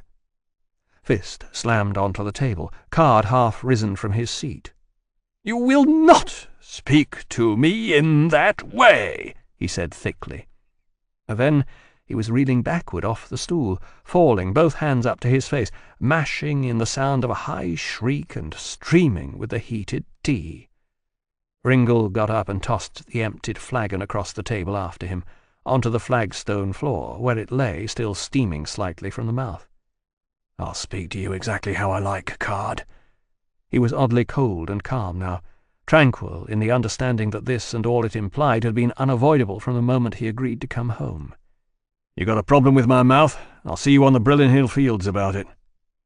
Card rocked back and forth on the floor in the puddle of his own cloak, his hands still clutched at his face. He made a mewling sound through the fingers. Gingran stood mute with disbelief, staring from the downed justice to his son. Ringil ignored him. "If you can get someone to show you which end of a sword you're supposed to pick it up by, that is." "Hiram, damn your fucking soul to hell!" "If you really believe what you preach, he's already done that. Alongside all my carnal sins, I don't think roughing up the local magistrature is going to impress the Dark King all that much. Sorry." By now, Gingran had gone round the end of the table and was kneeling by Card's side. The justice slapped away his efforts to help. He climbed to his feet, face already turning pink and raw-looking across nose and one cheek, where the tea had evidently burned worst. He pointed a trembling finger at Ringil. "On your own head, Eskiath? This will be on your own head." "It always is." Card gathered his robes about him. From somewhere he mustered a sneer. "No, Master Ringil. Like all your kind, the consequences of what you do are borne by others.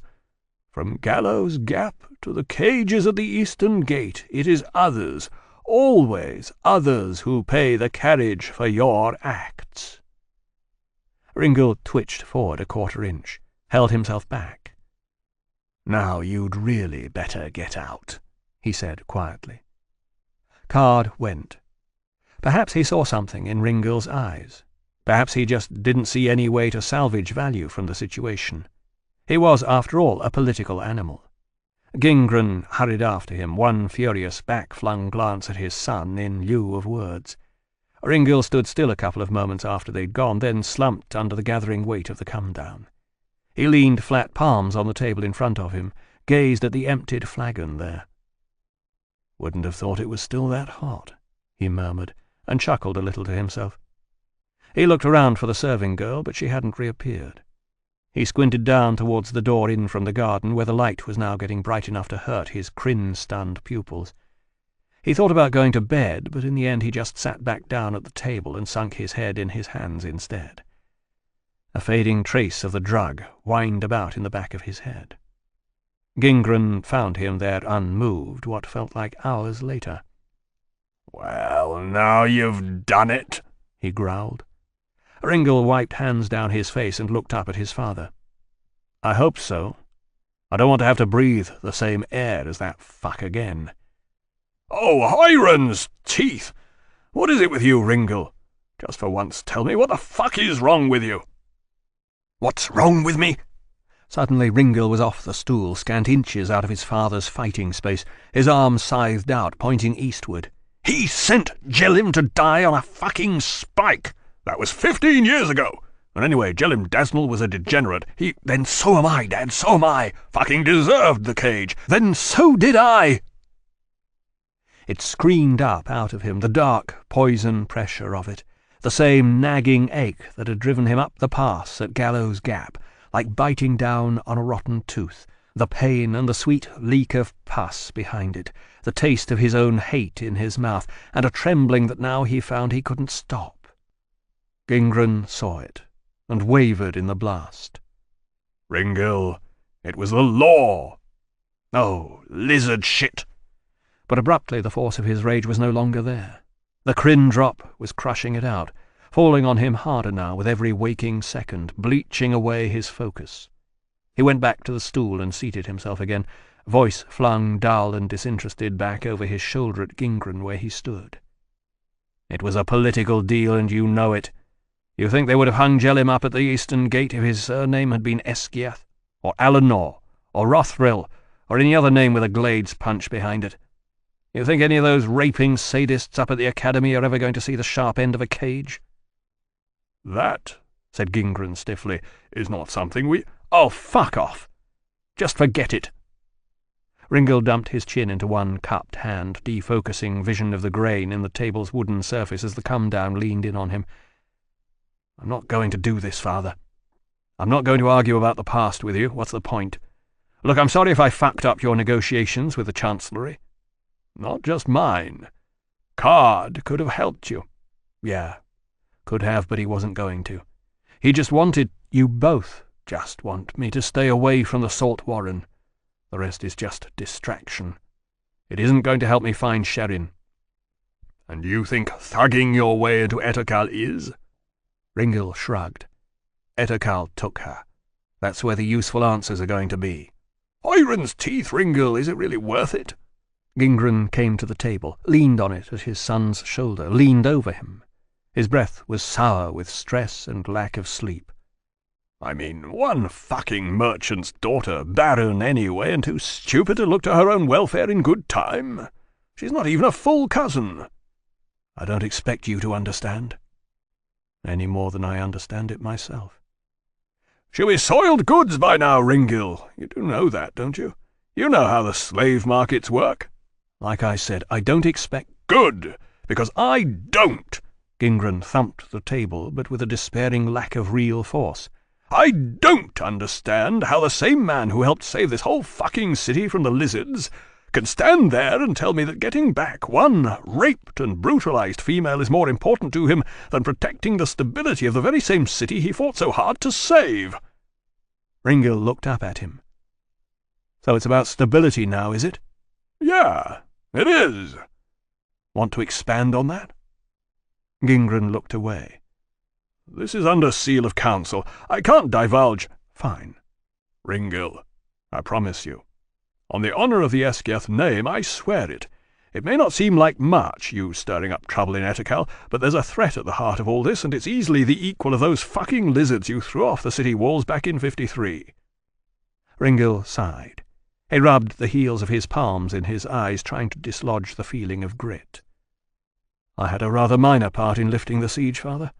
And to be honest, I would have done the same thing for any other city, including Yelteth, if we'd had to fight there instead. I know we're not supposed to say that kind of thing these days, seeing as how we're back to being sworn enemies with the Empire, but it's the truth. And truth is something I'm kind of partial to. Call it an affectation."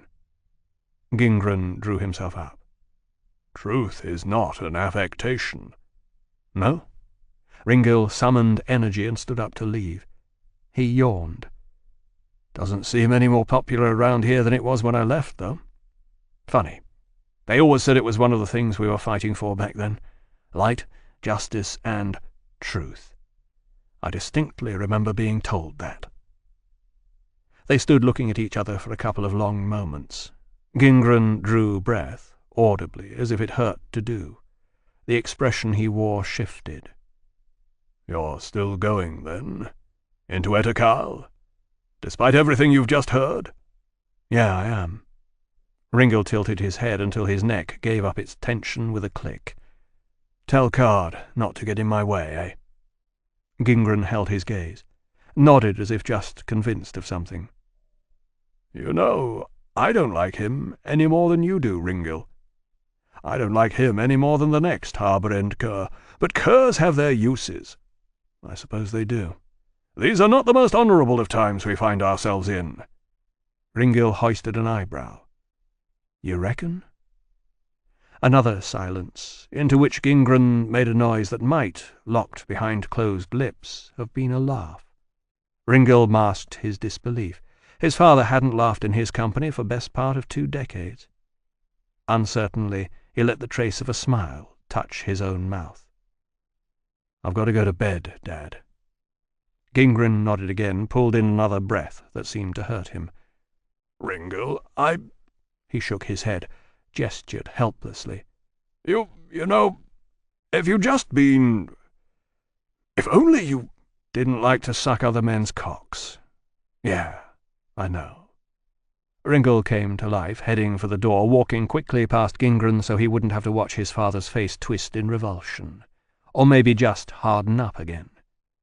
He paused at the other man's shoulder, leaned close and murmured, "But the problem is, Dad, I do." His father flinched as if he'd struck him. Ringil sighed.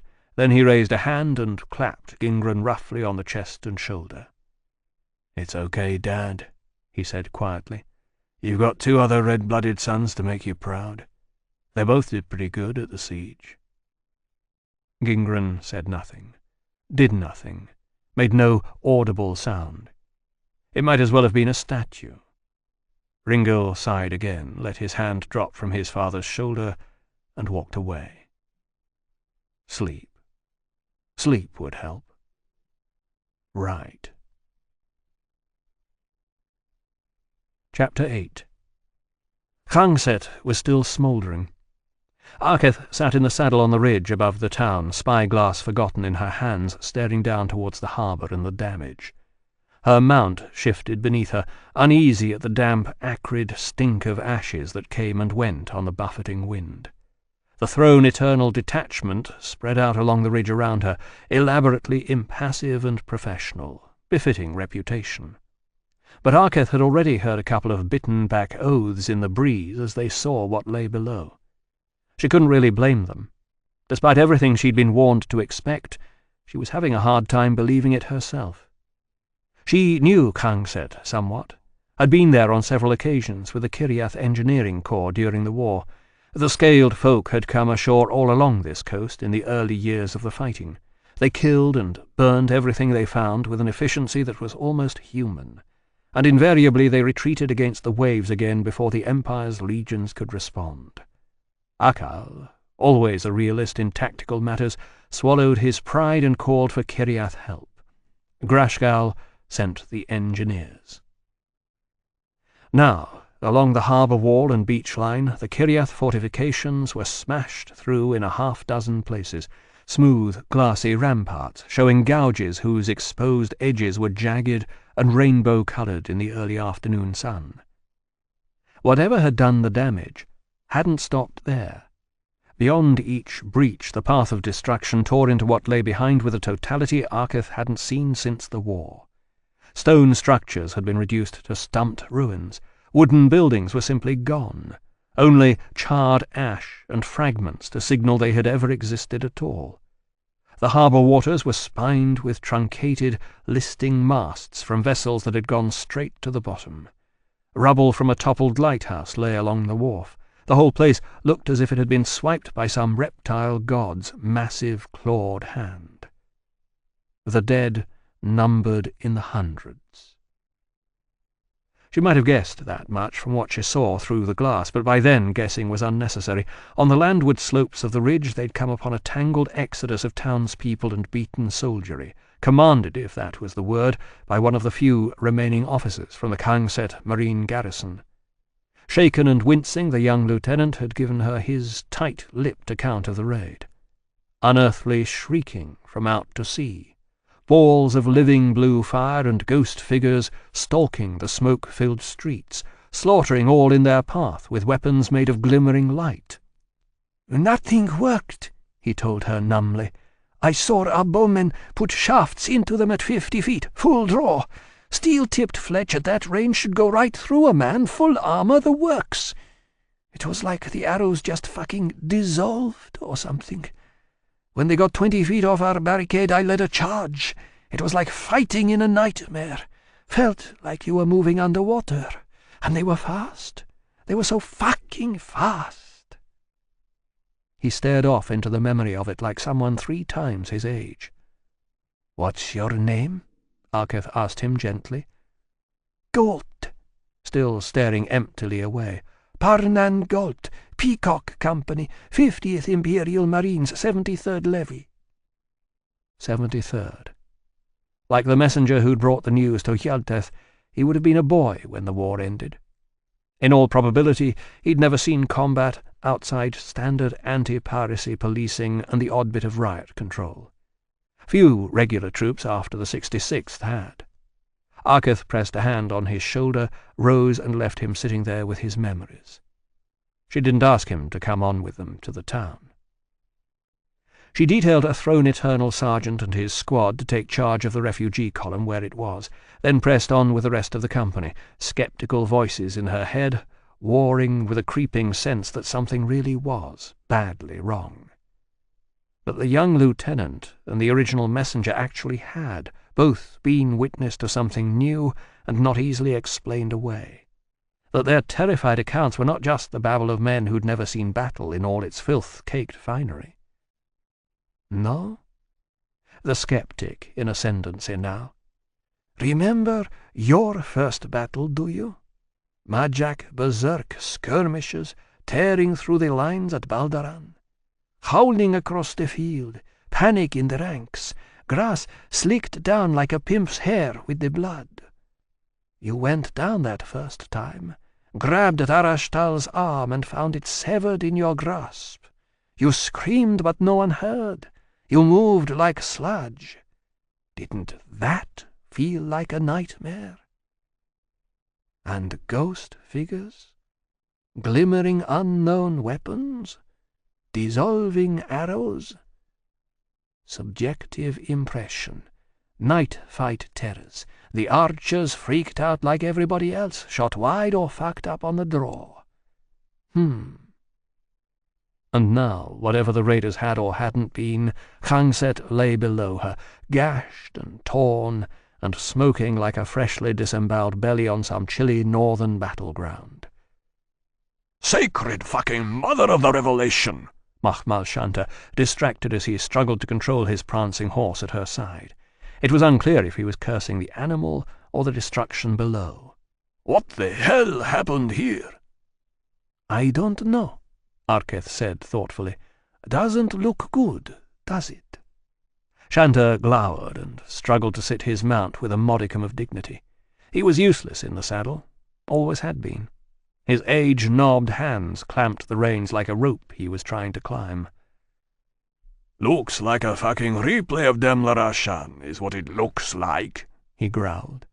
Arketh shook her head. "Dragons didn't do this. There's too much left." "You know anything other than dragon fire that would go through Kiryath moldings that way? God damn this fucking horse!" Arketh reached across and laid a soothing hand on the jittery animal's neck, murmured and clucked to it the way her father had taught her. The horse settled a little, part-way convinced that here at least was someone who knew what was going on and could control it. "Be nice if that was true," she caught herself thinking, perhaps more wryly than current circumstances merited. "Failing that, be nice if humans were as easy to fool as horses." "Hey, Arkady, last time I checked, they were." "Oh yeah, that old warrior disconnect." It came on in full force now, humour bleak and black.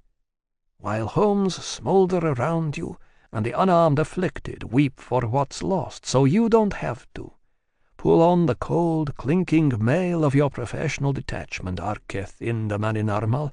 Inhabit it until it starts to feel warm and accustomed, and in time you'll forget you're wearing it at all. You'll only notice when it works, when it stops you feeling the steel-edged bite of something that might otherwise have got through and done you some damage. And then you'll just grin and shiver and shake off the blow, like warriors do." It was a part of herself she'd never quite been able to hate, which was perhaps fortunate because lately that very same amused detachment was proving handy at court. She glanced back over her shoulder, down the ridge to where Pashla Menkarak most holy and revered invigilator first class for the revelation divine, throne eternal attached, sat wrapped in the black and gold cloak of his office and perched in his saddle like a vulture. His head was tipped at an angle to beat the sun's rays, and he was apparently staring directly back up the slope at her. "Motherfuck," she muttered. Shanta saw where she was looking. "You'd better watch what you're saying around him," he said softly. "From what I've seen so far, this one's keen." "Yeah," Arketh sneered. "Well, they all start out that way. Give him a couple of months at court, then we'll see. Be rolling around on a bed of tits and ass getting his dick greased just like all the rest." Shanta rolled his eyes at the vulgarity. "Yes, or maybe he'll remain as immune to court sophistication as you have, Arketh. Ever think of that?" "Guy like that? He lacks my moral core." "Perhaps not. Stories I hear out of the Citadel these days, that's not the way things are moving. They say it's a whole new breed coming through the religious colleges now. Hard-line faith." "Oh, good." Movement down the line. She wheeled her horse about, and the ashen wind blew in her face. Phile Rakan, captain of the Throne Eternal Detachment, was trotting his mount down the rank of his riders towards them.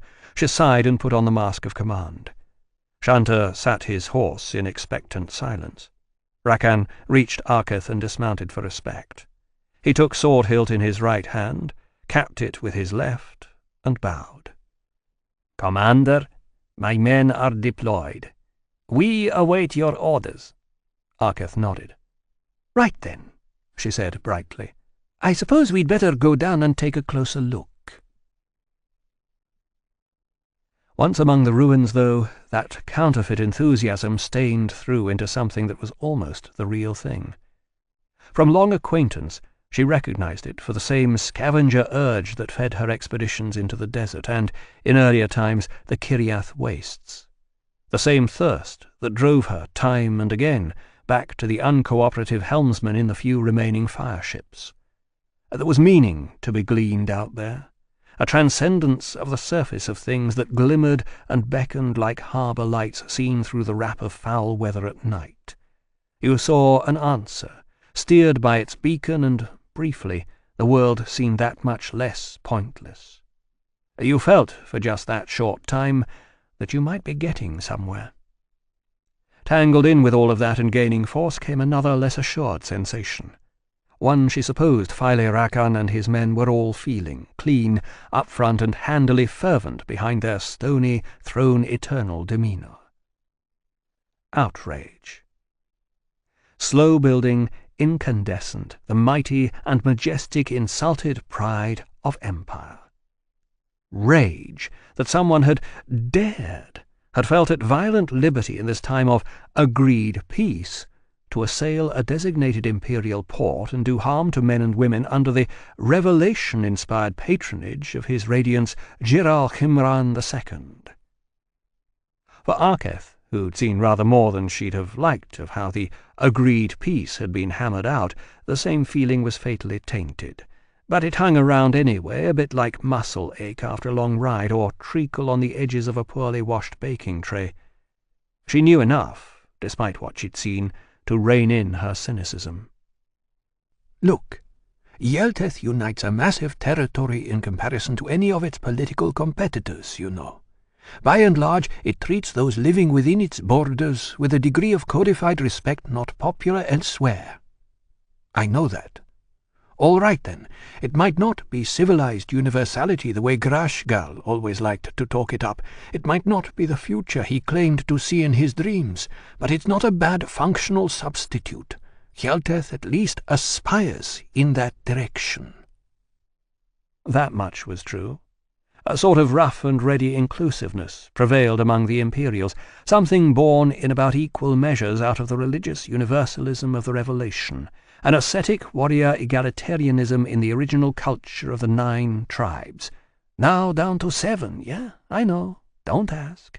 And some shrewdly applied intelligent self-interest. Take up citizenship and the conversion it entailed. Send a couple of your sons to the levy when they are of age. Pay taxes calculated not to drive you and your family into penury or the mountains, and the life of a bandit. Oh, and while you're at it, steer clear of debt and disease. Chances were, mostly, if you did all that, you'd never starve, never have your home burnt down, and your children raped before your eyes, never have to wear a slave collar. With luck, you might even live to see your grandchildren grow up. Is that so bad, Grashkal? Is it? She'd lived her life trying to believe it was not. This, drifting smoke and puffs of ash from footfalls, and a charred child's rib-cage crushed under a falling beam, is not part of the deal. This we do not fucking permit. She stood by the cracked and shiny black charcoal angle of the beam, where it met the last remaining upright timber in the roofless house. The sensation surged up in her throat, took her by surprise. The colder, analytical end of her feelings dropped suddenly away, out of easy reach. The ruin rushed her with its silence. Stench from what was left of the bodies in the wreckage around her, uncomfortably familiar despite the years gone past. Ash and less well-defined muck clogged onto her boots to well above the ankle. Her knives were a pointless weight at boot and belt. Smoke came billowing through the wreckage on a change of wind and stung her in the eyes. "So there you are." Mashmal Shanta stood outside the dwelling, framed in a stone doorway that had somehow escaped the devastation to the wall it was once set in. Off his horse, the engineer seemed to have regained a modicum of good humour. He cocked an eyebrow at the phantom entrance and stepped through, squinted around at the mess, and grimaced. She couldn't tell if he'd spotted the corpses yet or not, but he couldn't have missed the stench. "Seen enough?" She shook her head. Not enough to make any sense of it. "Is that what we're doing here?" Shanta came closer, peering at her face. "You been crying?" It's this smoke. "Right." He cleared his throat. "Well, since you're foolhardy enough to actually want an explanation for all this, I thought you might like to know Rakan's boys have found us a survivor. Maybe we could ask her." A survivor? Here? "Yes, here. It seems while everyone else was stampeding out into the surrounding countryside, this one was smart enough to find a hiding place and sit tight in it." Shanta gestured back out to the street. "They've got her down by the harbour. They're trying to feed her. Apparently she's been living off beetles and rainwater for the last 4 days. Hasn't been out of her hidey hole since the raid. She's not what you'd call calm right now." Great. Arketh looked deliberately around the ruined house one more time. The corner of her gaze caught on the child's crushed rib-cage again, as if each up-jutting, snapped-off rib was a barb made expressly for that purpose. "So let's get the fuck out of here." "After you, m'lady." Out in the street, some of the pressure seemed to come off. Late afternoon sunlight slanted down across the piles of rubble. Birds sweetened the air with song. Down the hill the sea was a burnished, glinting fleece to the horizon. The heat of the day was beginning to ebb. But the ruin stood at her back like a reproach. She felt like an ungracious guest, walking out on mortified hosts. Shanta came past her, woke her from the moment, and broke her free. "You coming?" he asked. Halfway down the road to the harbour with him, she remembered. So what was all that about back there? Foolhardy enough to actually want an explanation. What's that supposed to mean? Shanta shrugged. "Oh, you know, we're not a people that cares much about ultimate causes, are we? Show the flag, roll out the levy, punish someone so we all feel better, doesn't much matter who. Remember Van Beer?" Arketh stopped and stared at him. "I'm not likely to have forgotten it." "Well, there you go then." "I'm not here to show the flag and look for scapegoats, Mahmal. This is a fact-finding mission." "Is that what Girald told you?" The naval engineer pulled a face. "You must have caught him on a good day." They stood locked to a halt on the ash-smeared street stones, listening to the echo of Shanta's words on the breeze, searching each other's faces for the next step. The silence grew rooted between them. The relationship went back, but they didn't know each other well enough for this.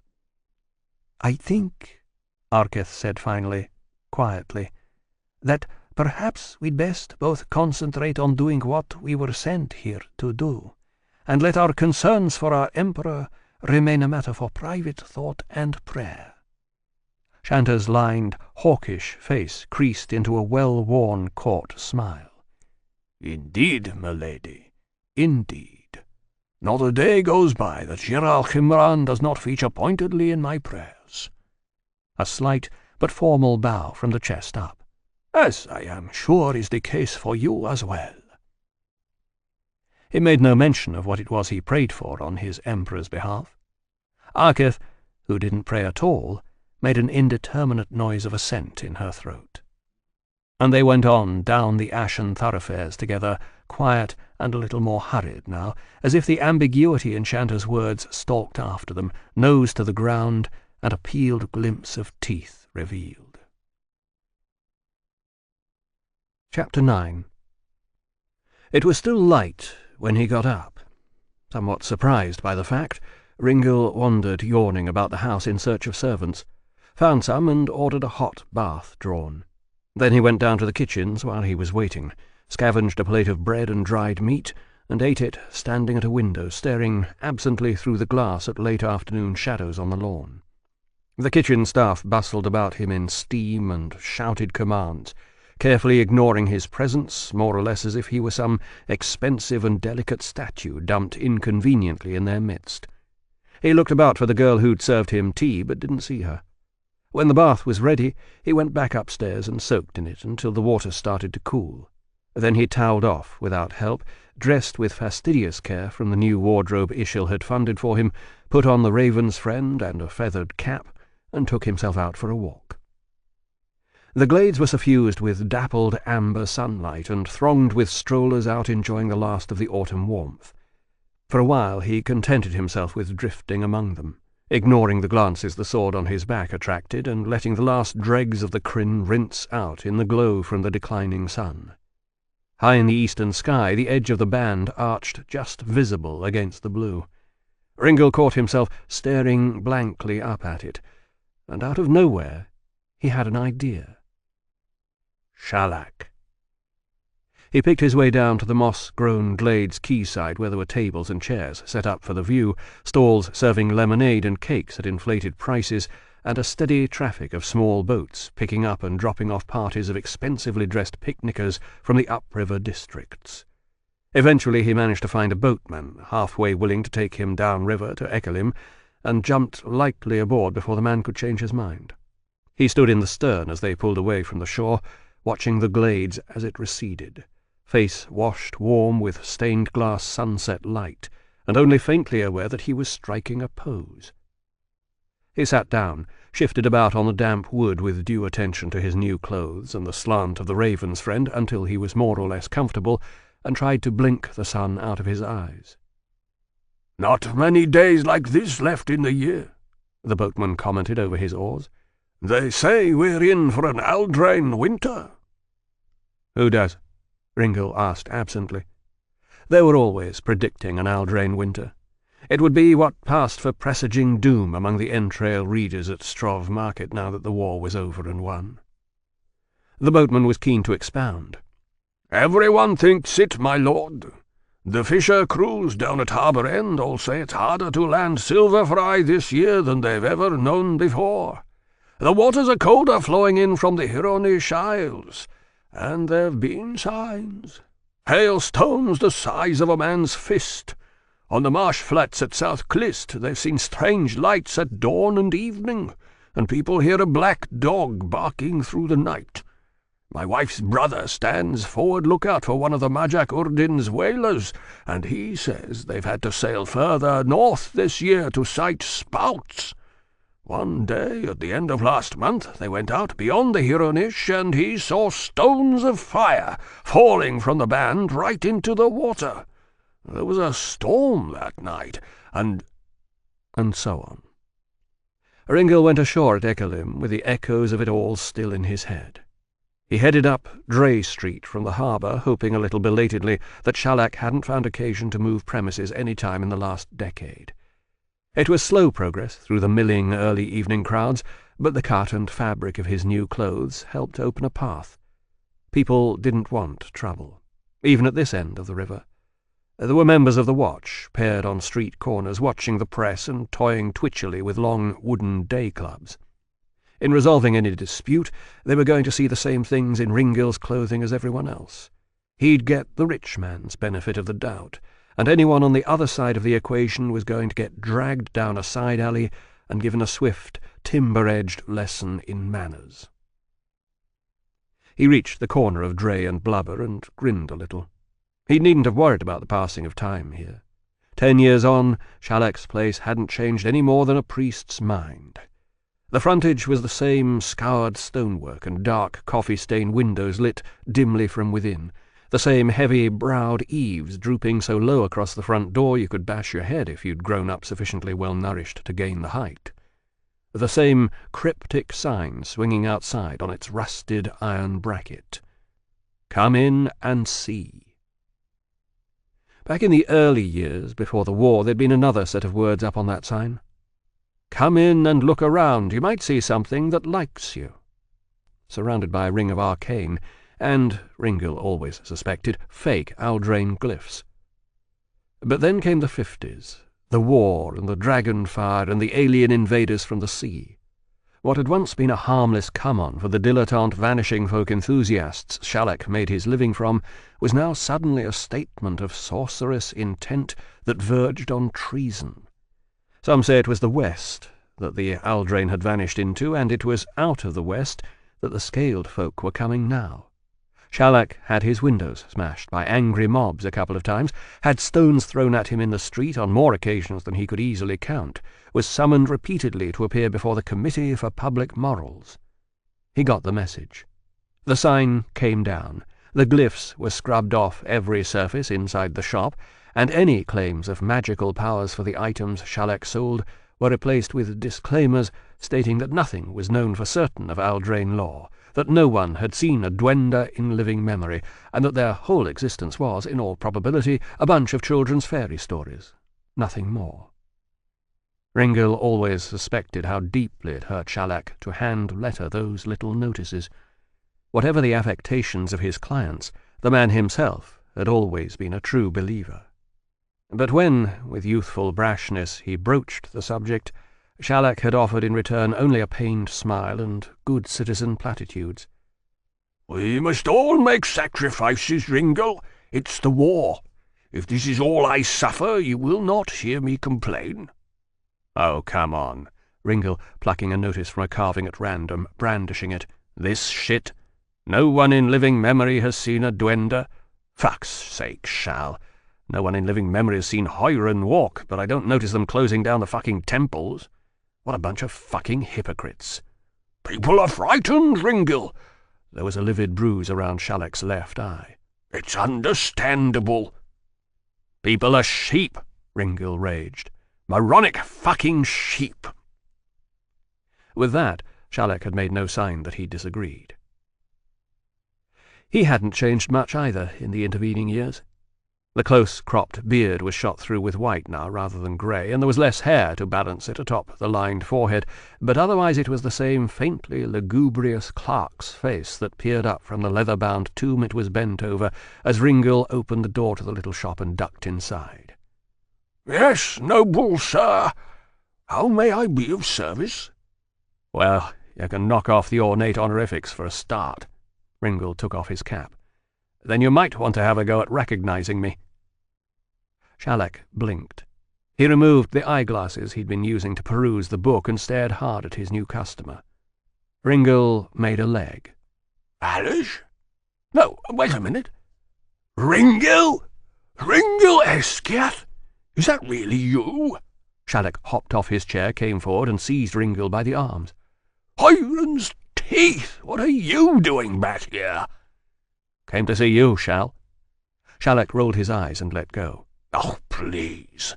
You know Rish is going to claw your eyes out if she sees you batting your lashes at me like that."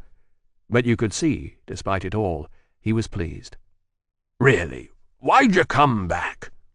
"Long story. Not very interesting." Ringil seated himself on the corner of a table laden with odd lumps of stone, semi-precious gems, and obscure metalwork.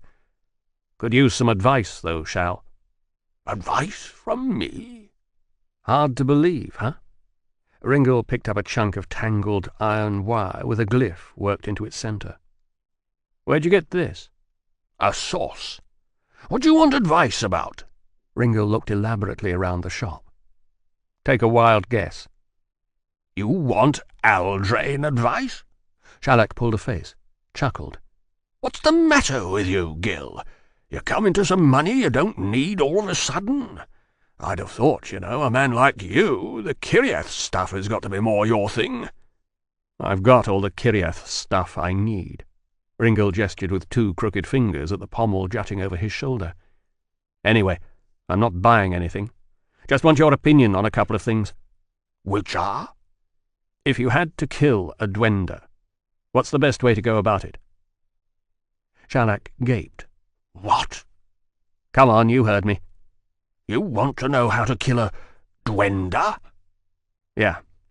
Ringil shifted irritably, picked up a loose thread on his, new fucking tunic. What kind of fucking workmanship did Ishil think? "Yeah, that's right." "Well, I don't know. First off, you'd need to find one to kill. No one's seen the vanishing folk in living memory. I know, like the sign says. But let's assume, just for the sake of argument, I have found one. Let's assume he's in my way. How do I take him down, Shal?" Ringil tipped his head to indicate the pommel of the raven's friend. "Could I do it with this?" Shalak pursed his lips. "It's doubtful. You'd have to be very fast indeed." "Well, that has been said about me on occasion." He didn't add that those occasions had receded increasingly into the realm of memory over the past few years. There were always the stories, of course, the war legends, but who, other than himself, in Jesh's tavern, increasingly wearily, still told those? Shalak took a turn about the cluttered space in the shop. He rubbed at his forehead, dodged a hanging wooden assemblage of wind chimes, grimaced. "Thing is, Gil, we don't really know much about the Dwender. I mean, this stuff I sell is mostly junk." "It is?" The merchant gave him a sour look. All right. I make a living from hints and half-truths and what people desperately want to believe. I don't need you to remind me of that. But the core of this, all this, is something even the Kiriath couldn't map. They fought the Dwender for possession of this world once, But if you read their annals, it's pretty clear they didn't really know what they were fighting. There are references to ghosts, shape-shifting, possession, stones and forests and rivers coming to life at Aldrain command. "Oh, come off it, Shal." Ringil shook his head. "Tell me you're not that naive. I'm looking for a considered opinion here, not something I can get out of any gibbering idiot down at Strov." "That's what I'm giving you, Gil. A considered opinion. Outside of oral legend and a few runic scribbles on standing stones along the west coast, we don't have anything but the Inderath Manal Chronicle to tell us what the Aldrain were really like. It's the only reputable source. Everything else the Kiriath wrote on the subject draws on it, and the Inderath Manal says, among other things, that the Dwender could command water and stone and wood to life." "Yeah, and I knew Majak herders back in the day who thought the Kiriath were all fire-blackened demons." Ringil cranked up an arm, made a jabbering mouth with his hand. "Rejected from the depths of hell to walk the earth in eternal damnation, blab, blab, blab.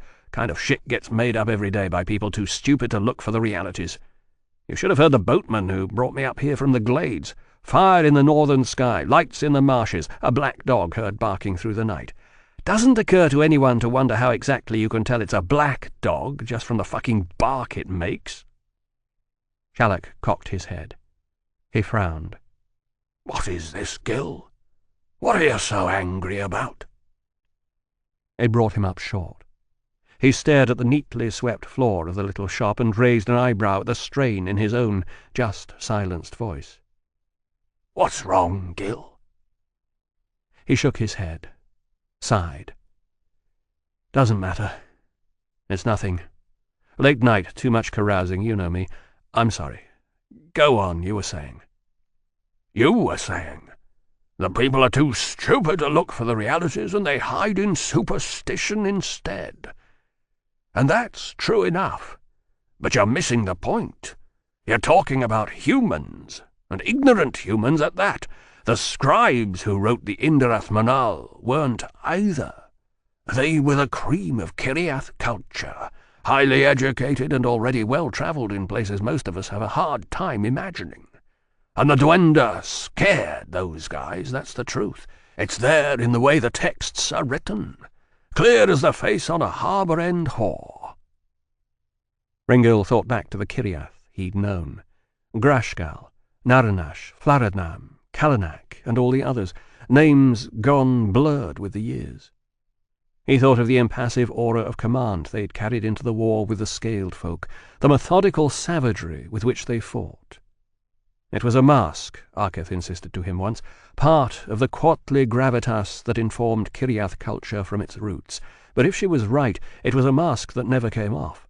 Not even when Naranash bled out on the beach at Rajal, grinning and leaking blood through his teeth while Ringil crouched uselessly beside him. "Looks like you'll have to do the rest without me, eh? Are we winning, lad?" Ringil glanced about. The Hjelteth flank, crumbling and tearing like cheap armour under repeated blows as the reptile advance slammed into them, the criss-cross panic of fleeing soldiery from the shattered lines, and the screams of those broken or burnt or ripped apart all along the beach, the landing barges fleeing back across the bight, evacuating those lucky enough to make the shallows. "Yeah," he told Naranash, "we're winning. Looks like Faradnam held the breakwater after all. We're driving them back." The Kiriath knight spat up blood. "That's good. He's a good lad. Nam, he'll follow through. Shame I'm going to miss that party." He coughed throatily for a moment. "You keep hold of that sword, you hear? Best friend you'll ever have. Friend to ravens, remember that. Make sure." And the reptile peon was on Ringil, long shriek and the rasping scaled impact against his cuirass. He staggered and went over backwards in the sand.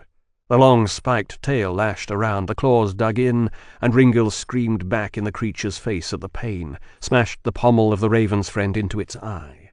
The peon shrilled and its fangs snapped shut inches from his throat. He got his left forearm in the way, guarding, dropped the raven's friend and stabbed two stiffened fingers from his freed right hand into the creature's eye, down past the socket and into the brain behind.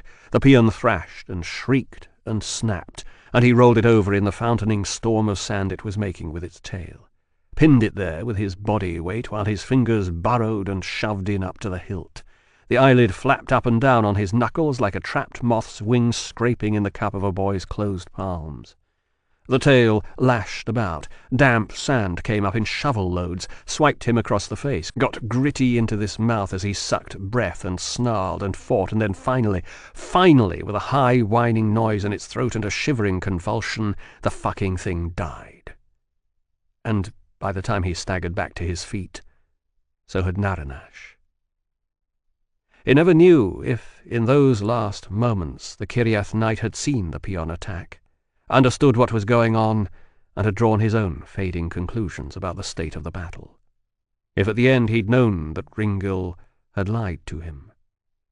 But Ringil had never seen him afraid. "You're sure you're interpreting the texts right?" he asked Shalak.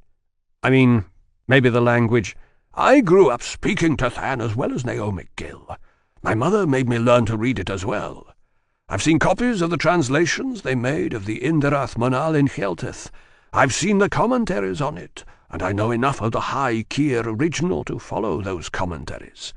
And I'm telling you, Gil, the day the Kiriath went up against the vanishing folk, they were scared." Shalak clasped his hands at waist height and cast his head back a little. Ringil remembered the pose from summer gatherings of the city's Aldrain enthusiasts that he'd attended in his youth. Everybody huddled together and chattering in early evening gloom, taking wine in little fake Aldrain goblets in the tiny gardens at the back of the shop. There was a quote coming. "How should one fight an enemy that is not wholly of this world?" Shal declaimed. "They come to us in ghost form, striking snake-swift out of phantasmal mist, and when we strike back they return to mist, and they laugh low and mocking in the wind.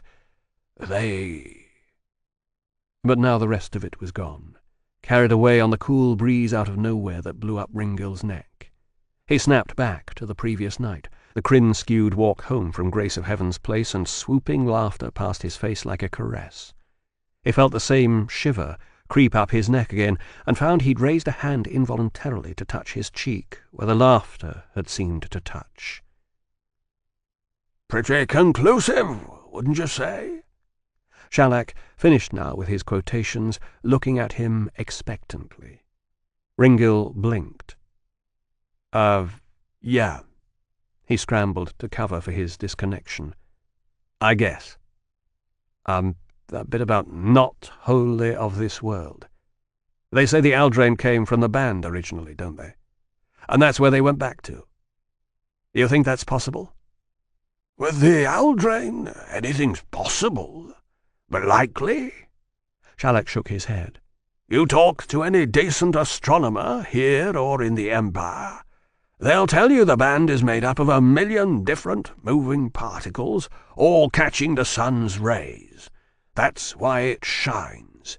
It's like dust motes in a sunbeam. It's just not a solid arch the way it looks. Hard to see how anything could live in the middle of something like that." Ringil brooded. "The Majak believe that the band is a pathway leading to the sky home of the honourable dead, a ghost road." "Yes, but they're savages." Ringil remembered Egar's scarred and tattooed features, slightly surprised at the sudden flare of affection it triggered. It was how the steppe nomad would cheerfully have described himself. "I ain't fucking civilized, Gil," he'd said one campfire night on the march to Hanliag. "That's not something I'm ever going to need." But still, Shalak's automatic sneer went home like a barb. He held down a spurt of unreasonably defensive anger. "I don't know," he said carefully. "You spend any time that far north, you get to see some strange shit in the sky. You should get yourself up there sometime. And anyway, here we are talking about the Aldrain as ghost warriors. So, maybe there's something in it." "Ringil, I really don't think you can stack a bunch of shamanistic gibbering up against the gathered writings of the Kiriath's finest minds and expect it to make a pile the same height." "All right. So you tell me, how did these finest minds among the Kiriath beat the Aldrain?" Shalak shrugged. "With machinery, it seems. The way the Kiriath did most things. There are a lot of references to—" Outside in the street, someone started shouting. Something thumped audibly against the wall. Shalak flinched, perhaps with the old memories, and went swiftly to one of the shop's grimy windows. He peered out for a moment, then relaxed. "That's just Darby," he said. "Another one of his episodes, looks like." "Darby?" Ringil got up and drifted towards the window, ducking the wind chimes. "What's he? A neighbour of yours?" "Thankfully not." Shalak shifted slightly to give Ringil space at his side, and nodded at the scene on the other side of the glass. "Look." In the early evening sunlight outside, the crowds had parted and drawn back, become a silhouetted whole, a curtain closing in on a broad oval of cobbled street. In the centre of this impromptu arena, a solitary figure stood isolated.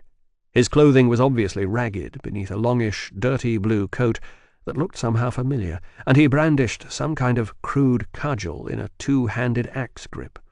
At his feet, a pair of elegantly attired forms rolled about on the cobbles, clutching at themselves where blows had obviously been delivered. "Darby," Shalak repeated, as if that were explanation enough. "And the others?" The shopkeeper pulled a face. "No idea. Clerks at law by their coats. They're probably down from the courts at Lim Cross. Sessions will be turning out about now. Darby doesn't like lawyers much." That much was evident. Darby loomed over the two men he'd put on the floor, lips peeled back off his teeth, eyes staring. His hair was a tangled grey mess, visibly greasy from lack of washing, and he had a beard down to his chest to match. He was saying something to the men, but you couldn't hear it through the window glass. For all of that, the weapon in his hands was absolutely steady. The sinking sun caught on an epaulette buckle, and inside Ringil's Crinzant's tender head familiarity leapt into recognition. He swore softly to himself. And then the watch arrived. 6 men strong, they forced their way through the curtaining crowd of spectators with shoulders and well-judged jolts from the ends of their day clubs. Darby watched them come. They spilled out into the cleared space in a loose group, saw the cudgel, and maybe recognized the coat the way Ringil just had. They glanced back and forth at each other. The stunned men at Darby's feet lay where they were, still prone, dazed in the flooding sunlight, maybe half aware at best of what was going on. No one said anything. Then the watchmen began to spread out, sliding wearily around the edge of the cleared space like coffee in the rim of a tipped saucer, skirting their target, looking to surround and overwhelm. Darby saw it and grinned in his beard. Ringil was already on his way out the door. The first attacker came up on Darby from the rear, just off his left shoulder. It was an obvious move, not hard for him to anticipate. Those in front couldn't, after all, conduct the fight across the living bodies of fallen worthy citizens. Plus, the long shadows cast on the cobbles telegraphed the attack. The watchman came in, swinging his club down, and Darby wasn't there anymore. He'd stepped back and aside, an odd, unlooked-for elegance in the move, almost like dance. The watchman was caught, arms up with the club, falling forward into his move. Darby swung hard with the cudgel held horizontal into the man's unprotected belly and lower ribs. The impact sounded like an axe in wood. The watchman made a choked shriek. The others rushed in as best they could. Darby slid the cudgel clear like it was a sword, but it wasn't. It was rough and blunt, and the watchman's weight was folded over it.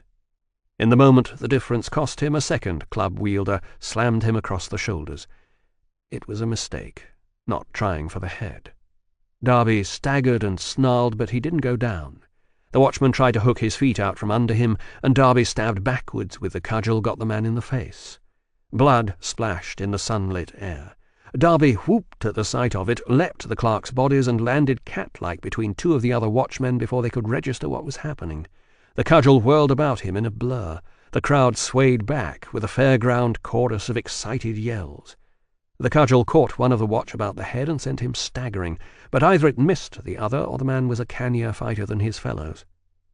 This much Ringil saw as he came through the door. This much he'd more or less assumed. The coat was its own prophecy of how the fight would go.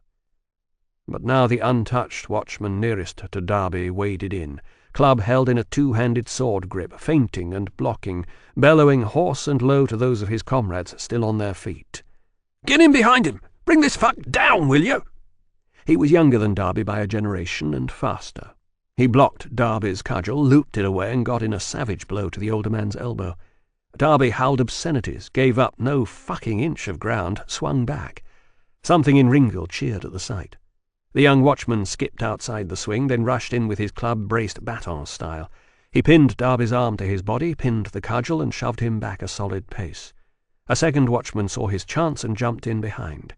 He hooked his day club over Darby's head, took it back hard at the throat, and dragged his victim backward and down, a couple of yards away from where the 2 law clerks were finally sitting up and taking notice. Darby choked and thrashed, and finally went to the floor over his attacker's bent knee. The young watchman stepped up, dodging Darby's flailing feet, and swung a long, hard kick into the downed fighter's groin. Darby squawked and convulsed. The others closed in. The clubs rose and fell. "That's enough! He's down!"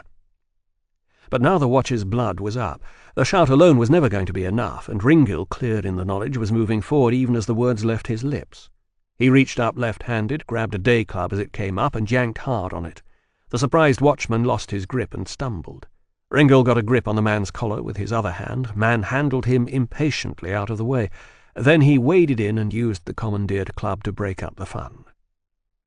Jolt into belly. Smash knuckles on an opposing club, tangle legs, block, shove, hurt. It was a while since he'd fought with a stick. Some village commons contest Jesh had inveigled him into a few years back when Ringil's finances were at low ebb, and the storytelling wouldn't cut it for rent, but the dynamics never really went away. He'd trained extensively with mocked-up Majak staff lances in the academy before they let him loose on the real thing.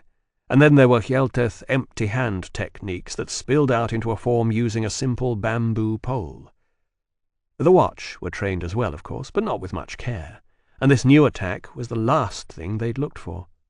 It took Ringil a scant few seconds to drive them off the man on the floor, and then he had them repelled into a wary circle similar to the one they'd approached Darby with in the first place. The difference was, this time 2 of them were already down on the cobbles and out of it, courtesy of Darby's earlier efforts, and the other 4, nursing a host of minor injuries, did not know what to make of this newcomer. I mean, look, man. Moss, soft cloak of blue that quite visibly would have cost them a month's wages, clothes beneath of equally fine embroidered cloth, a sword on his back, a killing calm in his eyes, and the stolen day club, held out, one-handed and pointing as if it were a bladed weapon. Ringil turned very slowly, marking each man along the shaft of the levelled club, daring them to come back at him. "I think you made your arrest," he said evenly. "Let's call it a day, shall we?" "You're interfering with watch business," blustered the young fast one who'd pinned Darby up in the fight. "That man's a known public nuisance." "Maybe so." Ringil sidestepped, eyes still on the circling watchman, and prodded Darby's prone form with his foot. Darby groaned. "But I don't see him in a state to make much mischief now. Do you?" "He assaulted people. He's got a history of it." "Well, we're none of us historians here. Where are the injured parties?" Unfortunately, the 2 law clerks hadn't run off. They were still hiding in the crowd. Now they trod forward, clothes in disarray, faces flushed, and bearing some small scrapes. Ringil spared them a glance. "You got in a fight with this man?" "He attacked us," spluttered the most distressed-looking of the 2 men. "Unprovoked.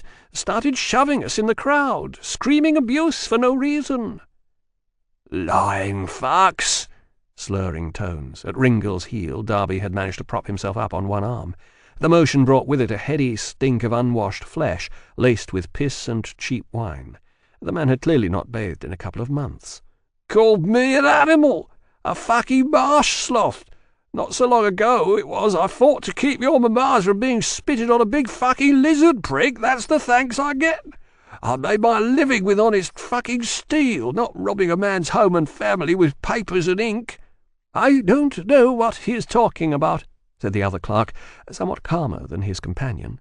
He seemed, perhaps with an eye sharpened by his profession, to have taken stock of Ringil's attire. "But from the state of the man, I think it's pretty clear who you can believe here." "That's a skirmish ranger's coat he's wearing," Ringil said, trying not to breathe through his nose, "which suggests he was considered good enough to give his life for the city once. Perhaps there's something in what he says." The clerk flushed. "Are you accusing me of lying, sir?" "If you choose to take it that way." A slight hanging silence. The crowd watched, lapping it up. The clerks looked uneasily at one another. Neither were armed beyond short ceremonial poniards they clearly had no idea how to use. "Look," one of them began. Ringil shook his head. "You don't look worse than shaken up, either of you. Nothing a visit to the baths won't ease. In your place I'd cut my losses and go home. Think of it as a valuable lesson in manners." He held their gaze for the time it took to make sure they'd do as he said. Watched them push through the gathered spectators and away, muttering angrily at each other, a couple of backward glances, nothing more. The crowd swallowed them, and chattering broke out in their wake. No one among the spectators seemed too upset by the way things were sliding. Ringil turned his attention back to the watch. "Seems the plaintiffs are disinclined to press the matter," he said easily. "So what do you say? Shall we show this old soldier here a little civil leniency? Turn him loose with a warning?" A scattering of murmurs through the crowd. It sounded like agreement. "Here, fucking here!" croaked Darby, trying to get up. He didn't make a very good job of it. He slipped and fell on his backside, staying there, bleeding from a bad cut above the eye. The spectators laughed. Ringil felt a hot stab of anger, held it down. "Oh no, the unpaid debt," Darby mumbled, blinking around at the laughter from his seat on the ground. The air was redolent with his stench now. It wafted with his every move. "The life and limb in honour given." The young watchman snorted. "Fucking old soldier, my arsehole. He's quoting that shit off the Grell Memorial. Any beggar with half his wits can do it. And this one's a drunk fucking pervert to boot. Ask anybody around here. Always causing trouble, exposing himself to the good women of the neighbourhood, abusing the citizenry, day and night. And as for that coat, the fucker probably stole it off a corpse down at Pauper's Landing. Yeah, one of his fellows jeered. Hasn't washed it since, what my nose is telling me. Some skirmish ranger. Ringil nodded at the two members of the watch who were still out cold on the cobbles. He fought remarkably well, don't you think, for a drunk pervert beggar? He jumped us, said the young one. He got lucky. Ringil met the young watchman's eye and held it. If he'd had a bladed weapon, you'd all be dead men now. You're the ones who got lucky today. The watchman looked away. Just doing our jobs, he muttered. Ringil spotted the opening, moved smoothly into it. Yes, and I'm sure it's thirsty work. Look, I have an idea. I'm a man of some means and a soldier myself, and I suppose this old war-horse has captured my sympathy, but that's no reason to expect honest men like yourselves to put aside your bound duties in keeping the peace. Perhaps, in view of the trouble you've had, I could stand you all a flagon or two at that tavern I see across the street there. A hesitant look chased its way round the four watchmen. One of the older ones nodded at their two comrades, stretched out on the cobbles. What about them? Yes, I imagine they'll need some small medical attention. Ringil spurred the shifting mood on, tossed his commandeered day club onto the cobbles, and reached for his purse instead. And I'd be more than happy to foot the bill for that as well. It's only right. And it's only Ishil's money, which is only Gingren's money in turn. Someone in the crowd cheered, and it spread. Ringil forced a smile against the applause until it felt real. He opened the purse and held out a loose palmful of coin. "Who's in charge here?" he asked. Chapter 10. Robed and hooded astride an undistinguished horse, Poltar the shaman reached the gates of Ishlin Itchen as night was falling. A pair of burly Ishlinak sentries ambled up to meet him, amiably enough, but at lance point nonetheless. Their captain came out of the flicker-lit brazier warmth of the guard hut, grinning and blowing on his hands. 12, he said, yawning. The levy is 7? Poltar said stiffly. Well, night-time rates. The captain stamped his feet, coughed and spat. Gets cold at night, you know. It's 12. You coming in or not? Ordinarily, the shaman would have used his status to demand free entry, or failing that, at least beat the price back down with some arcane threats. But right now he preferred to give up the handful of coins, stomach the extortion, and stay anonymous. He had business in the town not normally approved of in holy men, and besides the stories of his shaming at the Dragonbane's hands spreading far and wide, he wasn't sure exactly what status he now had, even this far from the Skaranak tents. He would not be laughed at, whatever the cost. The levy paid, he passed under the wooden wall and clopped slowly through the narrow streets of the settlement, cursing Edgar ceaselessly under his breath and ducking to avoid the low-level washing lines strung from house to house. Ishlin Itchen, though the name might rather grandiosely mean City of the Ishlinak, could only by a generous stretch of the imagination lay claim to the title. It was less a town than a sprawling winter camp with walls, a bright idea based on milder climate and a couple of advantageous meanders in the river Janarat. About a century ago, encouraged by these factors and the burgeoning possibilities of trade with the south, a hard core of Ishlinak ancestors started replacing their tents with more static constructions. In time they gave up the nomad life altogether. Why chase your livelihood across the freezing steppe, they must have reasoned, when it may quite possibly come directly to your campfires and offer itself for slaughter? In time they were proved right. The focal point offered by Ishlin Itchen brought merchants out from both the Trelane League and the Empire, eager for trade and delighted not to have to live under canvas while they were about it. Mirroring the attraction from the other side of the market, the herdsmen from the other Majak clans started bringing their produce to Ishlin Itchen in preference to other, closer, but less lucrative temporary venues across the steppe. Secondary industries sprang up, catering to the influx. The essentials at first: bakeries, butchers, whorehouses, and taverns. Then stables, established horse traders and fixed smithies with decent-sized furnaces, finally supplying high-quality steel. The young men of the Majak came to Ishlin-Itchen to outfit themselves and to swagger in the streets. Recruiting officers from the south, once forced to ride the steppes from band to nomadic band and track down promising fighters by word of mouth, now found it infinitely easier to maintain an office in the fledgling town and wait for the recruits to come to them. So the cabins of Ishlin-Itchen became stone and mud brick houses, sometimes even rising more than a single story high. The streets began to be cobbled, a technique taught to the Ishlinak by unemployed Trelane architects seeking refuge from another economic downturn in the League, and as neighbouring clans began to show an unhealthy interest in the rapidly accumulating wealth, the whole settlement was hastily walled and fortified. Finally, the diplomats arrived from the League and the Empire, setting a seal upon the place. They tended to regard Ishlin-Itchen as a hardship posting, to be endured in the climb towards more rewarding appointments elsewhere, but while they were there, they pushed for anything that might ease their discomfort a little. Plumbing improved, public order patrols were instituted. The more important thoroughfares were torchlit by night, often for their entire length. The house Poltar wanted was not on one of these streets. It stood in the seclusion and gloom of a darkened side alley by design rather than economic necessity.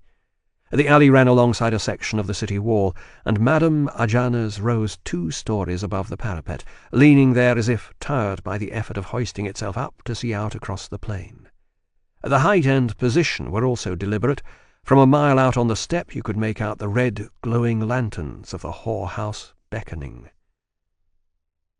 In the alley the brothel was no more subtly appointed. The windows were brightly lit within, and those of Ajana's girls not working were paid to sit in plain view displaying their wares. Incense and softly thudding music smoked out into the street, catching at the throats and ears of those whose eyes were not already captivated by the spread-legged, arch-backed postures of the girls in the windows. A luxurious velour drape curtained the open doors, meant to imitate the drop-flap of a yurt, and above hung a wooden sign announcing it as Ajana's place, a name that in the Majak tongue had a crude and fairly obvious double meaning. Poltar climbed down off his horse, slipped coins, more fucking coins, to the impassive attendants at the door and let them lead it away. He stepped through into the dimly lit chamber beyond and put back his hood. He was recognized by some of the girls, but none of them smiled at him the way he had sometimes noted that they did with other customers. He gathered in their flinching glances with satisfaction. This was as it should be. He wasn't some drunken herdsman, easily muzzled with a fat tit and coaxed to a bleating climax in a mother substitute's arms. Not some child-hearted brute content to smother himself in a welter of female flesh. He was Poltar Wolfeye, chief shaman to the Skaranak. He was a man of power, and he had long ago in his initiation broken the bonds that women wove over men. Ajana came towards him with her painted smile. "Shaman, you honour us again so soon. What's your pleasure? Will you have the upper room?" He nodded a curt assent. "Then I'll have a girl prepared. Come and join me while you wait. A glass of wine, some sweetmeats." She snapped her fingers, and an effeminate tray-bearer came hurrying. Poltar averted his face in distaste. Ajana muttered something in the man's ear as he set down the tray, and he withdrew, nodding. Poltar settled onto the cushioned couch and accepted the goblet Ajana proffered. The vague, restless anger that had consumed him since his confrontation with the Dragonbane began to solidify into something more tangible in the pit of his stomach. He felt a slight shiver of anticipation. "The new girls are very eager," said the madam, keenly attuned to her customers' moods and massaging where it would do most good. "Hot young sluts from the League, looking for a big Majak prick to suck." The shaman shifted impatiently. "Just make sure she's not drugged like the last one. I want her to feel what I'm doing." Yes, that was a most lamentable error."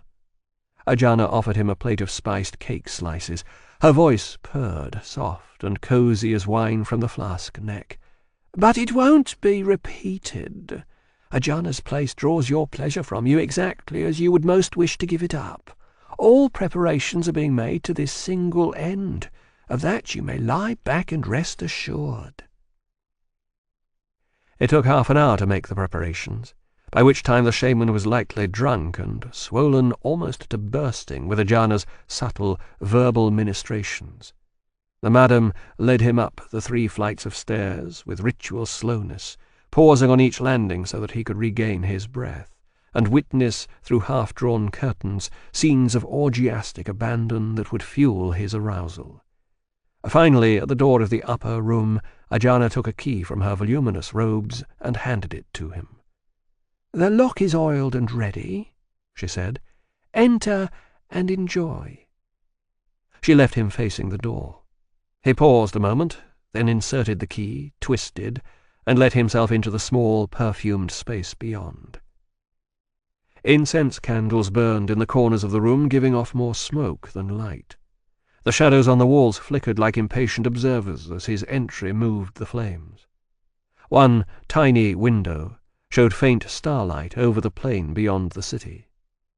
In the centre of the room, the girl was roped to an inverted Y-frame that hung suspended on a pulley system, her arms bound together above her head, her legs spread along the arms of the Y. Her limbs gleamed with recent oiling, and the mass of dark hair around her face was still damp. She was made up in the southern fashion, eyelids heavy with kohl, and cheeks painted with Hjelteth symbols, though she was fairly clearly of Trelane stock.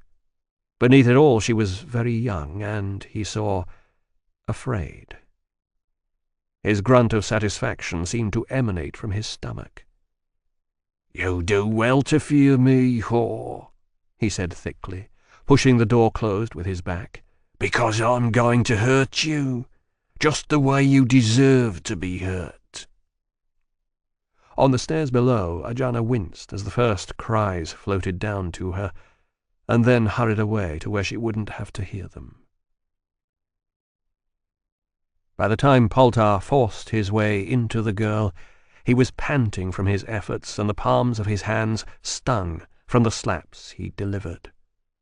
He seized the pulleys and worked them, moving both Y-frame and its load down to where he could gloat over the rapidly bruising flesh.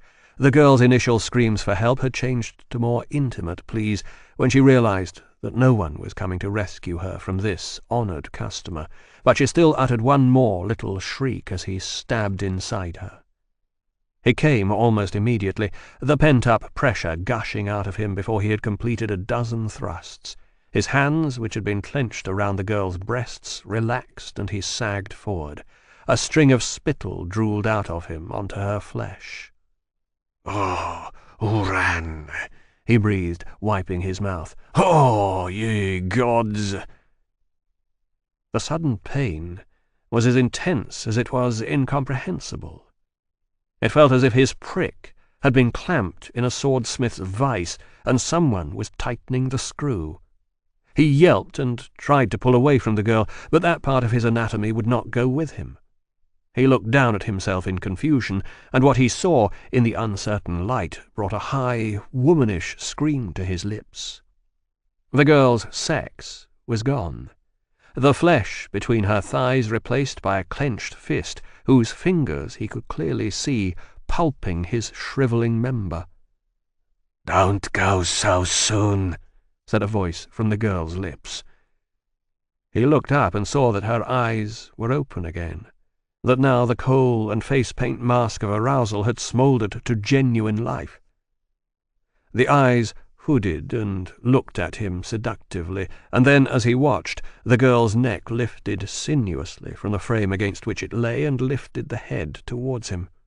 He leaned as far away as he could, but it came after him like the head of a snake, little crunching and popping sounds emanating from the vertebrae as they stretched. The muscles in the girl's face writhed in the flickering light of the candles, as if whatever was using her had not recently worn human flesh. "You called upon us," the voice that was not a young girl's said ironically. "To what purpose?" "Uran?" the shaman managed, trembling like a man with a high fever. "Not I." The face glided fractionally nearer, attempting a smile. "But close. I believe you know me as Kelgris." Even in the extremity of his terror and pain, Poltar had a moment to be puzzled. Kelgris, mistress of first blood and the falcon, belonged to the mewling rituals of the Voronak, was supplicated by young lovers, pregnant women, and the odd wizened female herbalist. Among the Skaranak she'd long been ushered into obscurity by the warrior rituals. Her name cropped up as a curse used by small children, and the butt of various lewd jokes about the magic afterlife. But beyond that— The girl's face hissed at him, very much like the serpent it appeared to think it was. "Beyond that is a level of intelligence, O Poltar of the dozen mighty strokes, that your kind will need millennia to assemble. What is rather more important here is that you have asked for the intercession of the dwellers. You begged for us in your prayers and your dreams. You cut the throats of small animals for us at every opportunity and drank the blood. You burnt pots full of that rather overstated incense you seem to believe gets our attention. You wanted the dwellers. Well, now you're going to get them, and they won't be the playmates you envisaged. Of that you may lie back and rest assured." The thing inside the girl mimicked the words of Ajana an hour earlier with evident relish. "I bring a message from my brother Hoiran, the one you call Oran. That message is, wait and watch." The shaman dropped one hand to the burning pain between his legs. "Will Oran revenge himself on the Dragonbane?" he gritted. "Will I be vindicated?" "That," said Kelgris sweetly, "depends upon your conduct. If you behave as is fitting in a wayfarer of the Sky Road, you may make some headway. Displease us, and I shall make a plaything of your soul in the ice hell beyond the world, or something. As for this—" The fist at the juncture of the girl's thighs unbent its index finger without loosening the vice-like hold it had on Poltar's prick. The finger flicked bruisingly at his fright-shriveled scrotum. "This might conceivably amuse my brother on a bad day, but me it does not amuse. A holy man must be chaste if he is to channel his energy where and when it is most needed. Chaste. Do you remember the meaning of that word?" The hand squeezed tighter still. Poltar felt skin split, and then the sudden wetness of blood. "Yes," he shrieked. "Yes, chaste!" "You will not spill your seed in this fashion again, without my permission. Do I make myself clear?" "Yes, yes, yes!" Now he was weeping from the pain. The hand released as abruptly as it had clenched, and the shaman reeled backwards, stumbling and collapsing to the floor. "Then abase yourself," said the voice, still sweetly reasonable. "Abase yourself and, rejoice that the gods have returned to you." The shaman flung himself flat before the staked body on the frame. Contact with the rough floor stung his mutilated prick, but he stayed immobile, quivering and gibbering and praying, until voices and an urgent hammering on the door of the little room brought him to his senses. He looked up, wild-eyed and shaking, and saw that Kelgris had gone, leaving nothing but stillness in her wake. The room was dark, the candles snuffed out. Light from the window made a gaunt silhouette of the Y-frame where the body of the girl was still tied, neck lolling, broken and stretched and twisted to one side, eyes wide open in mute accusation. Kelgris's smile was still pressed on her dead mouth. Chapter 11. It took the best part of an hour to fix everything up. As with any aftermath, the trick was in the momentum. "You keep everyone moving," Floridnam had told him that day from his stretcher in the surgeon's tent. hoarse breath, face knotted with the pain he was swamped in. Summer rain hissed down on the other side of the canvas. Outside, the slanted ground would be turning muddy and treacherous underfoot. "Don't give them time to think. Don't give them time to bitch and moan. They want orders and certainty from you, nothing more. You find that certainty, Gil. Fake it if you have to, but you get them out of here. You get them moving." He did not survive the surgeon's table. And out across the mountain's flank, the broken remnants of the expeditionary force huddled miserably against the rain, male and once gaily coloured uniforms like a variegated mould on the landscape. Framed in the tent flap, listening to the gritted shrieks and grating kitchen sounds of surgery at his back, Ringil stared out through the downpour, with no earthly clue how to get done what Faradnam wanted. The Kiriath war machines were lost, abandoned in the rout. The injured and dying numbered in the hundreds. The lizards were coming. Gallows Water was 2 days' hard march, south and east over steep, exposed mountain terrain. You keep everyone moving. So, nothing ever changes, huh, Nam? Get the injured watchmen back to their senses and their feet. Downplay the obviously quite serious harm Darby's assault had done them. Cold water from Shallak's yard pump and some judicious slaps. Ferry the whole squad amidst a sudden crowd of well-wishers, backslappers and general hangers-on across into the tavern. Get the wine flowing and paid for in quantity enough to keep everyone clustered there. Call for music. Sip at the god-awful vintages the tavern had to offer. Keep the smile pinned on your face. Watch the whores move sinuously in on the company like cats after scraps. Play the role of gracious noble with the common touch, until memory and rancour for the fight fogged out and faded in the general merriment. Leave. Ringil slipped away as the singing took hold, got out to where a soft blue dusk was stealing up the street from the river. Overhead the band was out in all its shimmering glory. The thoroughfare had more or less emptied now, only a handful of people hurrying home, and the lantern-jacks with their ladders to disturb the evening. Compared with the raucous heat of the tavern, it was very cool and quiet. Ringil crossed the street back to Shallak's shop, saw that Darby was sitting huddled on the doorstep. On the way across to the veteran, he scooped up an abandoned day club from the cobbles and twirled it through the air with absent-minded dexterity. "Souvenir?" he asked, holding out the club. Darby shook his head, patted the cudgel that was propped between his knees and cuddled into his shoulder like a sleeping child. "I'll stick with old Lurlin here. She's seen me right enough times." "Fair enough." "I'm much obliged to your worthiness, for the intervention, I mean. I think they had the best of me there." A hand rose to touch his bruised and blooded face. The fingers came away clotted with gore. Darby grimaced. "Yep, caught me a good one here, and I'd say the ribs are cracked again." "Can you walk?" "Oh, yes. Darby can always move on, sir. Be out of your sight directly. Only stayed to thank you." "That's not what I meant." Ringil reached for his depleted purse, dug out a fresh handful of coin. "Look, I want you—" The veteran shook his head emphatically. "No, sir. Wouldn't hear of it. The kindness you've done me already, that's more than most would dare these days. Those pretty bend-over boy clerks with their sodomite fucking lawyers, they've got this whole city by the balls. Means nothing to any of them that a man once fought the lizards for them all." "I know," Ringil said quietly. "Yes, sir. I know you do, sir." The look on Darby's damaged face changed. It took Ringil a couple of seconds to nail the new expression for what it was. Shyness. "Saw you at Rajal, sir.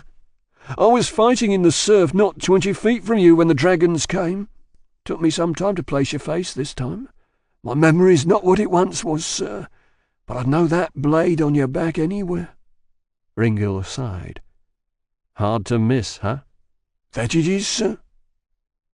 The evening gloom closed in on them. Across the street, a lantern-jack burnt his fingers and cursed in the quiet. Ringil prodded at a loose cobble with the day club. He was finding it easier to ignore Darby's unwashed stink, now he was used to it. He'd reeked that way himself often enough during the war. "I'm afraid I don't remember you from Rajal at all," he said. "No reason why you should, sir. No reason at all. There was a lot of us that day. Only wish I'd been there with you at Gallows Gap." Now it was Ringil's turn to grimace. "Careful what you wish for. We lost a lot more men there than we did at Rajah. Chances are you'd be pushing up daisies now if you'd been in that fight." "Yes, sir. But we won at Gallows Gap." From the tavern, suddenly, explosive laughter and a new song.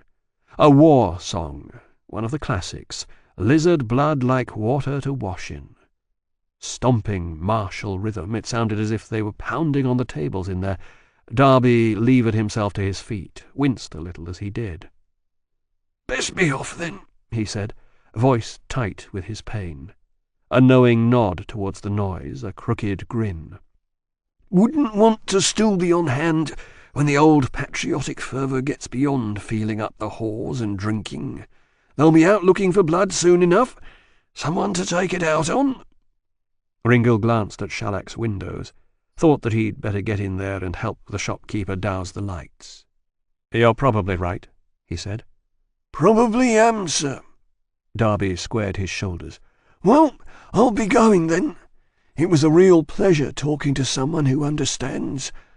Only sorry you find me in such straitened circumstances. I wasn't always this way, sir." "No, I don't suppose you were." "It's just the memories, sir. Things I saw. Things I had to do. Feels like they're branded in my head, sir. Hard to let it go sometimes. The drinking helps, and the flandrine, when I can get it." He fiddled awkwardly with his cudgel. Wouldn't meet Ringil's eye. "I'm not what I once was, sir. That's the plain truth of it." "We're none of us what we once were." Ringil staved off his own brooding with an effort, looked for something good to say, something Faradnam might have approved. "Seems to me you gave a pretty good account of yourself, all things considered. One of those watchmen has smashed ribs for sure, and the other can't focus on anything. I'd say you gave him a solid brain fuck with Lurlin there." The veteran looked up again. "Well, I'm sorry for that, sir. They're not bad men. I had an uncle in the watch myself years ago. It's a tough job. But they meant to have me, sir. You saw that." "Yes, I did. And like I said, you gave a fine account of yourself." It got a smile. "Oh, but you should have seen me at Rajah, sir. They had to drag me onto that evacuation barge." "I'm sure they did." They stood there for a couple of moments. The martial anthem went on, muffled by the tavern walls, but swelling. Darby shouldered the cudgel, thumped his hand to his chest in salute. "Right, sir. I'll be going." Ringil dug in his purse again. "Listen." "No, sir. I won't impose on your kindness any further." He kept his free hand clenched and at his chest. "Absolutely not." "It's not much.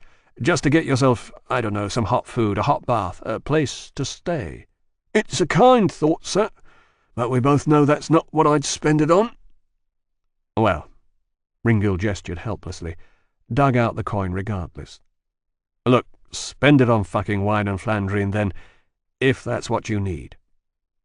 The fist came halfway uncurled. Something moved in the veteran's face, and this time Ringil couldn't identify what it was. He pressed the handful of money forward. "Come on, one old soldier to another. It's just a favour in hard times. You do the same for me." Darby took the coin.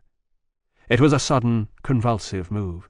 His hand was rough with accumulated dirt and grit, and a little hot, as if from fever. He looked away as he stowed the money somewhere in his rags. "Much obliged to you, sir, like I already said."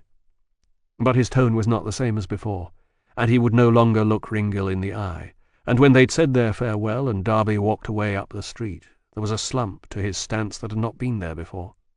Ringil watched him go, and belatedly he made sense of the change he'd seen in the veteran's face, could suddenly name the emotion behind it. Shame. Shame and a kind of disappointment. In some way Ringil could not pin down. It seemed he'd failed the man after all. He stood in the gloom and stared after Darby for a moment more, then shrugged irritably and turned away. Not like he'd just stood by and let the watch work the guy over for Hiram's sake. Not like he hadn't tried. He rapped curtly on the shop door at his back for entry, listened while Shalak bustled audibly across from the window and unlatched to let him in. "All right?" the shopkeeper asked as he closed the door again. "Yeah, sure. Why wouldn't it be?" But later, helping Shalak close up the shop, he looked at his hand by lamplight and saw that Darby had left a grubby smear across the palm. It proved surprisingly hard to wash off. He got back to the glades later than he'd planned, with very little to show for the day's excursion beyond a couple of scrapes on his hands and face and a largely empty purse. The ferryman who brought him upriver had no conversation, which Ringil counted a blessing. He sat in the stern of the boat while the man bent to the oars, huddled against the river damp and brooding over Shalak's vague hints and pointers. "They come to us in ghost form, striking snake-swift out of phantasmal mist, and when we strike back, they return to mist, and they laugh, low and mocking in the wind." Great. Esgath House was ablaze with lanterns when he came up the drive, and there was a carriage standing outside the main doors, horses quiescent in the traces, coachman sharing a flask of something with another attendant. Ringil eyed them up and down, didn't recognize their livery, or the crest painted on the sides of the coach. Something colourful, a stylized wave on a background of marsh daisies. He shrugged and went in through the door, which stood slightly ajar, as was customary this early in the evening. One of the house's own attendants met him inside. "Who's the visitor?" Ringil asked, as he handed over cap, Raven's friend, and cloak. "The Lord Administrator of Tidal Watch, sir." The attendant piled up the sword and clothing in his arms with practised ease. "He has been waiting in the Riverside Library for 2 hours." "Sounds like a fucking sinecure post if ever I heard one," Ringil said grumpily. "Who's he waiting for?" "For you, my lord." Ringil shot the man a sidelong glance. "Really? Here he comes now, sir." Ringil followed the direction of the attendant's nod and saw a richly dressed young man streaming towards him out of the library door. He had time to take in russet tunic and cream breeches, sea-stained leather boots, and a court rapier rigged at one hip, features that looked vaguely familiar under the flush of rage, and a neatly trimmed beard.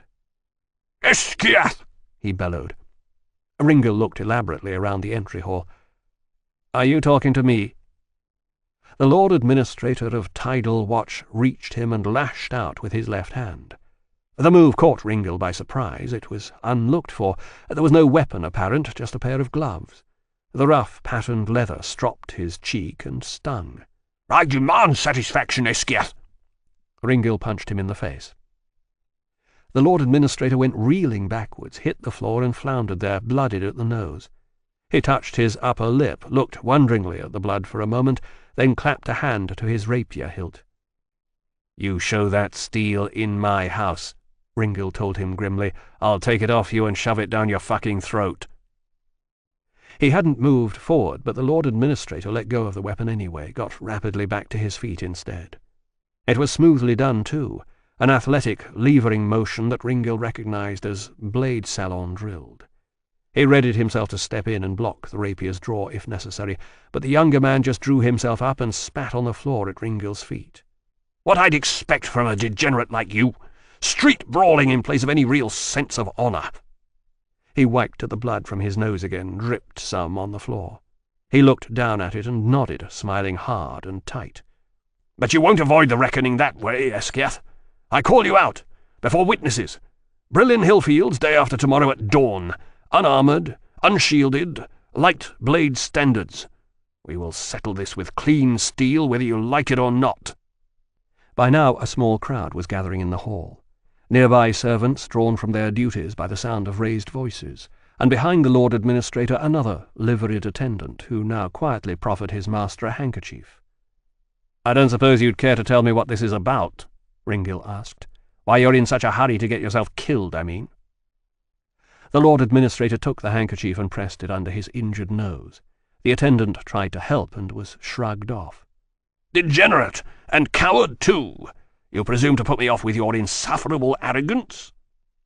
Something about the formality of speech twitched at Ringil, some trace of similarity to go with the oddly familiar features. He covered for it with a roll of his eyes and a brief, mannered sigh. "If we're to do this by the book, Lord Administrator, then it is customary in a challenge to announce the origin of your grievance. I haven't been in this city since the war, at which time you look to have been barely out of your cradle. It's hard to see how I may have given you offence." The other man sneered.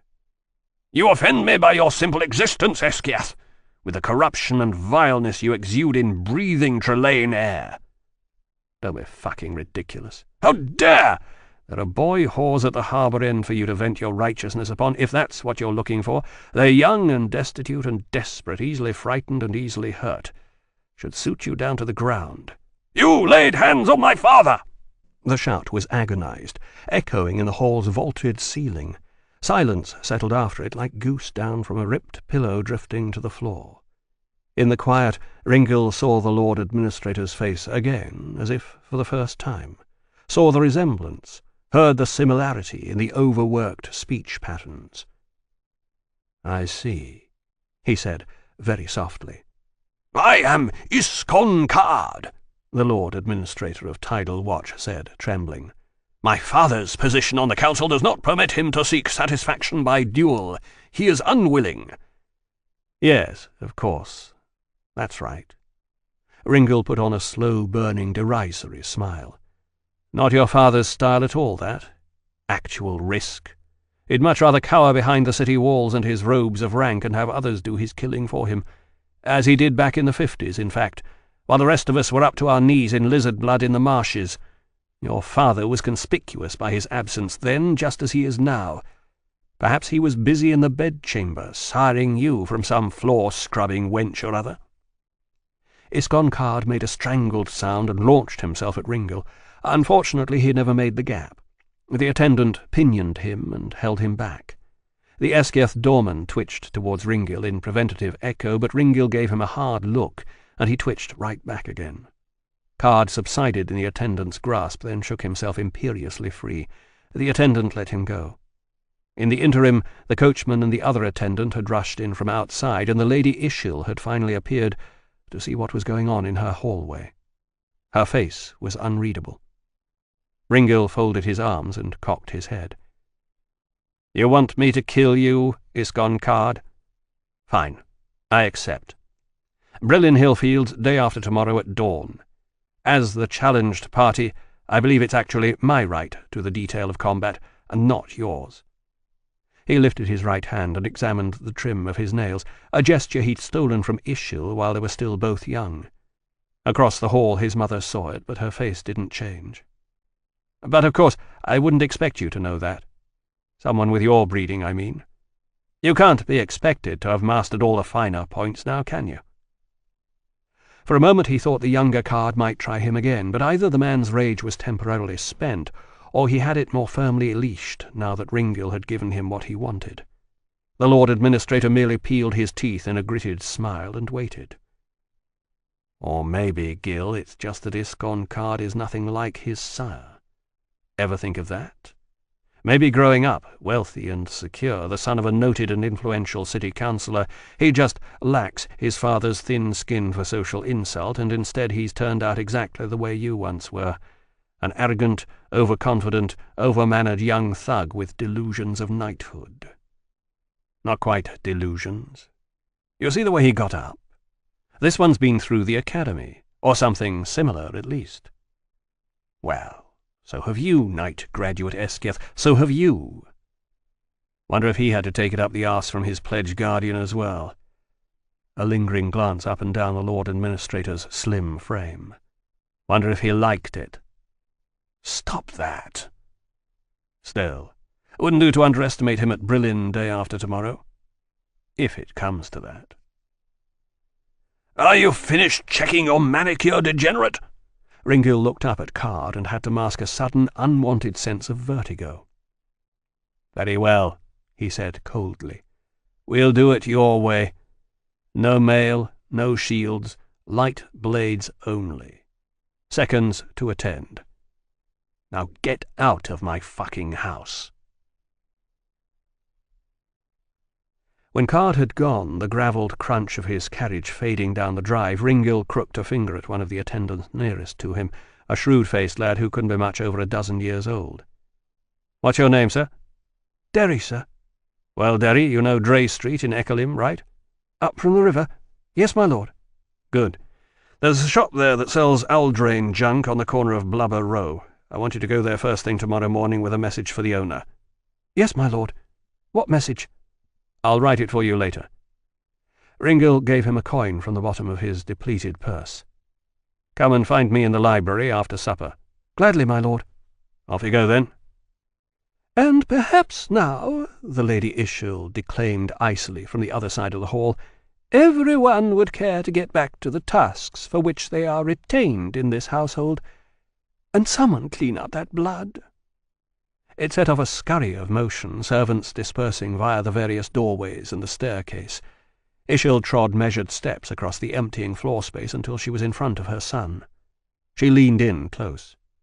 "Is it your intention," she hissed, "to offend every male of rank in this city before you are done?" Ringil examined his nails again. "They come to me, mother. They come to me. It wouldn't do to disappoint them. Or perhaps you'd prefer the name of Esgiath insulted with impunity in your own home. I can't see father going for that." "If you had not assaulted Card in the first place—" "Mother, for your—" He stopped, cranked down the force and exasperation in his own voice. He looked daggers at the two remaining attendants by the door, who both immediately found a pressing need to step outside. When they were gone, he started again, quietly. "For your information, neither Mermincard nor your beloved husband want me anywhere near Ettercal. I don't think it has much to do with Sherrin, but we've stirred up a marsh spider burrow with this line of inquiry. Card showing up here yesterday is just a consequence." "You did not need to scald his face, to— Ishil gestured. "Half blind the man." "He exaggerates." "Oh, you think so? Gingran bribed one of the chancellery physicians to talk to him after they examined Card. He says he may never regain full sight in that eye." "Mother, it was a flagon of tea." "Well, whatever it was, you've caused both your father and me a great deal of embarrassment we could have well done without." "Then perhaps you should not have dragged me back to this shithole to do your bidding in places you will not go yourself. You know what they say about summoning up demons." "Oh, for Hiran's sake, Ringil, act your age." Their voices were rising again. Ringil made an effort. "Listen, Mother. Card hates me for what I am. There's no way to change that. And he's up to his eyes in whatever's going on inside Ettercal. Sooner or later we would have collided. And to be honest with you, I'd rather that happened face to face than that I had to walk about waiting for a knife in the back instead." "So you say. But this is not helping to find Sherrin. Perhaps you have an alternative strategy." And to that, as he well knew, Ishil had no reply. Later, in the library, he wrote by candlelight, folded and sealed the parchment, and addressed it to Shalak. The boy came to find him, stood twitchily in the gloom outside the fall of the candle's glow. Ringil handed him the letter. "I don't suppose you read, do you?" The boy chortled. "No, my lord. That's for clerks." "Yes, and couriers, sometimes." Ringil sighed. "Very well. You see this? It says Shalak Kalan. Shalak. You can remember that?" "Of course, my lord. Shalak." "He doesn't open early, but he lives above the shop. There's a stairway at the back. You reach it through an alley on the right. Go at first light. Wake him up if necessary." "Yes, my lord." Ringil considered the boy. He was a sketch in untried eagerness, sharp-featured and not yet grown into his adolescent's frame. The arms and shoulders lacked muscle. He stood awkwardly, but you could see he was going to be tall. Ringil supposed that in a couple of years he'd be fetching enough in a pallid, street-smart sort of fashion.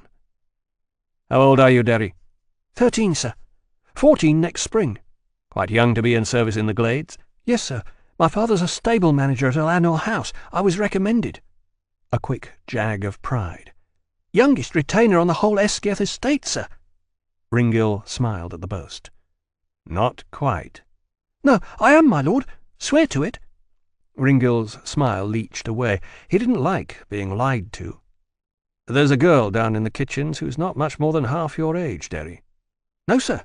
Can't be. I'm the youngest." Still buoyed up on the pride, maybe, Derry grinned. "I know all the kitchen girls, sir. No one that young down there." Ringil sat up abruptly, let his arm drop onto the table.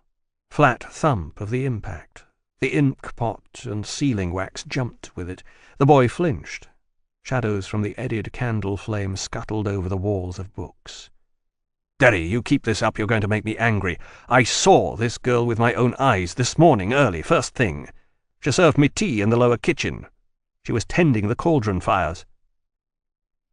Silence stiffened in the library gloom.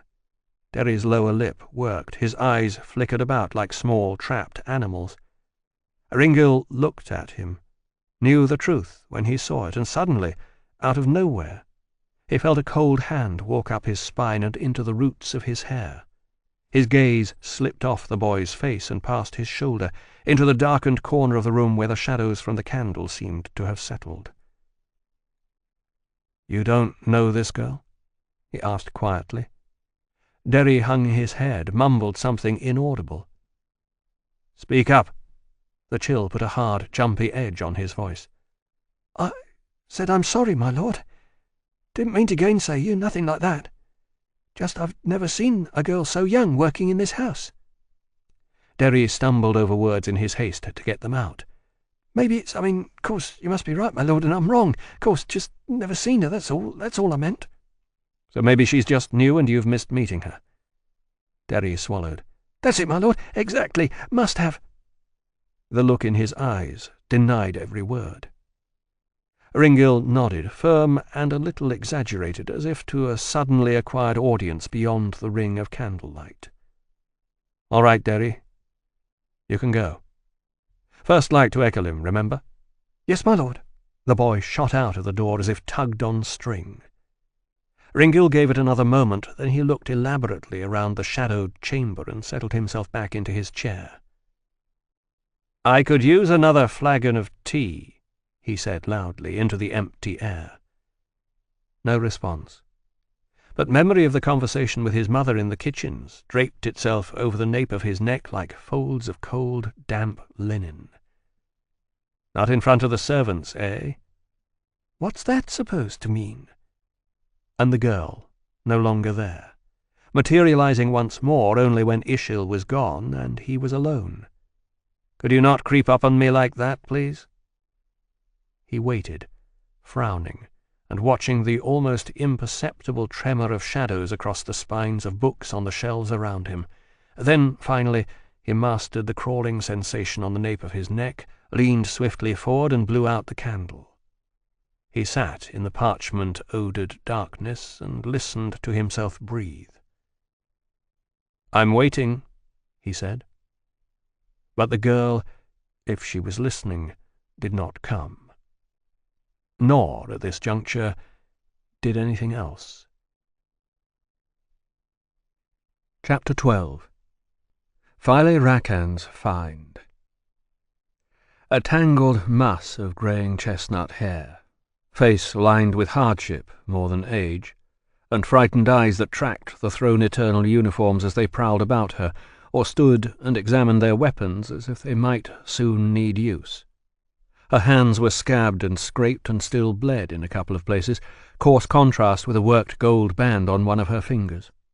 Her lips had cracked during her privation, now they trembled with half-voiced mutterings, and she cradled her own right arm in the left as if it were a nursing infant. Her clothing stank. "She is not injured," said Rakan bluntly. "It's some kind of shock." "You don't say." They had her draped in a horse blanket and seated on a double-folded tent ground sheet in the angle of two shattered low stone walls, pretty much all that was left of a harbour storage shed, smashed apart by whatever energies had got loose during the attack. The timbers remaining at the least wrecked corner were charred back to angled black stumps above the woman's head. Arketh thought involuntarily of a gallows. The ghost reek of burning still hung in the air. She glanced around reflexively. "Where's the invigilator?" "His Holiness has retired to camp," Rakan said tonelessly. He nodded up the slope of emptied buildings and rubble piles. "In the main market square with the rest of the men. He left before we found her. Said it was important that he go to pray for us. It is getting dark, of course." It was elaborately done, in true Hjelteth fashion. The captain's dark, crop-bearded face stayed inexpressive as tanned leather. There was just the hint of creasing in the lines around the jet eyes to match the momentary contempt in the last few syllables he'd spoken. Arketh took it and ran with it, met Rakan's eyes and nodded. "Then let's keep him up there. No sense in disturbing his prayers for something like this, right?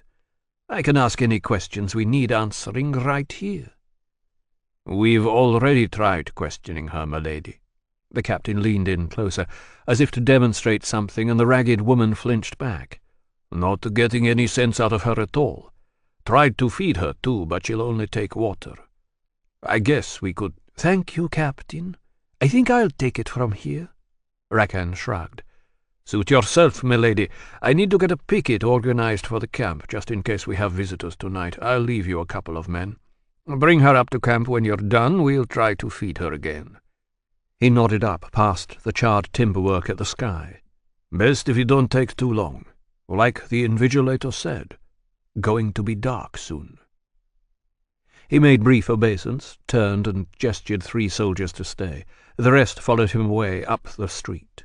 Shanta stayed, hovering on the far side of the broken-down wall like a hesitant buyer outside a shop. Arketh crouched to the woman's eye level. "Can I get you anything?" she asked gently. The woman gaped at her, fixed, Arketh supposed, on the intensely black skin. "Kiriath," she mumbled. "Look at your walls, Kiriath. Look what they did. Get between a swamp dog and its dinner. Look what it gets you." Yes. Arketh had no idea what a swamp dog was. The woman's accent was not local. She had a way of eliding the Tathan sibilance that suggested it was not her cradle tongue. "Can you tell me your name?" The woman looked away. "How's that going to help?" "As you wish.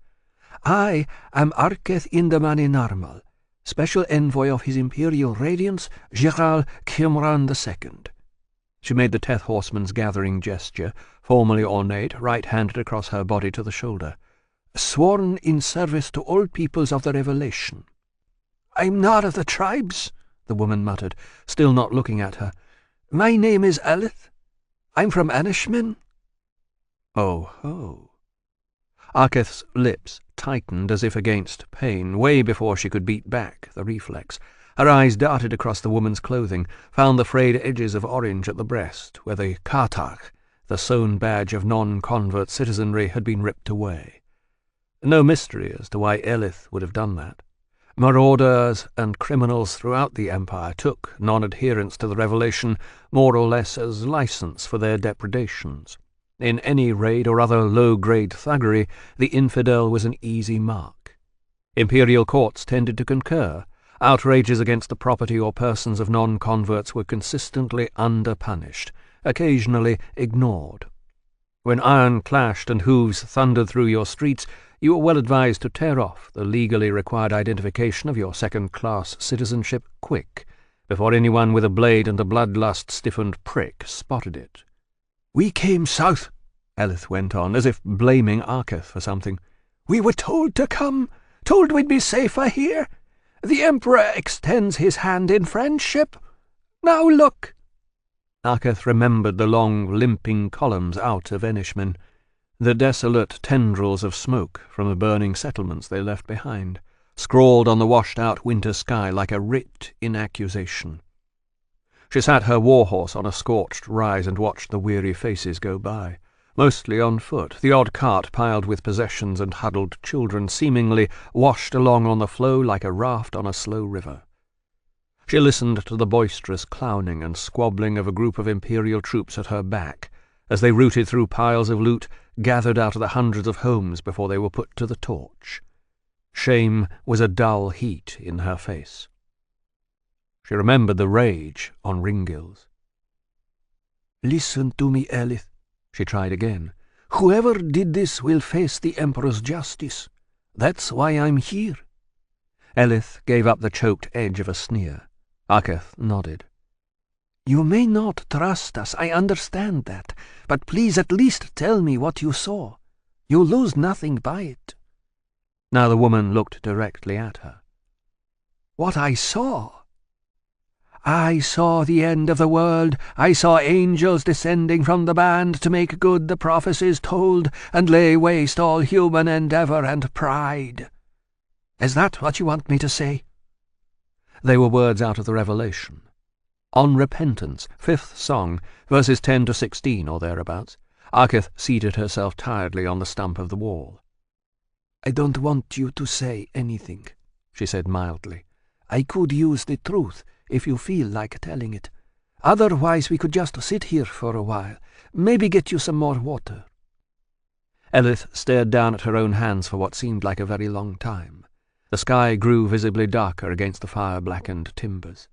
A soft breeze wandered into the harbour and scuffed the water there. Rakan's men shifted about on the quay. Aketh waited.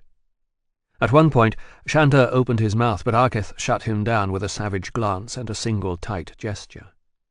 If the woman from Enishmin saw any of this, she gave no sign. "We prayed for them to come," she said finally. Her voice was a wrung-out whisper, all emotion long since scorched away.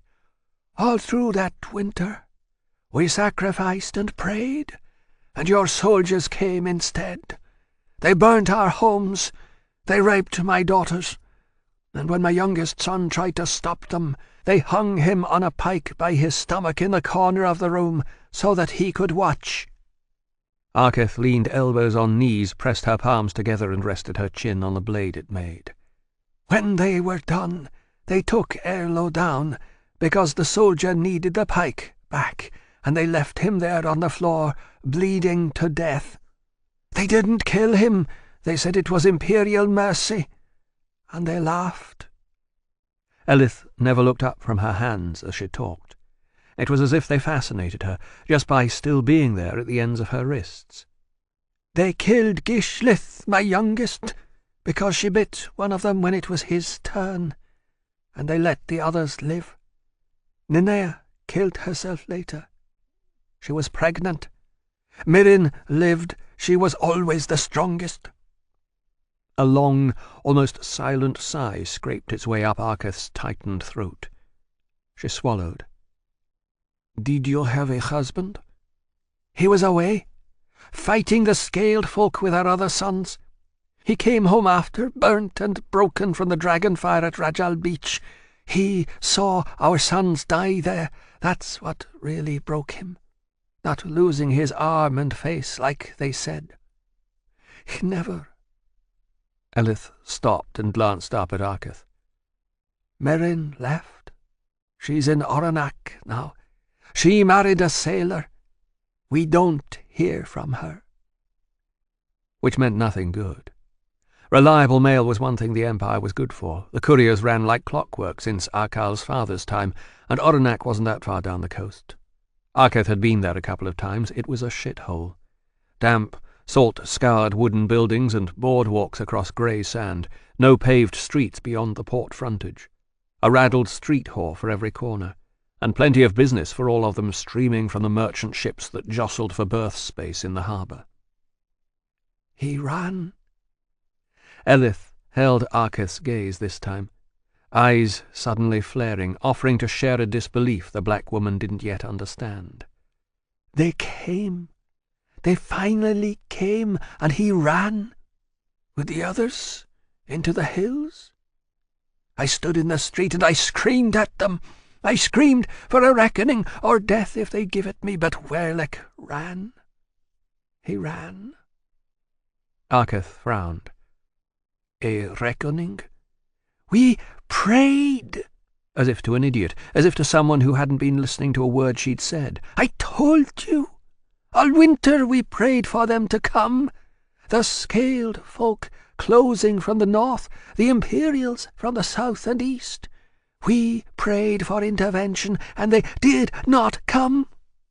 We sacrificed, and they left us to our fate. And now they come. Now, after 10 years, with my sons and daughters dead in the stolen soil of Enishmen, now when we're scattered like flax seed in the lands of our despoilers, what fucking use now?" Her voice splintered apart on the last words, as if something had torn in her throat. Arketh glanced up at Shanta. The engineer raised an eyebrow and said nothing. Rakan's men stood about and affected not to have heard. Arketh leaned forward, offered her open hand in a gesture whose symbolism she wasn't entirely sure of herself. "Elith, help me to understand this. You prayed for these creatures to appear. You summoned them to protect you?" 10 fucking years gone, Elith mumbled desolately to herself. "What fucking use now?" "Yes, 10 years ago in Enishmen, and now they've come, finally. But what are they, Elith? What are we talking about here?" The woman from Enishmen looked up at her, and in the grimed, careworn damage of her face, something almost crafty, almost malicious, seemed to pass behind her watery, bright eyes. "You won't stop them, you know," she said. "Okay, we won't stop them." Arketh nodded along, playing reasonable. "Fair enough. But tell me anyway, just so I know. What are they? What did you summon up?" Elith's mouth twisted, hesitant. She seemed to twitch at the end of a rope Arketh couldn't see. And then, "Dwenda," she enunciated, like someone teaching the word, and sat back and grinned, a trembling, staring, broken-toothed rictus that Arketh knew she'd need Crinzance to get out of her head that night. Chapter 13. The next morning he went out to the eastern gate. It probably wasn't a good idea, but he hadn't been having many of those since he got back anyway. The gate was one of the oldest in the city, built a pair of centuries ago along with the great causeway that led to it, back before Trelane had sprawled as far as the sea, and so serving at the time as the main entrance for visitors. In a blunt, old-fashioned way it was very beautiful. A fair portion of the city's rapidly burgeoning trade wealth had once gone to finance the import of glinting, southern quarried stone, and to pay the finest masons in the region to shape and dress it. Twinned arches rose 20 feet over the heads of those entering and leaving Trelane by the gate, mirror-image ends to a long paved courtyard with crenellated walls and statues of guardian marsh spirits at the corners. When the sun shone on it, the stonework winked and gleamed as if embedded with newly minted gold coins. By night, bandlight turned the currency cool and silver, but the effect was the same. The whole thing was widely acknowledged as one of the architectural wonders of the world. Pity they have to use it as a torture chamber. Yeah, well, got to impress the visitors. There was grim truth behind the sneer. No one entering Trelane for the first time by the eastern gate would be left in any doubt about the attitude of the city towards lawbreakers. He knew as soon as he passed under the inner gateway that there had been no executions recently. There would have been a crowd otherwise. Instead, livestock, carts and pedestrians all went back and forth, unobstructed, along the worn centre section of the courtyard. Stalls were set up along the side walls. Grimy children ran about touting handfuls of cut fruit or sweetmeats. A couple of marsh dwellers had set up a brightly coloured fortune-telling blanket in one corner. Elsewhere they were juggling knives or acting out tales from local legend. There was a pressing odour of dung and rancid cooking oil. Could be worse, Gil. The cages hung overhead in the sunlight, raised on massive bracketed cranes from the courtyard walls, 5 to a side. They were onion-shaped and seemed quite delicate at a distance, narrow steel bars billowing down and out from the suspension stalk at the top, curling in at the base and meeting in the central crank space, where the bleak mechanism of the impaling spike rose back into the body of the cage. As he drew closer, Ringil saw he hadn't been quite right about the lack of an execution. One of the cages still held the remnants of a human form. Abruptly, his vision scorched across, like muslin drapes on fire. He couldn't see for the past in his eyes. The memory came on like the glare of a sudden desert sun. Jellim, screaming and thrashing as they carry him into the cage in his execution robe. Condemned criminals were sometimes drugged before sentence was carried out, as a mercy, or because someone somewhere had put enough coin in the right hands, but not for this crime, not when an example was to be made. And Gingren's hand clamped shut on his wrist, the mail and leather press of his men-at-arms around them both, in case someone in the avid crowd might have heard whispers, might make an unwanted connection with the pale Esgyrth youth stood there on the noble's viewing platform, and the doomed boy in the cage. "You'll watch this, my lad. You'll stand here and you'll watch every last fucking moment of it if I have to pinion you myself." Ringil hadn't needed pinioning. Fortified with self-loathing, with the reserves of sardonic contempt he'd absorbed in his time spent around Milakar, he'd gone to the gate tight-lipped and filled with a strange, queasy energy, as if walking to his own execution as well as Jellim's. He'd known at some deep, cold level that he would cope. He was wrong. Utterly. As they held Jellim in place over the lowered spike, as they forced him down and his thrashing abruptly stopped and his eyes flew open, Ringil held out. As the long, gut-deep shriek of denial ripped out of him, as the executioner below the cage began to crank the mechanism and the barbed steel spike rose inch by cog-toothed inch, and Jellim shuddered in the grasp of the men who restrained him, as the shrieks began to peal out of him at intervals broken by inhuman sounds like someone trying to inhale thick mud, as Jellim rose slowly to his feet, as if at some kind of obscene attention before the crowd, as his shudders went on in rolling sequence, as blood and shit and piss began to drip below, and the cage— Ringil came to, on the boards of the platform, throat raw with his own vomit, one of the Esgyrth men-at-arms slapping his face. They'd cleared a space for him, the rest of the assembled nobility probably not wanting to get his sick on their finery, but no one was looking down at him in disgust. No one was looking at him at all. All eyes were pinned on the cage, and the source of the noises that came from within it. Gingren towered above Ringil, arms folded and crushed to his chest, and held his head up as if his neck was stiff. He did not look down at his son, even when Ringil gagged and the man-at-arms stuck a gloved finger in his throat and twisted his face roughly to the side so he wouldn't choke. The noises Jellim was making came to find him on the wind.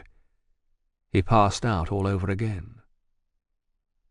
"Oi, what's the fucking—" The peasant voice died away on the curse, came back conciliatory. "Oh, my apologies, your worthiness, didn't see you there." Ringil shivered back to the present. He'd jammed to a halt in the thoroughfare, was blocking passage. He found he'd closed his eyes without realizing it. He shook his head and stepped sideways out of the flow of traffic and into the shadow of the cages. The drover who'd sworn at him hurried past behind a brace of donkeys, eyes on the ground, not wanting trouble. Ringil ignored him, forced himself to look upward instead. The man in the cage hadn't been dead all that long. There were still no outward signs of decay, and the birds had not yet taken his eyes, something that Ringil knew could happen sometimes even before the last vestiges of life guttered out in the victim. In fact, there was something unpleasantly lifelike about this corpse. Aside from the head, now rolled bonelessly sideways and forward on the neck, the man still stood erect to the demand of the steel spike that held him up. At a glance, and but for the stained ankle-length cream-coloured execution robe, he might almost have been a soldier on duty, caught rolling his neck around to loosen mid-watch stiffness. Even the spike, where it emerged through blood-drenched cloth at the man's right shoulder, might almost have been the pommel of a slung broadsword. Ringil edged unwillingly a few steps closer, so he could see up through the curving bars and into the face.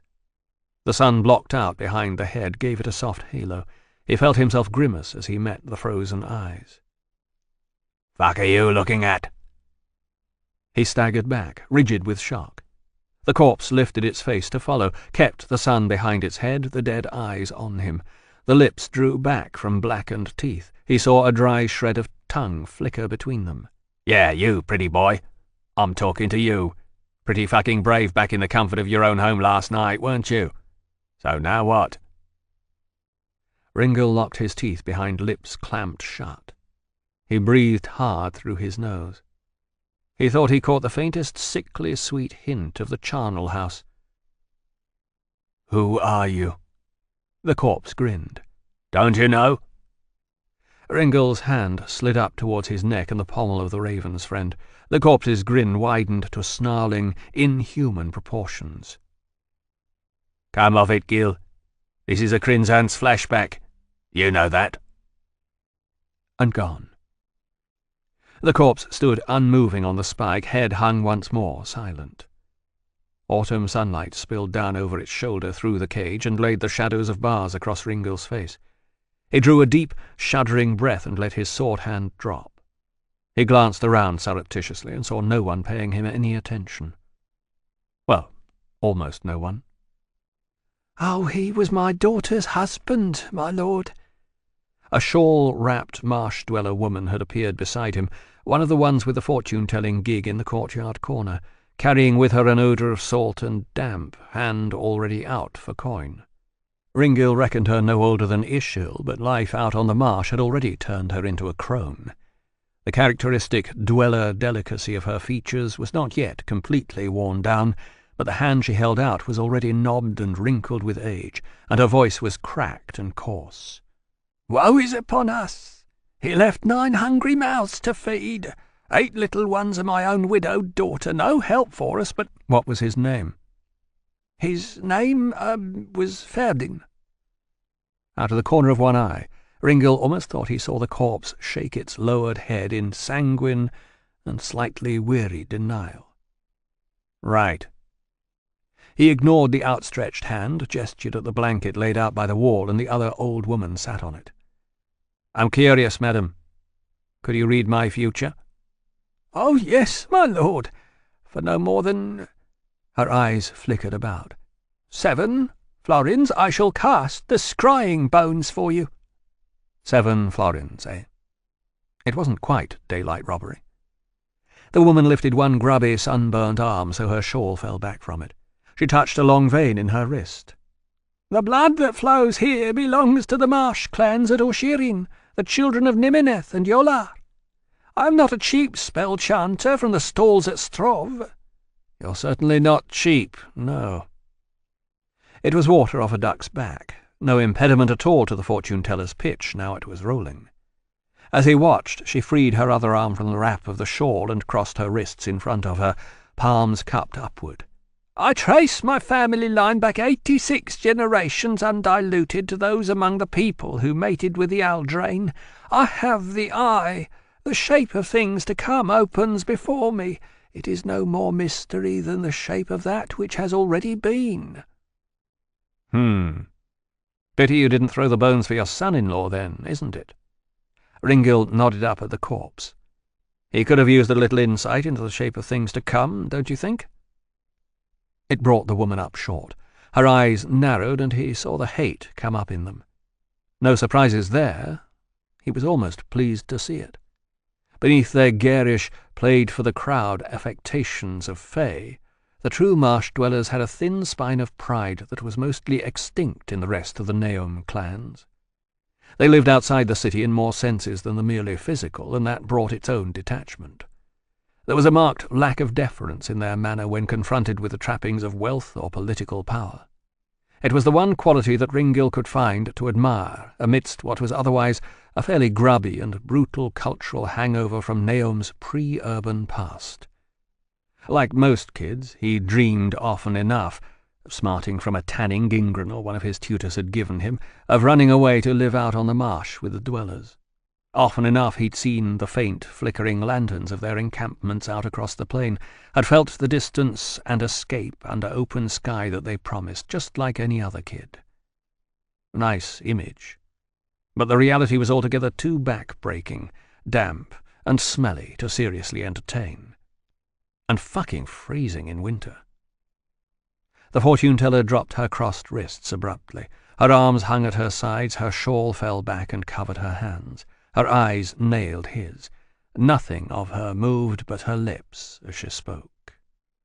"I'll tell you what," she said softly. "I'll tell you what I see, and at no charge. You know much of war. You carry its spirit stabbed deep inside you, just as he up there has the steel within him. Just as deeply buried, just as hard and unyielding to all the softer things you are and want and own to, and just as bitter in its wounding. You think you'll be free of it one day. You carry it as if the wound will some day heal. But for you, just as for him, there will be no healing." "Wow." Ringil reached up left-handed and tapped the pommel of the Raven's friend with his fingers. "Nice guesses. I'm sorry, Granny. It's still no sale." The old woman's voice rose slightly. "Mark me, a fight is coming, a battle of powers you have not yet seen. A battle that will unmake you, that will tear you apart. A dark lord will rise. His coming is in the wind off the marsh." "Yeah. I lost a pocket-knife a couple of weeks ago. I don't suppose you'd know where that is." She bared teeth at him. "Among the dead," she said savagely. "Forgotten." "Right." He made her a brief bow, began turning away. "Well, I have to be going." "You have killed children," she said to his retreating back. "Do not think that will heal either." He stopped dead. Once again his vision seemed to burn out and be replaced. He stood in the courtyard again, amidst a thin crowd of rubberneckers at Jellim Dasnall's dying. The viewing stand had been taken down, the cage hoisted high. The stains on the stonework below were drying. Day 2. It had taken that long for him to get out from under the house arrest. Ishil's decision. When Gingran finally brought him home on the first day of the execution, pale and trembling, vomit-stained, Ishil had taken one look at him and snapped. She sent Ringil to his room with icy aplomb, and as soon as he was gone she turned on her husband like a storm. The whole house heard her bawling him out. It was the only time Ringil could remember that she'd truly unleashed her anger at Gingran, and though he was not there to see the results, the lack of marks on his mother's face the next day suggested Gingran had withered in the blast. In the aftermath, the servants crept about the place, and the orders stood in no uncertain terms. Ringil was not to leave the house before the end of the week. Jellim had been a husky boy, and it was well known that Card's executioners could, on request, draw out the suffering of an impaled criminal for a good 3 or 4 days, if the victim was strong. Ringil got out at dawn, out of his bedroom window, along fingertip ledges of stone to the corner of the house, and then over the roof to the stables. He went wrapped in a nondescript brown cloak that didn't show what it was worth, squeezed through the hole in the fence and fled towards the eastern gate. When he got there, Jellim was still conscious, and children were throwing stones. It wasn't unheard of, wasn't even uncommon. If your aim was good and you had a decent-sized stone, you could jolt the condemned man on his spike and make him scream. In the absence of the watch, enterprising souls among the urchins had been known to bring a supply of rocks and sell them for pennies from a tray. The first child Ringil noticed was about 8, fresh-faced and grinning, hefting his stone as he stepped forward and cocked his arm. Comrades of a similar age offered jeering advice. Numb and dizzy, Ringil failed to grasp what was happening until the missile flew and clanged off one of the cage bars. Jellim made a girlish, shrilling noise. Ringil thought he heard the raw edge of the word "please" submerged in the agony. "Oi, you kids!" someone shouted. "Pack that in!" Laughter, some of it adult. "Yeah, fuck off, Grandad," said the fresh-faced boy, and squared up for another throw. His arm came back. Ringil killed him. It happened so fast, no one, Ringil himself least of all, realized what he was doing. He grabbed the raised arm at the elbow, locked his hand into the boy's neck, and wrenched. The boy screamed. but not loud enough to drown out the hollow, meaty sound as his shoulder joint snapped. It was not enough. Ringil bore him struggling to the ground and smashed his face into the paving, blood on the dung-strewn stone and a wet mewling. He thought the kid was still alive when he dragged the head up the first and second times, thought he heard him still wailing, but on the third impact he went abruptly silent. And by the fourth and fifth, it was definitely all over.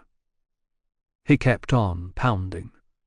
Thin, high screaming in his ears like a steam kettle left on the stove.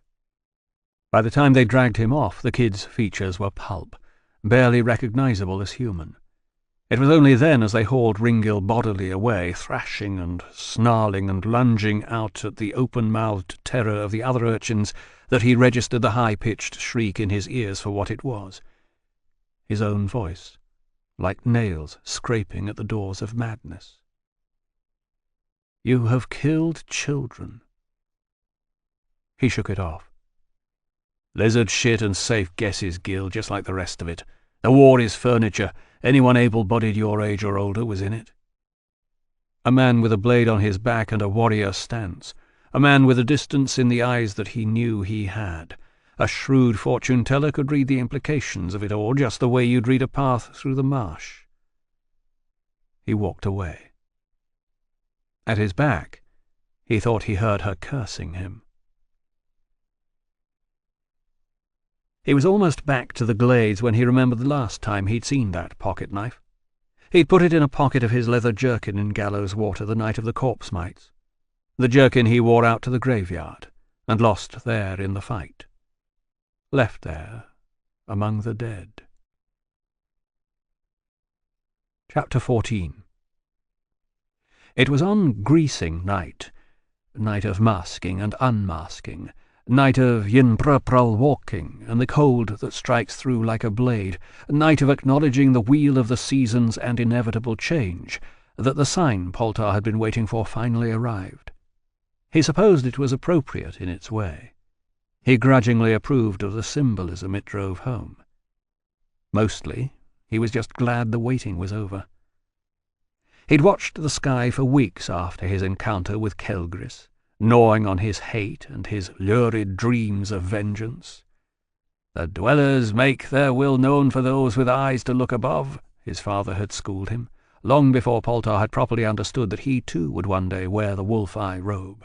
"Where other men see only to the rim of the world, you must learn to look beyond. You must look to the sky." Deeds followed words not long after. Olgan was a shaman in the old tradition, and he intended his son to one day wear his robes with the same conviction. From his father, Poltar learnt the seasons and moods of the Sky Road, its colours and the sparks that Uran's iron-shod steed sometimes struck from its surface when the grey master rode in haste from the sky home to earth or back. He learnt why the band might wrap itself in cloud and hide, why it would at other times stand clear and bright from horizon to horizon like a promise in shimmering gold. Learnt the humour of storms and the visiting aurora, what they intended and whose business they were habitually about, learnt the meaning of each wind across the steppe and what it could tell those with ears to listen. He learnt where to find the sky-iron, to know when it was most likely to fall to earth, and in what season it could be safely touched. He learnt the names and the tales and the invocations, and once, when he was still very young, he saw his father raise Tagavach the Many-Faced from the surface of a crystal mirror tilted to face the darkening eastern sky at dusk. "Look to the sky!" But for weeks the sky had given him nothing. And then Ergund came to call. "My brother Ergund?" Edgar frowned, not really following the sudden digression, not really wanting to. "Well, why should he? Pay you respect, I mean. You're barely 16, and you're a milkmaid for Uran's sake. You're nothing to him." "To him, maybe not, or to that clamp-mouthed bitch-wife of his. That's not the point." Sula laced fingers that had until a moment ago been otherwise and better employed, and sat back where she straddled him just above the knees. The view was superb. She was naked but for bangles and the bone-carved necklace he'd given her a couple of weeks ago, but above it all her face had turned suddenly sulky. Ergund knows damn fucking well what I am to you. Fuck it, I was on my sky-fisted way to your fucking yurt when I passed him, and like I said, he just fucking shoves right past me without a sky-shat word. Piece of shit wouldn't even fucking look at me. Face all fucking screwed up like he's pissed off about something I've fucking done to him. Agar sighed. His abruptly untended erection slackened, flopped sideways across his thigh. He reached out for the rice wine flask by his head, swigged at it, grimaced and swallowed. "Look, he's probably just jealous," he said. "I doubt he's ever had his hands on a pair of tits as gorgeous as yours his whole fucking life." That seemed to work. Sula sat forward again with a grin, tilted her shoulders at him side to side and back again. Like most of his conquests, she was a well-endowed girl. Her breasts swung heavily in the warm, speckled light from the yurt's iron mesh brazier. A coiling snake tattoo she had from collarbone to cleavage seemed to wriggle on her flesh with the motion. She licked her lips. Yeah, and a wife with a mouth closed that fucking tight won't be much for blowjobs either, right? She chortled delightedly. But he's lucky if he gets 3 of those in a fucking year. "Strictly feast nights only," agreed Agar, reaching up and cupping a calloused hand to each of the breasts under discussion. He thumbed the thick, rope-end nipples back and forth, squeezed gently at the gelid weight with his palms, dropped another broad hint. "And, of course, she's a woman of leisure, so, probably got no strength at all in her fingers, like you have." Sula's eyes smeared wide with renewed lechery. She put her hands back on him, gathered up his prick, and began to work it slowly up and down. Ah, milkmaid's fingers. He felt himself slam back to fully erect in seconds. Sula felt it too, grinned again, leaned down and brushed one breast softly back and forth across the head of his prick, then across his face. He gaped after the nipple, twisting his head to catch it and suck it in, heaved up and grabbed after her hips. She swayed sharply back up and shook her head. "Oh no, first things fucking first. We're going to get the edge off. I'm not looking for a 2-minute drunken herder's fuck out of you, just so you can head off to the ceremonies in fine fucking form. You just fucking lie there and do as you're told, clan master. I, in time now with her slow, rippling strokes, am going to milk you fucking dry, just like one of my fucking buffaloes, yeah? You like that? Then we'll see what you can do for me." Agar chuckled. "You make me suffer, bitch. You know I'm going to hand it straight back. I'll have you yowling like a steppe fox." Sula lifted one hand from her work, made a flapping mouth with fingers and thumb. Yeah, talk. You're all the fucking same, men. Clan master or herd boy. You tell me where's the fucking difference." The clan master tipped a meaningful glance around the trappings of the yurt, the rich tapestries and rugs, the brazier in the corner. "Bit cold to be sneaking out and tumbling herd boys in the grass this time of year, I'd say. That's one big difference." A shadow crossed Sula's face, a light, watchful tension, and her hands slackened a little in what they were doing. She didn't know him well enough to read his moods yet, to know rough humour from genuine displeasure, a growl from a drawl. He had to force a smile, stick his tongue out at her and clown the moment away before she eased. "In the end," he had to remind himself, "tits and milkmaid's fingers notwithstanding, this is just one more foul-mouthed Scaranac herd girl you've got here milking your cock for you, clan master." It made him unaccountably sad. Sula was gorgeous, supple, succulent in his mouth and hands, utterly joyous and abandoned in her fucking. But afterwards, clan master, afterwards... Afterwards, as they lay sweat-stuck together, the inescapable truth would seep back in. That Sula was less than half his age, had been nowhere, seen nothing, knew nothing beyond the big sky limits of the steppe, and was eminently content to stay that way. That she had nothing much to say about anything but herding or fucking or the current clan gossip, or the endless fucking squabbles of her extended family. That she could not even read, and... he'd broached the subject once, that she did not much want to learn, Oh, you were hoping for book-learnt pussy, perhaps. Some Hjelteth-bred courtesan with an astrolabe out on the balcony and an illustrated binding of Tales of the Man and the Woman on the table beside the bed. You were hoping for Imrana, maybe? Fuck it. Yeah, fuck it. You can take Sula to Ishlinitchen when the ceremonies are done. She'll love that, marching into all those fabric places down Ribwhittle Row with a clanmaster's purse at her disposal. You can bask in her reflected squealing joy as she buys everything in sight and call it happiness. And now she had him up in the near reaches of his own brief joy, the heat of orgasm pulsing and pooling in his groin, the strong-fingered strokes coming shorter and harder, his own grunts and gasps in his ears, his thoughts fading out in the clamour for ecstasy and release. Come on. How bad can it be, Clanmaster? As the feeling rushed him, stormed up the column of his prick, and he exploded, splashed hot salt white into her hands, and she cackled and smeared it over her throat and breasts and belly with one hand, the other still pumping at him hard.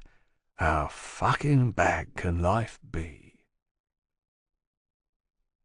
You seem unhappy, Ergund. Yeah, well. Poltar stifled a sigh. He didn't much like Ergund, any more than he did any of the clanmaster's other brothers, but they were influential and must be catered for, the more so since Egar's demonstrated blasphemy and lack of regard for the traditions, and Ergund did at least show a modicum of respect. The shaman put aside his flensing knife, nodded at his acolyte to go on with the work, and wiped his hands clean on a rag. He indicated a curtained alcove at one side of the yurt. "In here, then? I can spare a few minutes. But the ceremonies are almost upon us. I have to get ready. What is it you need?" Ergund cleared his throat. "I had a dream last night." This time Poltar could not entirely hold back the sigh. It was a major effort, in fact, not to roll his eyes.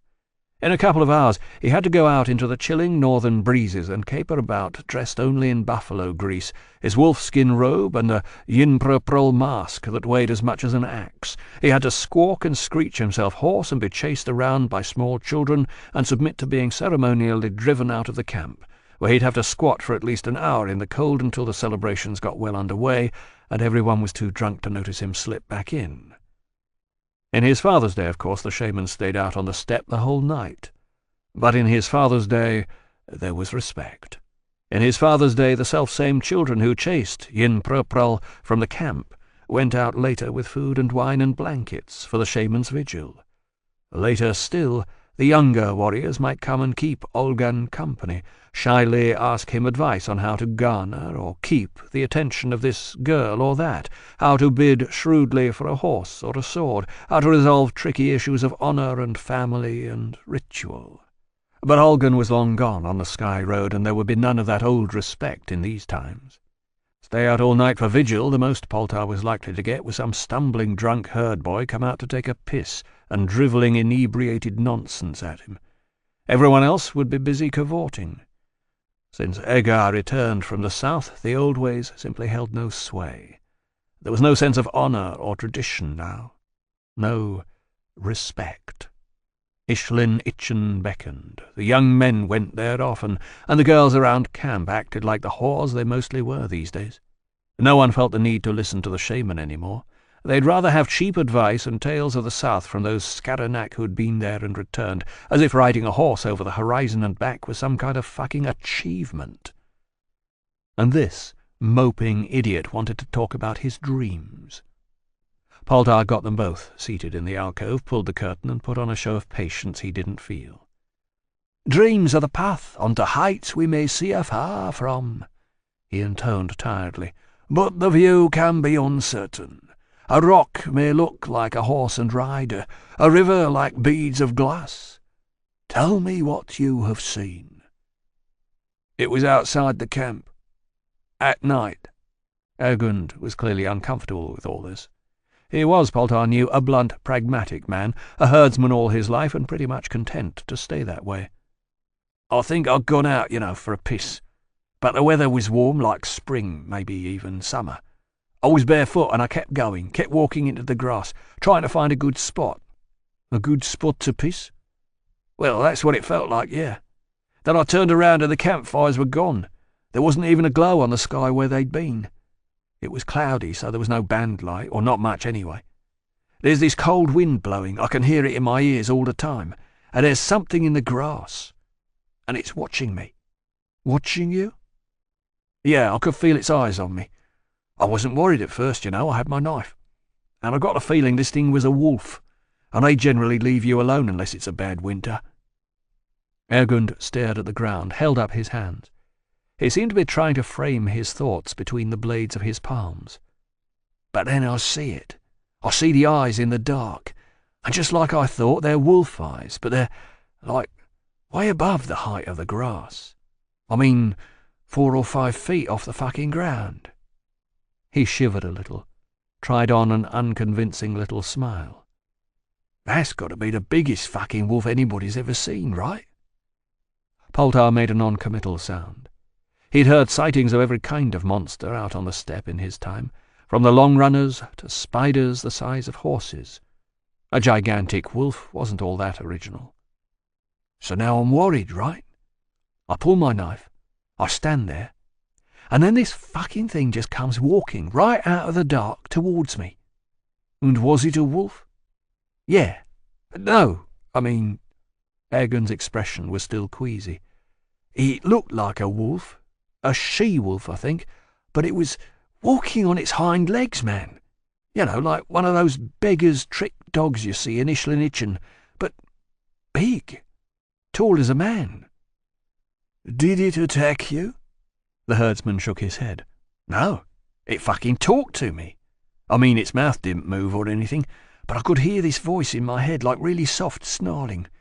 It just stood there all reared up on its back legs, with its paws held out like it wanted me to take hold of them, and looking me in the eyes the whole time. Close enough I could smell its fur. Close enough to lick my fucking face if it wanted. So it spoke. What did it tell you? It told me to come to you. Told me that you were waiting for a message. Poltar felt the faintest shiver of his own now. It called me by name? Yes. It said it knew you. That you'd been waiting for a message. A second message, it said. Kelgris's words, in the shadowed upstairs room, out of the dead girl's throat.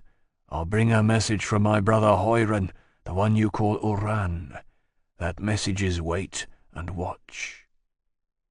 Poltar recalled the languor in that voice, the searing pain as his prick split and bled, the tethered helplessness. He felt an inexplicable stirring in his groin at the memory. He moistened his lips. So tell me the message. Ergund looked down at his hands again. It said... His voice died on the syllables. The breath hissed out of him unused. The shaman felt a slow pounding begin in his chest. He held himself in check and waited. Finally, Ergund looked up, and now there was something almost pleading in his face. It said my brother's time as clan master has come and gone, he muttered. The quiet descended like the finest muslin cloth, coating everything in the curtained alcove and, as it seemed, beyond. Poltar felt it tick through his veins, settle in his ears, send everything commonplace away. He sat rigid. Ergund opened his mouth. The shaman raised a hand for silence, got up quickly, and went back into the main space of the yurt. The acolyte looked up from his flensing, saw his master's expression, and set down his tools immediately. Master, that knife looks as if it could do with sharpening.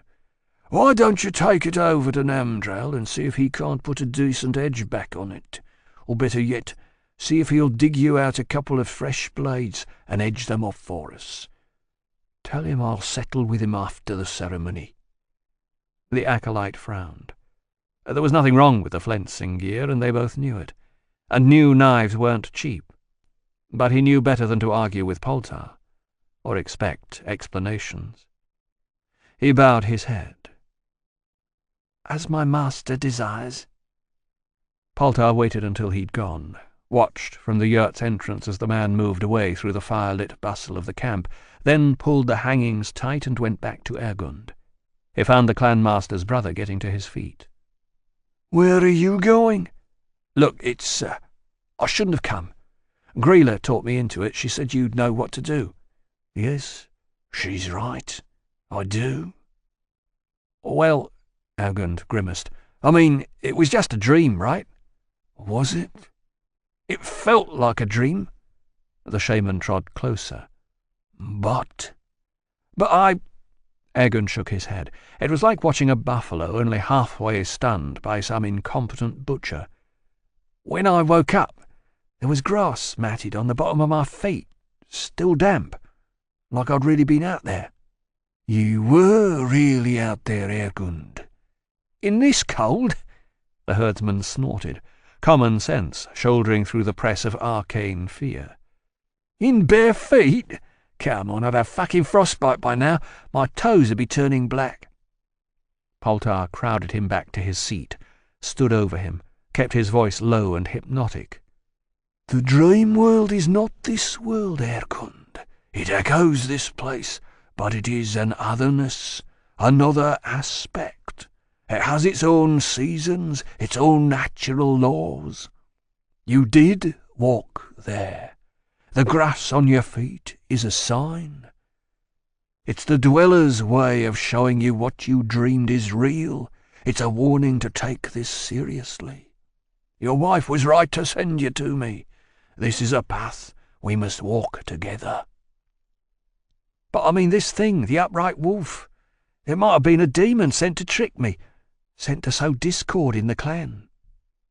Poltar nodded as if giving it consideration. "That's a good point.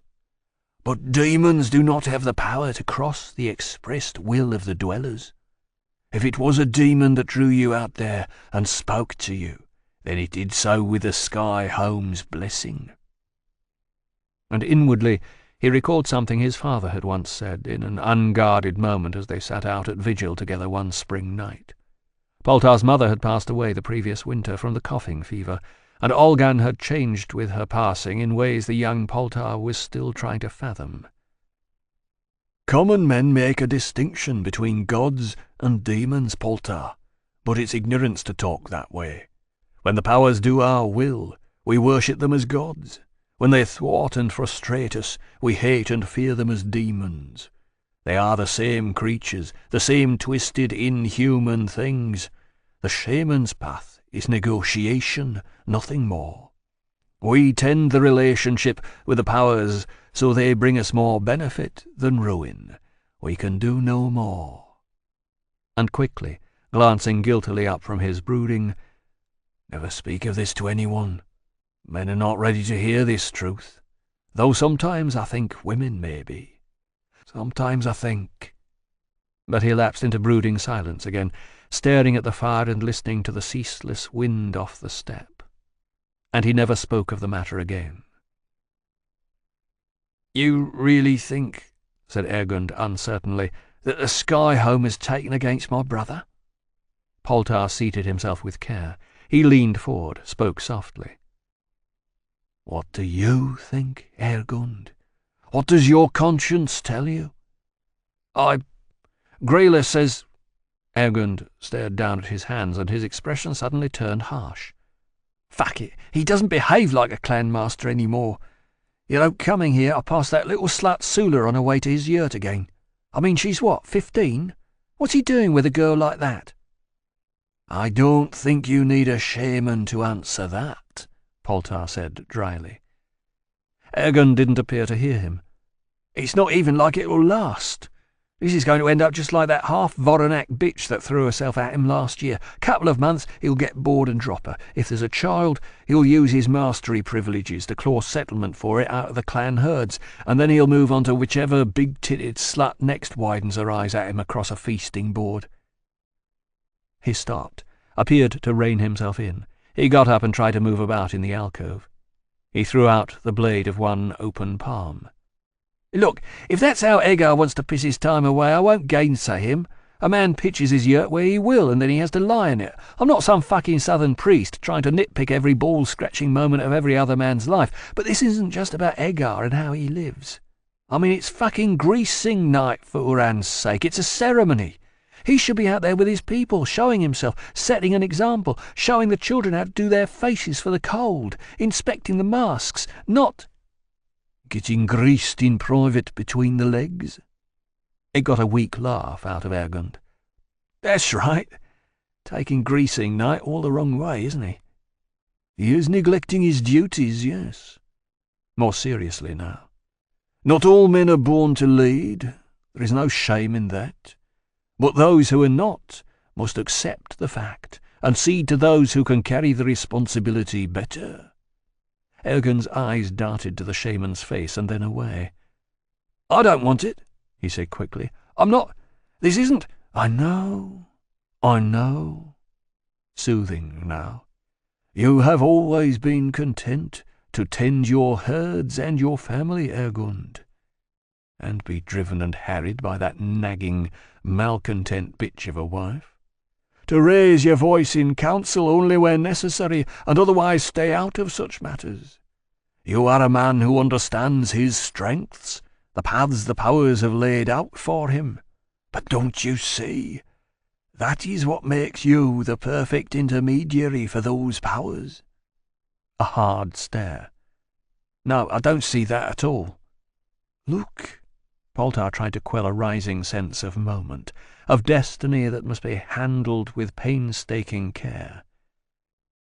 Suppose one of your brothers had come to me with this, Alrag, say, or Gant.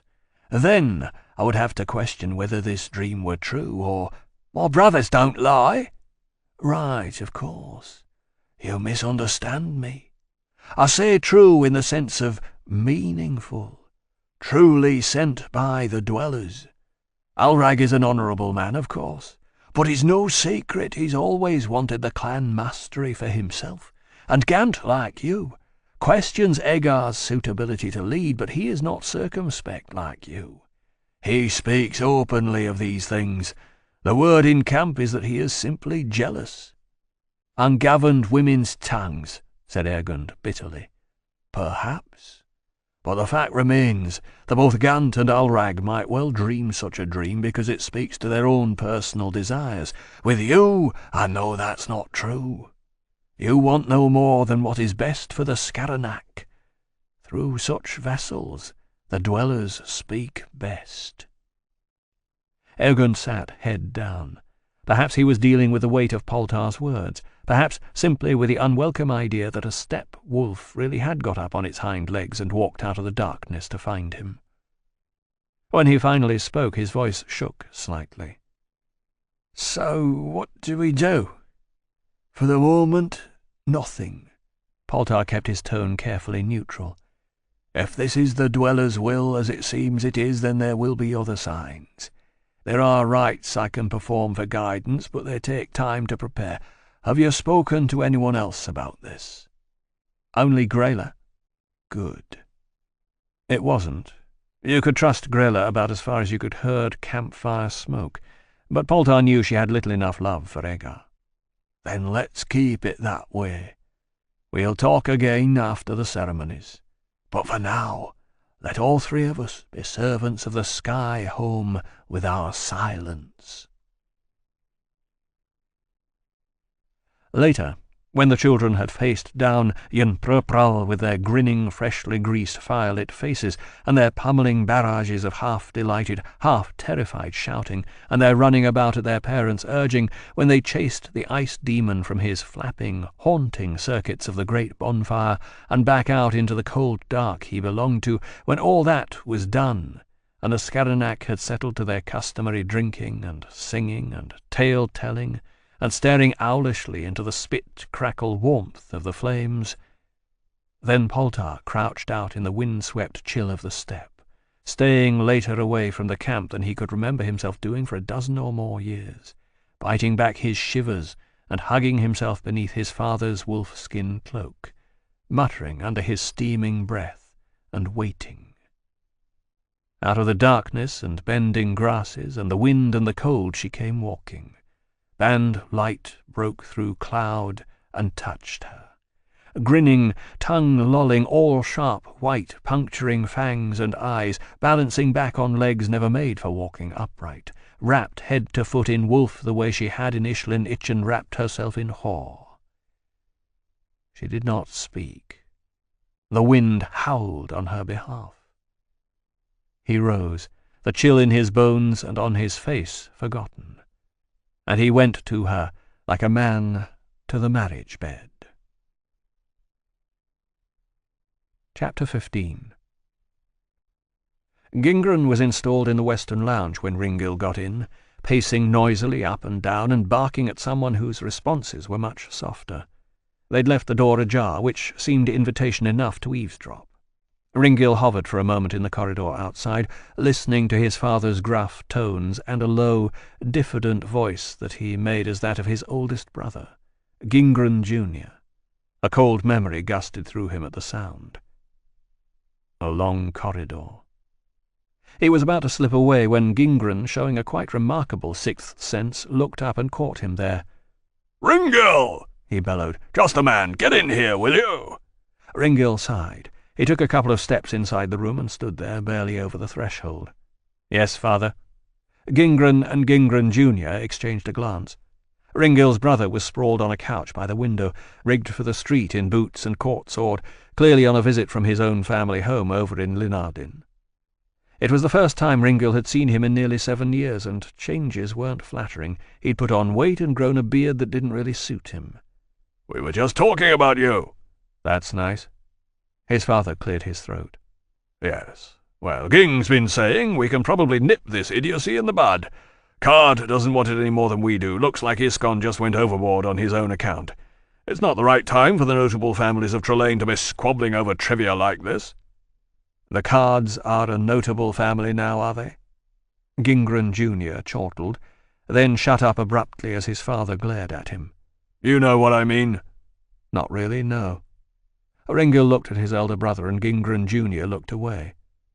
"You come to offer yourself as a second, Ging?" An awkward silence. "I didn't think so." His brother flushed. "Gil, it's not like that." "No?" "What your brother is trying to say is that there is no need for seconds or any other element of this ridiculous charade. Iskon Card will not fight, and neither will you. We will resolve this with intelligence." "Yeah? What if I don't want to?" Gingren made a noise in his throat. "I'm getting tired of this attitude, Ringil. Why would you want to fight?" Ringil shrugged. "I don't know. It's your family name he insulted, coming here the way he did, threatening steel on the premises." Gingren Jr. bristled forward in his seat. "It's your family, too." "Good. We're agreed, then." "No, we are not fucking agreed," Gingren yelled. "You cannot just fucking cut your way through everything with that cursed sword of yours, Ringil. That's not how we do things here in the city, not anymore." Ringil examined his nails. "Well, I've been away." "Yeah." His father clenched a fist at his hip. "Maybe you should have fucking stayed away." "Hey, blame your gracious lady wife." Ging came to his feet. "Don't you dare talk about mother like that." "Oh, shut up." Ringil closed his eyes briefly in exasperation. "Look, I'm fucking sick of this. Are you in on this Etikal thing as well, Ging? You keen to stop me looking for our cousin Sherin, too, in case it puts too many lucrative backstreet deals in the lamplight? Upsets too many of our scummy New Harbour-end friends?" "Sherin always was a stupid little tart," said Ging bluntly. "We all told her not to marry Bilgrist." "Stupid little tart or not, your honoured mother wants her back." "I told you!" Ringil grinned wolfishly. Shame she had to work her way down all 3 brothers before she found one with the balls to do what she asked. Gingren Jr. surged forward. Ringil went to meet him. He was still shaken up from the events at the gate, would welcome the chance to hit something. "Ging! Ringil!" At the sound of their father's voice, both brothers stopped, arms reach apart in the centre of the lounge, gazes locked. Ringil watched his brother's furious face, distantly aware that there was nothing in his own expression to match, nothing there at all but a faint smile and the blank promise of violence. "Well?" he asked gently. Ging looked away. She never asked me. I wonder why. Hey, fuck you! Ging doubled his lowered fists, unconscious echo of his father's anger. Ringil remembered Ging picking it up back in their shared youth. I came here to see if I could help. You can't help me, Ging. You never could. You were always so fucking obedient. A long corridor. A long corridor in the Academy dormitory wing, and cold winter afternoon light slanting down through the row of side windows. Dark reek of the waxed wood floor he was pinned to, stinging in his blooded nose. The reflection of the windows shimmered up out of the polished surface for him, made a receding line of pale pools in the wood down the corridor to the unattainable door at the end. There was weight on his back from the little knot of seniors holding him down. There were too many to fight, and they were dragging him back from the doorway he'd made a break for, back into the gloom and seclusion of the dormitory. He remembered the chill around his thighs and arse as they forced his breeches down. He remembered his brother, stopped dead in the corridor coming the other way and staring. Just staring. Most of all he remembered the look on Ging's face, queasy and weak as if he'd just eaten something that was going to make him sick. Ringil knew, looking at that expression, that he'd get no help. The seniors knew it, too. "Fuck are you doing here, Gingren?" Mershist, the pledge guardian and ringleader, breathing heavily, climbing up off Ringil's neck and squaring up in the corridor. He got his breath back, seemed almost amused. "This isn't your affair. Get the fuck back to drill where you belong before I put you on report." Gingren said nothing. Didn't move. He had no weapon. Outside of the training yards and salons, the academy didn't permit the cadets to go armed. But he had some of his father's build about him, was bulkier than Ringil would ever be, and 3 years into the academy program was getting a reputation as a canny fighter. The moment hovered for heartbeats, like a crow on beating wings the instant before it lands. Even Ringil paused in his attempts to thrash free, eyes suddenly on Gingren's face. Hope quavered up in him like small, newly kindled flames. Then another of the seniors came and stood at Mershist's shoulder, and something indefinable changed about the setting. Even with his face pressed hard to the floor, Ringil felt it. Perhaps Ging might have faced Mershist down alone, but not this. The balance tipped. The moment side-slipped, skidded, and landed on its black feathered arse. Mershist glanced sideways at his supporting companion, then back to Gingren and grinned. His tone turned conversational, reasonable. "Look, mate, little Gil here's getting initiated whether he fancies it or not. What did you think? Your little brother'd get a pass for some reason? You know that's not going to happen. You know how this place works." Ging's mouth twitched. He was going to try for talk. "It doesn't... I'm doing him a fucking favour, Ging." Mershist let a tinge of exasperated warning seep into his voice. "Gil hasn't exactly made a lot of friends since he matriculated. The seniors over in Dolman House want to do him with a fucking mace head. And to be honest with you, I can see their point. He took Kerrill's eye right fucking out, you know." Ging swallowed. It made an audible click. Kerrill shouldn't have... "Kerrill was doing what needed to be done." Now the reasonable tone was shredding thin and through. Playtime was coming to an end. Mershist stabbed a finger at Ringil where he lay on the floor. "Your little brother here thinks he's something special, and he fucking isn't. We all go through this, Ging, and we're all stronger for it, you know that. It binds us together, it makes us what we are. Hiran's fucking balls, it's not like you didn't have old man Reshin's prick up your arse 3 years ago, just like the rest of us." Something shifted in Gingren's face then, and the last hope in Ringil guttered out for good. His elder brother's eyes flickered to meet his, skittered away again. He'd flushed with shame. When he spoke again, his voice was almost pleading. "Mershist, he's only—" Mershist trod down the words. His voice rasped like steel coming out of the scabbard. "He's a little fucking pansy is what he is, Ging. You know it, and so do I. So now he's going to get what he probably secretly wanted all along from all of us, and you will not fucking stop us. So unless you want to join in or watch, I suggest you fuck off back to practice." And Gingren went. Just once, as he faltered and turned away, he looked at Ringil, and Ringil thought later, or at that moment, he could not recall which, that it was like meeting someone's eyes across jail cell bars. Ging's mouth worked again, but nothing came out. Ringil stared back at him. He would not beg. And Gingren went away, down the dark wood corridor, slowly, like a man carrying an injury, and the declining afternoon lit him coldly at each window he passed. Ringil closed his eyes. They dragged him back in. Now, in the riverside lounge, he looked at Ging out of the welter of memories, and he saw that his brother was pinned there too. Those memories and all that came after. The pain and the bleeding that he kept thinking had stopped, but then found hadn't. He didn't need the infirmary the way some initiates did. Merschist and his crew had known what they were about, to that extent at least. He supposed he had that much to thank them for. But he had to bite back screams at his toilet for a week. Then there was the sniggering, the whispered stories about the way Ringil's body had reacted to the rape. No big surprise. It was a fairly common occurrence, and cadets at the academy were used to seeing it.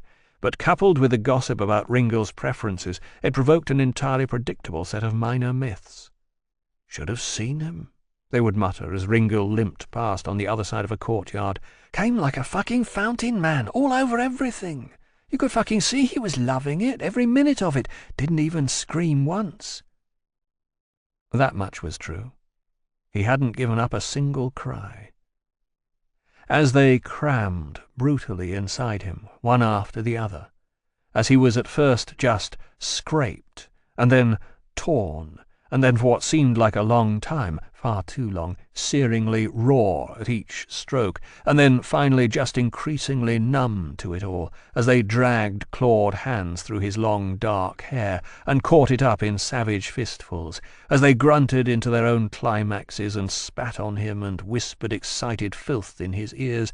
Through it all he gritted his teeth and ground his tongue against the tiny serrated gaps where they met. He fixed his eyes on the weave of the blanket under his face, and he remembered Jelim. And somehow he kept silent. "I came to help," Ging repeated. His voice sounded hollow, used up. Ringil just looked at him. "Don't underestimate Card," Gingren rumbled. "That'd be a big mistake. Ringil, he may look like a fop on his father's sinecure, but he took a silver medal at the Tervinala Salons last year. They let Imperial bodyguards compete in that one. It means something when you take a medal there."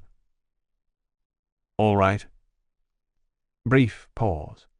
Ging and his father exchanged glances again. "What's that supposed to mean?" Gingren asked. "It means I won't take any chances tomorrow, and I'll make sure I kill him the first opening I get. Happy now?" "You really expect me to second you in this duel?" Ging asked him. "No." The monosyllable hung there. It silenced both father and brother for longer this time. They both stood there waiting for it to lead somewhere, to an explanation, Ringil supposed. Fuck that. Sometimes it seemed that his whole life had been that silent wait, that cold-eyed, staring demand from someone or other, from everyone, that he explain himself away. The scaled folk at least had not wanted that much from him. The tableau broke to the sound of servants' footsteps. A face peered diffidently around the door. "My Lord Ringil?" Ringil sighed with relief. "Yes?"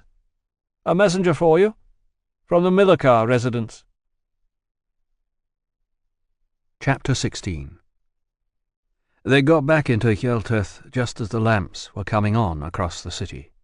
Arketh, saddle-sore and stuffed with questions she couldn't answer, would have willingly gone straight to her apartments on the boulevard of the ineffable divine, and to bed. But you didn't do that sort of thing when you were about the Emperor's business. She compromised, sent Shanta and the others on ahead to the palace, and stopped off at her apartments with Elith.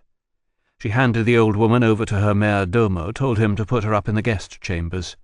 "Milady, there is already—" the man began, but she waved it off.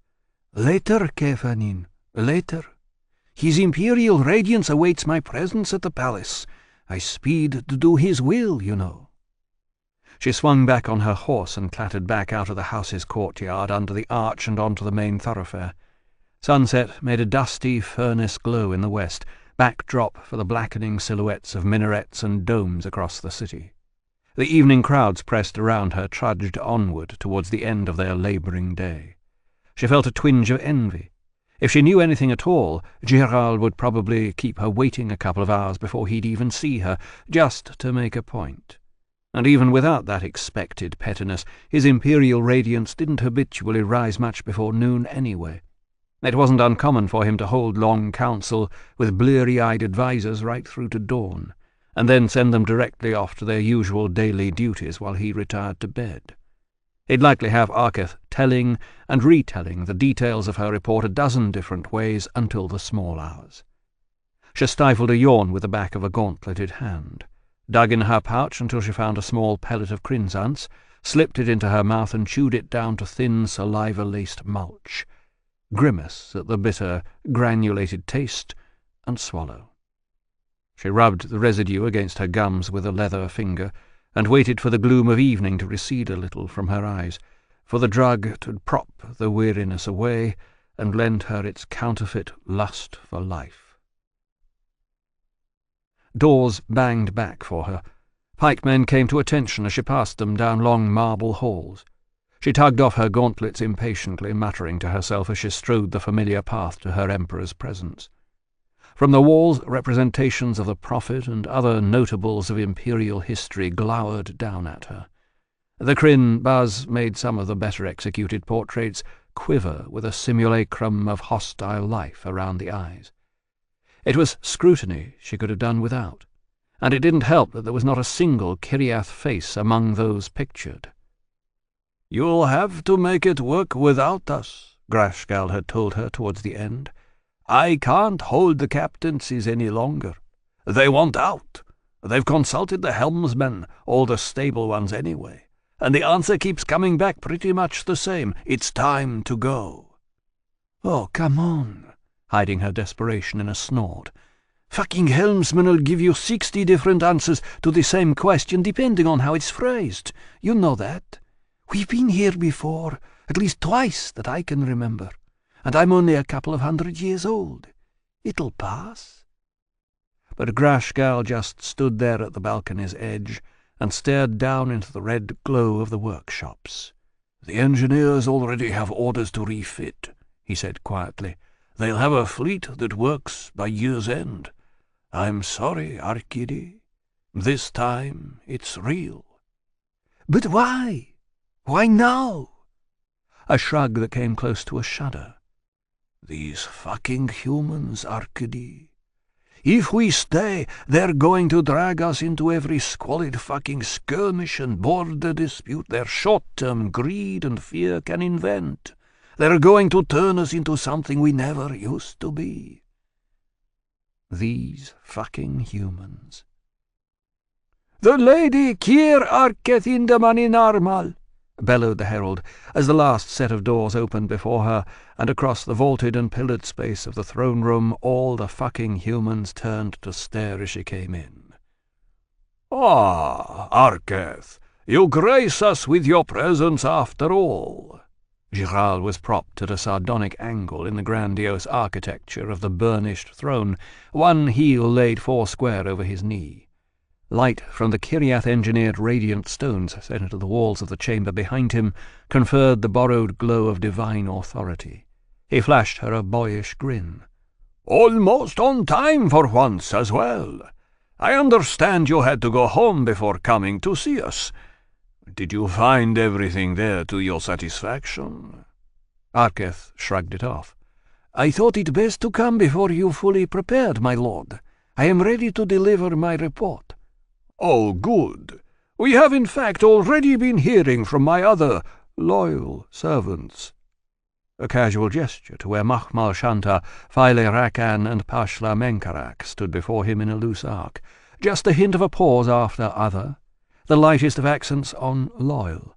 It was done with masterful subtlety, and Arketh saw how secret smiles went among the courtiers. "It seems there's some disagreement about how the situation in Khangset was handled. Some question of you overstepping the limits of your authority." Shanta slid her an apologetic glance. She could already guess how things were going. Menkarak had raged all the way back, had in fact been fulminating from the moment he woke up in the camp at Khangset, and found Arketh had been busy all night without bothering to secure his approval for anything she'd done. "It was my understanding, my lord, that the expedition was placed exclusively under my command." "Within the framework of the Holy Revelation," snapped Menkarak, "to which all secular rule is subordinate. There can be no light to outshine the radiance of truth, and the servants of truth must brook none." "You were fucking asleep," said Arketh. "And you abroad by night in the company of an infidel sorceress." Giral lounged back in the throne and grinned again, toothily. "Is this true, Arketh? A sorceress?" Arketh pulled in a deep breath, held it, let it out. She tried for authoritative calm. "The woman, Elith, believes she is a sorceress. That much is true. But her claims are suspect, to say the least. I do not think she is wholly sane. She and her family suffered greatly in the war. She became an imperial resident under very difficult circumstances. She lost almost her entire family in the war. I would say she was probably half mad with grief well before this raid took place. What she saw when Khangset was attacked may simply have pushed her the rest of the way." Menkarak exploded. "Enough! She's an infidel, a faithless stone-worshipping northerner who would not convert when the hand of the revelation was extended to her in friendship, and who persists in her stubborn unbelief deep within our borders. The evidence is plain. She has even torn the kartak from her garb to blind the eyes of the faithful she dwells among. She is steeped in deceit." "Well now, that is a crime, Arketh," Giral said reasonably. "And crimes are usually committed by those with criminal inclination. Are you sure that this woman had nothing to do with the raid?" Arketh hesitated. "There's no evidence to connect her directly, no." "Yet Pashla Menkarak here says you incited her to perform outlandish rites on the bluff overlooking the town." "Well," she affected an icy disdain, "His Holiness was not actually present when we went to the bluff, my lord, so it's hard to see how he could know. Perhaps he suffers from an overactive imagination." "You blackened whore!" And the world seemed to rock briefly on some unseen axis around her. The crimsance slugged in her veins, pounded for release, her palms twitched. Almost her knives were in her hands.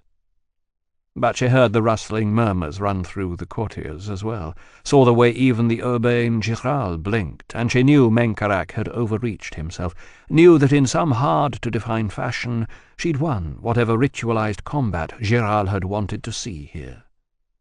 She went in for the kill. "It's also hard," she said evenly, "to imagine where His Holiness learnt his court manners. Must I and the memory of my people be insulted in this fashion, my lord, in the very throne-room they helped build?" From among the crowd on the right hand of the throne, a senior invigilator detached himself and came forward to Menkarak's side. He took the younger man's arm, but Menkarak shook it off angrily. "This woman," he began, but Giral had had enough, at least for one day. "This woman is a valued adviser to the court, and you have just cast aspersions on her character that may require answer before a magistrate. You came highly recommended, Pashla Menkarak, but you disappoint me. I think you had better retire." For one insane moment it looked as if Menkarak might defy the Emperor's command. Arketh, watching keenly, saw something in his eyes that was at best poorly moored to any sense of self-preservation. She recalled Shanta's words to her on the ridge overlooking Khangset. They say it's a whole new breed coming through the religious colleges now, hard-line faith. She wondered if that included aspiration to martyrdom, something the Revelation had flirted with on and off in the past, but hadn't seen much of recently. The senior invigilator muttered intensely at his colleague's ear, and his fingers sank into Menkarak's arm just above the elbow, this time with talon-like tenacity. Arketh saw the moment pass, saw the defiance in Menkarak's eyes go out like a doused campfire. The younger invigilator went down on one knee, perhaps forced there by the clawed grip on his arm. He bowed his head. "My deepest apologies, Majesty." The words didn't quite emerge from between clenched teeth, but the tone was ragged. Menkarak sounded like a man slightly out of breath. Arketh surprised herself with a sudden spurt of fellow feeling for the man. She knew well enough the greasy, soiled feeling behind that bent knee and struggling voice. "If my zeal to serve the Revelation has in any way offended you, I beg your indulgence for my lack of courtesy." Giral played it for all it was worth. He sat forward, rubbed at his chin in kingly reflection, assumed a stern expression. "Well, Menkarak, that indulgence is not really mine to give." A blatant lie. In the context of the throne room, all and any failure in decorum was a direct insult to the Emperor, whether he was present or not. "Your offensive comments were, after all, to my adviser here.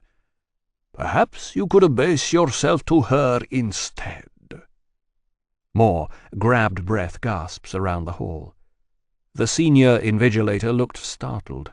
Menkarak's head came up out of the bow in disbelief. Giral held the moment like a long note on the horse bugle he was famed for playing with such virtuoso skill, held it, expanded it, and let it collapse. "Well, no, maybe not. That'd be extreme, I suppose. Perhaps, then, you could just take your disagreeable presence somewhere it won't offend again." Giral nodded at the senior invigilator, voice hardening. "Get him out of my sight." The senior invigilator was only too happy to comply. He practically dragged Pashla Menkarak back to his feet, and then, bowing repeatedly, away down the hall to the doors at the far end. Giral watched them out, then he rose without ceremony, a minor breach of etiquette that his father too had been fond of using to upset the court, and raised his voice to cover the whole throne room. "Leave us! I will speak to Arketh Indaman-in-Armal alone." It took a minute or less to clear everyone out. One or two hung back, throwing curious glances at the throne. There were a few men among them whose concerns ran a little deeper than palace sinecure, but they were a minority, winnowed down in the years following the accession. Wherever he could afford to, Giral had nudged his father's most loyal courtiers out to exile postings in the provinces, occasionally to jail, and in one or two memorable cases to the executioner's chair. A rump of essential competence remained, but it was cowed and dispirited, just as Arketh supposed Giral had intended. The vast majority of those present were only too glad to follow the imperial will and vacate the chamber. Philae Rakan had not moved, awaiting direct command from his emperor as befitted his rank among the throne eternal, and it seemed Mahmal Shanta wasn't going to be sent home either. He'd begun to back away, but Giral caught his eye and made a tiny beckoning gesture with a cupped hand. The brush and rustle of expensive clothing faded into the hall outside. The doors banged closed. Quiet settled into the throne room. Giral gusted a long, theatrically world-weary sigh. "See, that's what I've got to contend with these days. These new graduates from the Citadel. I'm going to have to do something about them." "Only give the order, Majesty," said Rakan grimly. "Yes, well, maybe not right now. I've no desire for that kind of bloodbath in the run-up to the Prophet's birthday." "That's right, my lord. We had better avoid a bloodbath." Krenzans pushed the words forward on her tongue. It was a conscious effort to hold them back. "Not the least because, given the choice, the vast peasant mass of the Helteth faithful might just decide that fuck it, they've had enough. They'll damn well take that fanatical adherence to the tenets of the Revelation over venal exploitation of the throne and top-down decadence, give it a whirl and see if it doesn't deliver for them. And when it doesn't, of course, it'll be too fucking late. She remembered street battles in Van Beer, the advancing lines of imperial halberdiers, the screams of the ill-equipped rebels as they broke and were butchered, the shattered homes of collaborators, and the lines of shaven-headed captives afterwards, the screams of women dragged out of line at random and raped to death by the side of the road, the ditches piled with corpses. After the savagery of Enishmen and Naral, she had sworn she would not take part in any action like it again. She'd sworn to Ringil as she talked him down it was the last fucking time. She rode through Van Beer and tasted her own lie like the ashes in the air. And now here was Gerald contemplating the same thing in his own capital. Perhaps, my lord, we'd do well to analyze the new tendencies in the citadel and aim to block them at a legislative— Yes, Arketh. I'm well aware of your liking for legislation, but as you've just seen, the citadel is not currently breeding men with much respect for the niceties of a civilized society. Nevertheless— God damn it, woman, will you just fucking shut up? It was impossible to tell if Gerald was genuinely aggrieved or not. You know, I expected a little more support out of you, Arketh. It was you he insulted, after all. Yes, he insulted me, but only after you gave him cause to believe I was out of favour with that snide little comment about loyal servants. You built Menkarak a gangplank he thought was secure, and then when he set foot on it, you kicked it away from the ship and watched him get wet. You play your little games, Gerald. You play us all off against each other for your greater security and amusement, but someday you're going to kick someone's gangplank away and they won't go down alone. They'll grab your ankles and pull you down with them. My apologies, my lord. I am, of course, deeply grateful for the protection you extend to my honour at court. I should bloody hope so. I don't go up against the citadel lightly, you know. There's a balance to be played out here, and it's ticklish at the best of times. She bowed her head. Anything else would have been risky. My lord. They don't like you, Arketh. Gerald's tone had shifted, taken on a pettish, lecturing tone. You're a final reminder of the godless Kiriath, and that upsets them. The faithful don't react well when they run up against infidels they can't conquer or condescend to. It starts to look like a nasty little flaw in God's perfect plan. Arketh sneaked a look at Rakan, but the Throne Eternal captain was impassive. If he heard his emperor's words as the borderline heresy they so patently were, he gave no sign that it bothered him. And the two guardsmen on either side of the throne might have been carved from stone for all the reaction they offered. Still. Perhaps we should discuss Kangset, my lord. Indeed. Gerald cleared his throat, and she thought that for just a moment he looked almost grateful for the interjection. She wondered how much of his guard he'd let down in that last outburst, how much self-pity there was along with the sympathy in the words, "They don't like you, Arketh." Rule from the burnished throne was, for all its brutal potential, very much the ticklish business Gerald described. "We were discussing, my lord, the—" "Yes, I remember. The mad woman Elith, and these rites you say she didn't perform. Let's have it, then." "She did perform the rites, my lord." "I rather imagined so. Menkarak, whatever his other deficiencies, doesn't strike me as a liar. And was this at your instigation?" "Yes, my lord." Gerald sighed and sank back into the arms of the throne. He leaned an elbow on the arm, put his hand to his brow, and looked at Arketh wearily from under it. "You are going to explain all this in a satisfactory manner at some point, I assume?" "I hope so, my lord." "Then could we perhaps accelerate the process? Because at the moment I appear to be listening to a member of my inner court admitting to sorcery in collaboration with an enemy of the realm." "I don't believe there was any sorcery, my lord." "Ah. Khangset was certainly attacked by some force with technology we don't have access to, and Elith thinks she helped summon them. But her involvement in these matters is coincidental at best. I encouraged her to repeat the rites she thinks communicate with the attackers, and of course, nothing happened.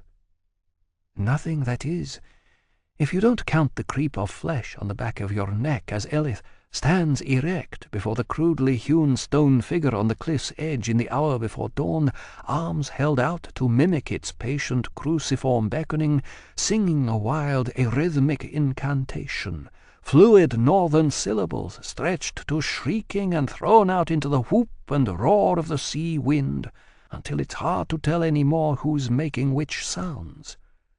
You heard a lifetime of suffering and grief poured out in song there, Arkady.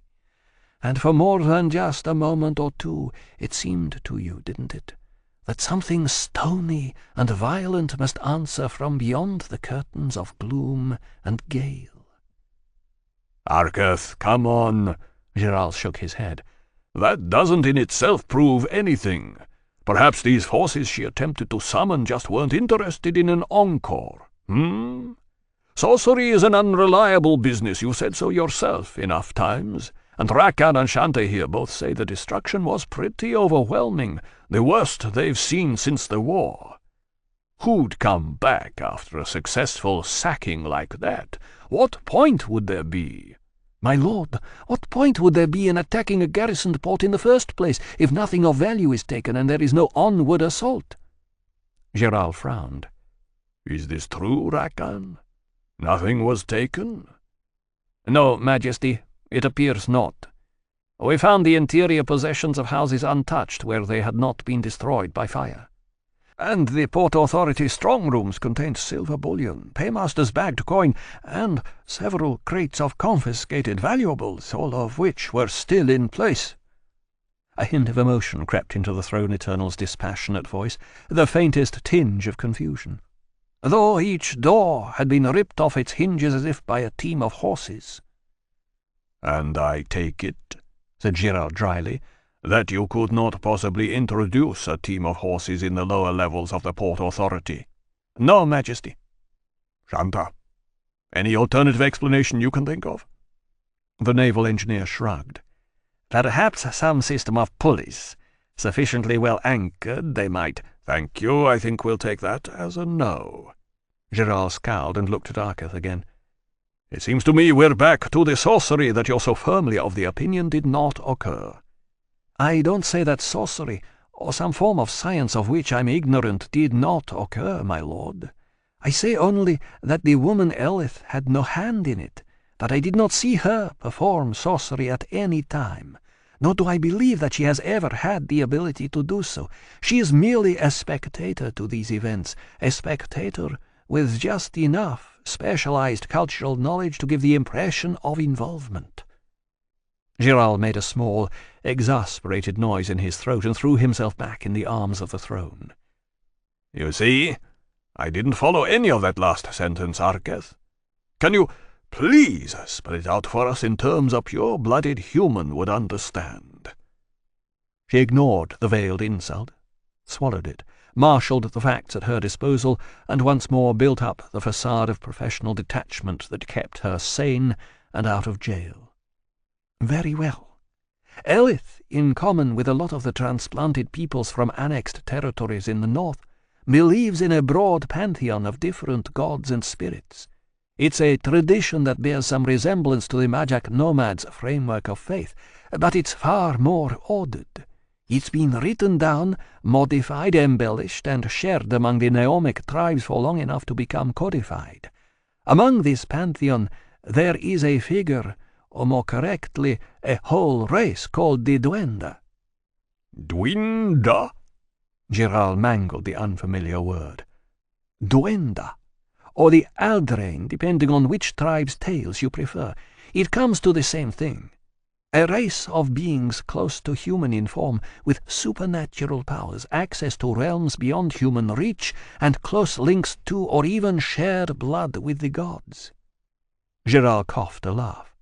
Well, I mean, that could be the Kiriath you're talking about there. I've heard the same thing said about them enough times. Human-type races with unexplained powers. Are you saying the Kiriath or some of their cousins are back?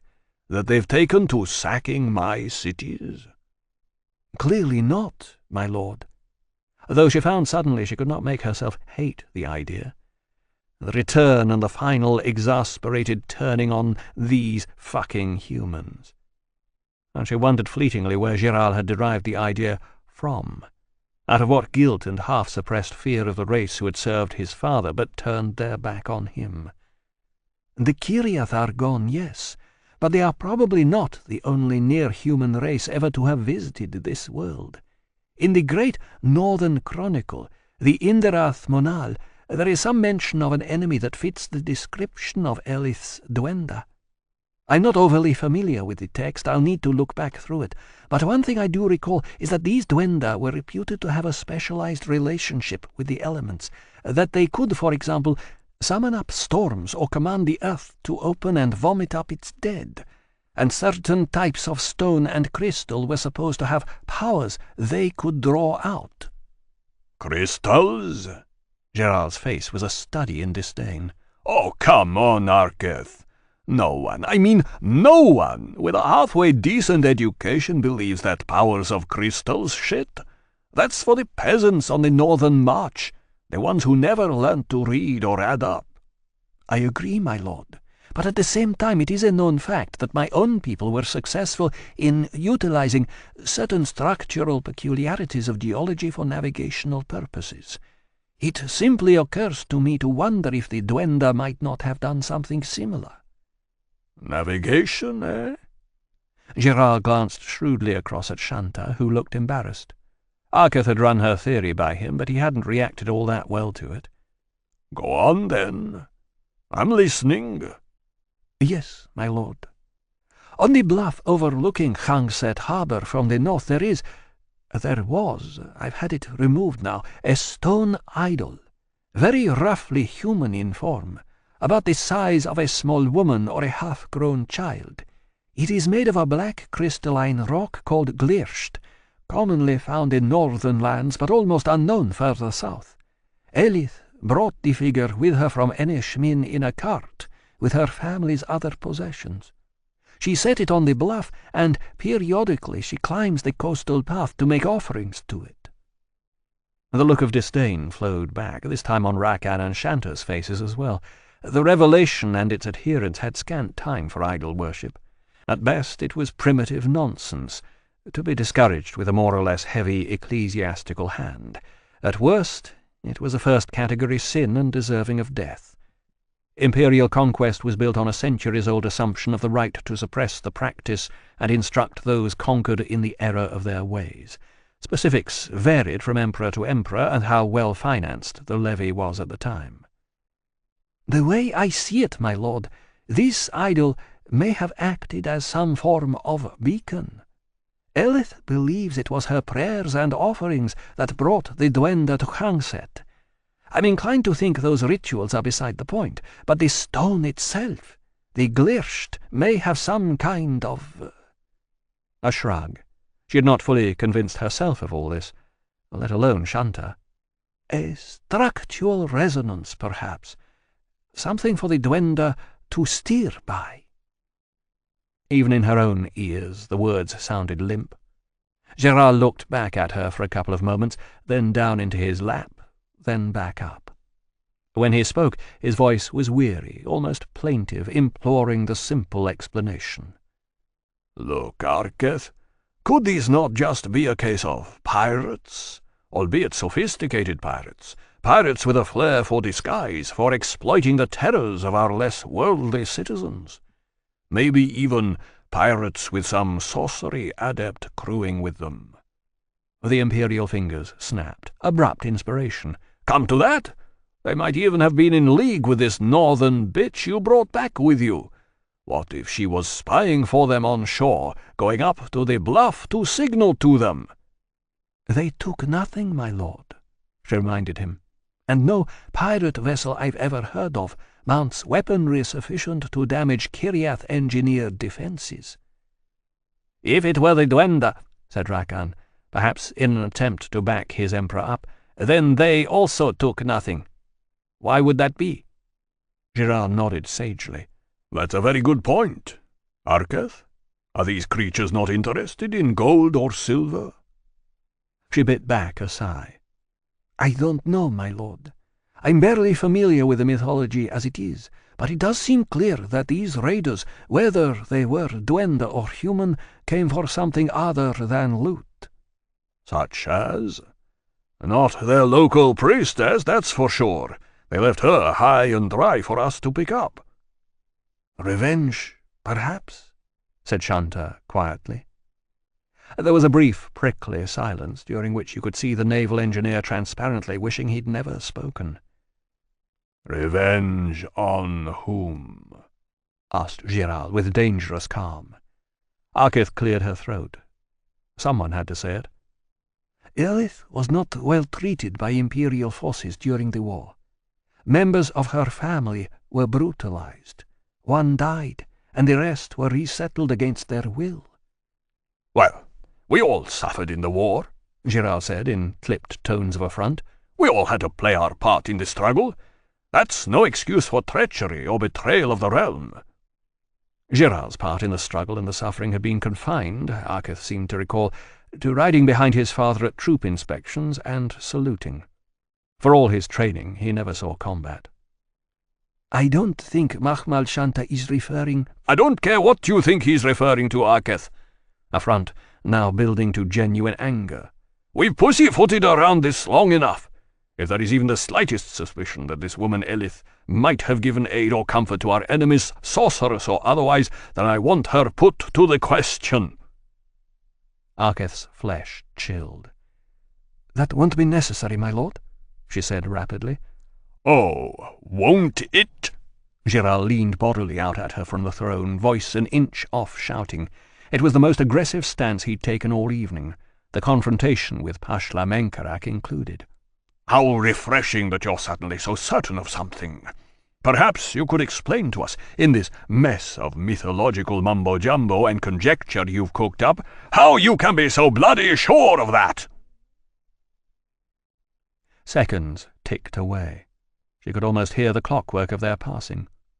Behind her eyes the seared memory spread itself, of interrogations she'd been required to attend in the past. She forced herself not to swallow. "I have gained this woman's trust," she said truthfully.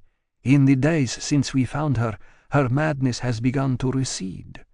She talks to me freely, not always making sense, but that is improving.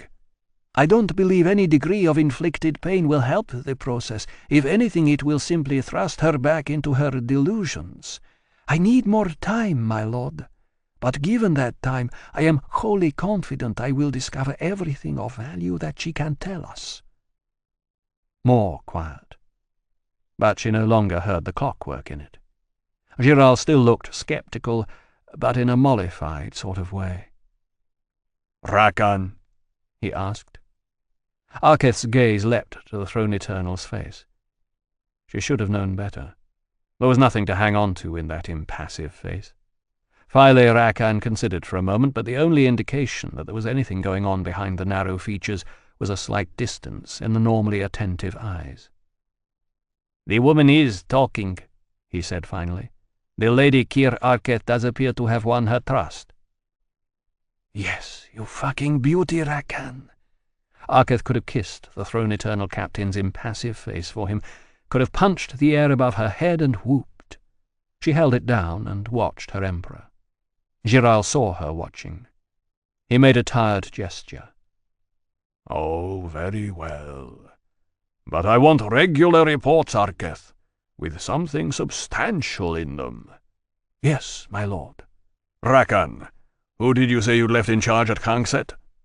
"Sergeant Adrash, Majesty. He is a good man, Northern Campaign veteran. I detailed 2/3 of the detachment to stay behind with him, and he has the remains of the Marine garrison to work with as well. They're shaken up, but he'll whip them back into shape fast enough." "How many men does that give him?" "About 150, all told.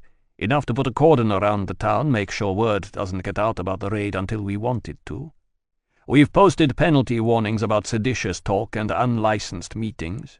Built a gallows in the main square and set a dusk-to-dawn curfew. Should have the place back on its feet inside a couple of weeks." "Good. That sounds like solid progress, at least." A sour glance at Arketh. "Can I take it we'll be hearing some more about these duenda?" "I will begin the research immediately, my lord." "Fine. Let's just hope the helmsmen are feeling a little more cooperative than usual, eh?" The same worry had been dragging at her ever since they left Kangset. She forced it down and manufactured a confidence of tone she didn't feel. "This raid represents a substantial assault on the realm, my lord. I believe that with those parameters, the helmsmen will revert to wartime attitudes." "Yeah, Arcady. Those that we can still consider sane, that is." "I expect fairly rapid progress." "Rapid progress?" A raised eyebrow. "Well, I shall hold you to that, Arketh. As you say, this is an assault on the realm, and at a time when relations with our neighbours in the north are fragile, to say the least. We cannot appear weak. I will not permit a repetition of what has happened at Kangset." Arketh thought of the damage to the Kiriath harbour defences, and wondered sardonically how Geral planned to exercise that particular point of imperial will if the raiders returned. "No, my lord," she intoned. If, for example, the duenda sailed up the river to Hjelteth, came ashore and stalked the streets of the city as they apparently had at Kangset, phantasmal and to all appearances impervious to any harm human force could achieve. If they put to flight or slaughtered all these fucking humans, and then came like vengeful demons to the gates of the palace, and would not be kept out. What would happen to Geral Khimran, Emperor of all lands, then? Her own sudden ambivalence mugged her, jumped in her veins and belly like a fresh intake of Kryn. Unnerved, struggling with the jagged new thoughts, she forced recall of the shattered rib-cage of a child, buried beneath charred and fallen timbers, forced herself to remember that these fucking humans had once included her own mother. It helped, but not as much as it should have. Chapter 17. Grace of Heaven had 2 soldiers for him, sun-darkened, sinewy men of indeterminate age who stood around in the upper room at the tavern with arms folded and a latent threat of violence oozing from them like slow smoke. Ringil made them for Marsh Brotherhood muscle, on loan to Milakar no doubt as some kind of lodge-approved favour. Neither was visibly armed, but their loose black burglar's garb could, and probably did, hide an assortment of close-quarters weaponry. They spared a couple of surprised glances for the Raven's friend when Ringil first came in wearing it, but neither man passed comment. Thereafter they were close-mouthed and watchful in the lamp-lit gloom, respectful enough to both Ringil and Grace, but without overdoing it. There was no discussion of payment, and, interestingly, no mention of the duenda. "Your main problem," Milakar warned them, "is going to be getting past the urchins." Which wasn't a surprise, for Ringil at least. He'd had the realities of the landscape laid out for him that first night at Milakar's place. Grace of Heaven staring off the balcony with him, voice discouraged and faintly tinged, perhaps, with envy. "Anywhere else you'd only have the watch to worry about, and they can be bought for a harbour-end blowjob. Since the liberalisation, that's all changed. The slave lobby had the watch run out of Etakal altogether, paid them all off at chancellery level." Ringil grinned. "That's a lot of blowjobs." "Yeah, well," sourly. "What I hear, it was Snarl that did the deals, so maybe she's found her level. Anyway, the watch get to mount nominal guard at the quarter boundaries, especially over by Tervinala, basically because that's where the Empire merchants and diplomats hang out, and right now, despite all this mob xenophobia and shipbuilding, we are still supposed to be looking after them as valued mercantile partners. Meanwhile, Findrich and a couple of others I don't know handed the streets of Etakal over to the urchin gangs. They're all on retainer for news of anything out of the ordinary, and some fairly hefty beatings for failure to report. You wander into the Salt Warren alone with that chunk of Kiriath steel strapped to your back, the first street brat that sees you is going straight to Findrich, and you'll have an honour guard taking you to see him shortly thereafter." "I'll talk to Findrich if that's what it takes." "Yeah, you will if talk's what he wants out of you, And what I hear, Findrich isn't any more into conversation these days than he ever was. More likely he'll just have them chop your fucking head off and give to the duenna." A long sigh. "Look, Gil, why don't you make life a little easier for us all and stay out of Ettercal for another couple of days? Give me some time instead. I'll get you your list." "Fair enough." He kept it carefully casual. "But I'm still going in there, Grace. You know that, right? One way or the other, sooner or later, with or without your help." Millikar rolled his eyes. "Yeah, I know. One way or the other, last stand at Gallows Gap, all that. Look, just leave it with me, Gil. I'll see what I can do."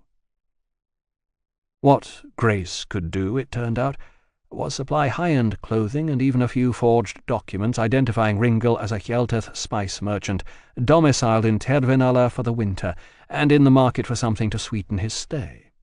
It was a pretty good cover.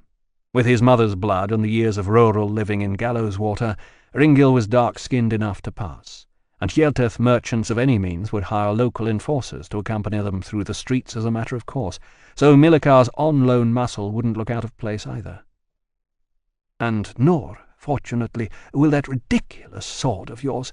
Practically every Imperial in Tervenala is wandering around with some kind of Kiriath knockoff on their belt these days, and most people can't tell the difference from the real thing. Common as muck. Half the time they're selling them to pay off their gambling debts or clear the rent till spring. You've got one somewhere, haven't you, Gersh?" The bulkier built of Millikar's two soldiers inclined his head. "Took it off some guy's bodyguard in a fight. Piece of shit quartz sword you couldn't chop an onion with. Not even half the fucking weight of good steel." Grace of Heaven chuckled. "The demands of fashion, eh? Gersh here isn't very impressed with the Imperials." Ringil shrugged. "Well, merchant class, you know. Shouldn't judge the whole empire by them." "Watch it, Eskiath. You're talking to a merchant, remember?" "Thought I was talking to a city founder." The other soldier stirred, addressed himself to Ringil. "Do you speak Tathan?" Ringil nodded. "Well enough to get by, you?" "A bit. I can do the numbers." Gersh glanced across at his companion, apparently surprised. "You know Tathan numbers, Errol?" "Yeah. How else are you going to take money off these people at cards?" "Well, you shouldn't need it anyway," was Millikar's opinion. "The clothes and the blade should be enough, unless you run into some fellow Imperials, and this time of night that part of town it isn't likely." "You think the Watch are going to let us through? This time of night?"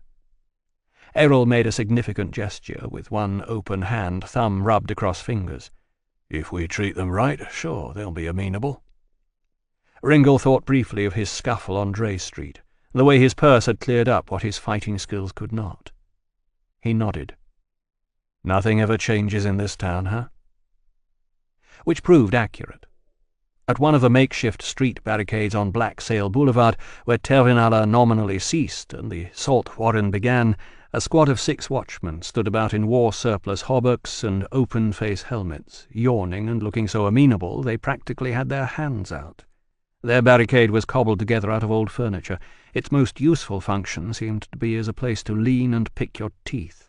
Street glow from the lamps on the Tervenala side picked out the dints on the men's superannuated helms and painted their faces faintly yellowish.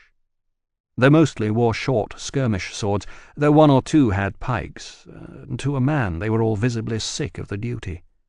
Not a shield between them. Ringil, whose calculus for these things was reflexive, reckoned he could probably have taken the whole group in close-quarters combat and suffered not much more than scratches. Errol approached the sergeant in charge, and coins changed hands, subtly enough that Ringil almost missed it.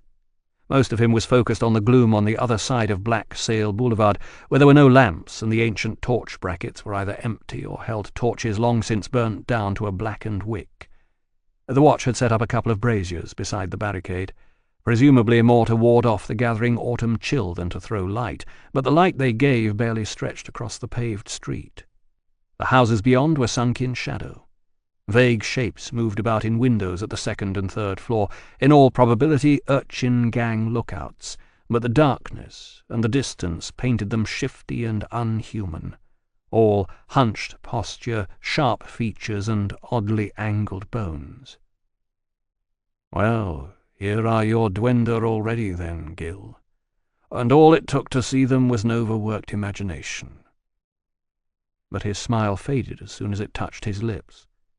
He could not shake the memory of Milikar's fear, the story of the amputated, living heads. The watch sergeant called out orders to a couple of his men. Errol turned and beckoned to Ringil and Gish. The sergeant gestured to one side of the barricade where one of the pike-bearers stood aside to let them through. For show, Ringil muttered a string of ornate thanks in Tathan, and then, turning to Errol, the first couple of lines of a Hjelteth nursery rhyme. 11, 6, 28, replied Errol with a straight face, and they were on their way, moving across to the darkened side of the boulevard. Behind them, perhaps trying to be helpful, a watchman stabbed vigorously at one of the braziers with his sword, stirring up the dull, glowing coals. But all it did was set long shadows dancing past their feet and up the brickwork ahead. "You ever kill a child?" Gish asked it idly, as they passed under a narrow covered bridge, the third or fourth so far, over whose unglassed stone gallery ledges urchins hung their arms and chins and stared down with unblinking calculation. But he wasn't joking. Ringil remembered the eastern gate. "I was in the war, remember?" he evaded.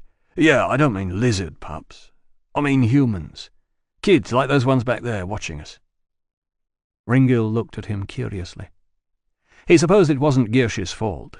It was a common enough conceit in Trelane that the war had been a straightforward battle for the human race, with a little technical support from the Kiriath against an implacable evil and alien foe, and Gish, for all his quiet enforcer's competence, wouldn't be any better informed or educated than the next street thug. In all probability he'd never been outside the borders of the League in his life. Possibly he'd never even been out of sight of Trelane itself. And quite clearly he'd never been within 100 miles of Naral, or Enishmin, or any of the other half-dozen fucked-up little border disputes the war had degenerated into at the end. Because if he had... No point in getting into that now. "Let it go," Ardketh had urged him last time they met, and he tried. Really tried. Was still trying. "I won't have any problem if it comes to it," he said quietly. Gish nodded and left it alone. Others were less compliant. "No, you never really did have a problem, did you?" whispered something that might have been Jelim Dasnell's ghost. "Not when it came to it." He shook it off, tried letting go of that as well. In doorways, from windows and the lowest of the rooftops, and from a few dozen furtive steps behind them in the street, the urchins kept track. As if they knew. "Ah, come on. Stop that shit." He focused on the street, moored himself back to its realities. They wouldn't have to kill anybody tonight, adult or otherwise, if they just kept it together. Etekal, despite Milikar's ghost stories, was no more alarming than any other run-down city neighborhood he'd walked through at night. The streets were narrow and infrequently lit compared to the boulevards in Tervenala or some of the upriver districts, but they weren't badly paved for the most part, and you could navigate easily enough by the lights in windows and the handful of shop frontages still open at this hour. For the rest, it was just the darkness and its usual denizens, the garish, inevitable whores, breasts out and skirts raised, faces so worn and blunted that even heavy make-up and shadow could not disguise the damage they contained, the guardian pimps hovering and gliding in doorways and alley-mouths like half-summoned dark spirits, the occasional sharkish presence that could have been a pimp but was not, emerging from convenient gloom to cast a speculative eye over the passers-by, sinking just as rapidly back when the nature of Ringil and his companions became apparent. The broken, piss-perfumed figures slumped low against walls, too drunk, drugged, or derelict to go anywhere else, among them, no doubt, a fair few corpses. Ringil spotted a couple of the more obvious ones, for whom all concerns of commerce, livelihood, shelter, or chemical escape had finally ceased to matter. They came to the first address on Grace of Heaven's list. For a slave emporium it didn't look like much. A long, rambling frontage, 3 stories of decaying, badly shuttered windows, lights gleaming through here and there, but most of it in darkness. The plaster walls were stained and wounded back to the brick in patches. The roof sloped down like a lowered brow. There were a couple of doors at ground level, each caged shut behind solid barred gates, and a large carriage entry stood snugly closed up with heavy, iron-studded double doors that looked fit to stand against siege engines. Back before the crummy little fishing harbours at the mouth of the Trell were dredged to any serious depth, Ettercal had been a warehouse district for the landward merchant caravans, and this was a pretty standard example of that heritage. Over time, the increasing commerce by sea had stomped all over the caravan trade, and Ettercal fell apart. Poverty came and ate the district. Crime snapped and snarled over the remaining scraps. It wasn't anything Ringil had direct experience of. The process was well and truly ingrained by the time he was born, the corpse of Ettercal already rotted through, but he knew the dynamic. Where municipal authorities in Hjelteth had a textually delineated religious obligation to maintain any town or neighbourhood with a majority population of the faithful, the great and good of Trelane were more in favour of benign neglect. No point nor profit in swimming against the tide of commerce, they argued, and in Ettercal that tide was ebbing fast. The money went looking for somewhere else to live, and all those who could went with it. But the warehouse blocks remained, big and brooding and impossible to rent. Some were carved up into lousy accommodation for labour overspill from the newly burgeoning shipyards, not a strategy that ever really worked out. Some were demolished to clear out the vagrant bands they were found to be housing. A few burned down for reasons no one was clear on or cared very much about. With the war, the low-rent space became briefly useful again for billeting and the marshalling of materiel. But the area saw no long-term benefit from it. The war ended, the soldiers went home. No one who wasn't ordered to was going to move into Ettercal. That left slaves, and those who traded in them.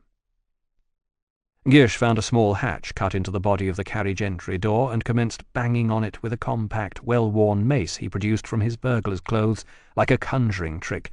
Ringil stood by and affected an aristocratic disdain for the proceedings, in case anyone was watching from one of the casements above. It took a good 5 minutes of repeated pounding, but finally there was the clanking sound of bolts being drawn, and the hatch hinged inward. A disgruntled, scar-faced doorman stepped out into the street, short sword drawn. "What the fuck do you think you're doing?" he barked. Errol had taken the lead. He turned towards Ringil and reeled off a string of numbers in Tathan.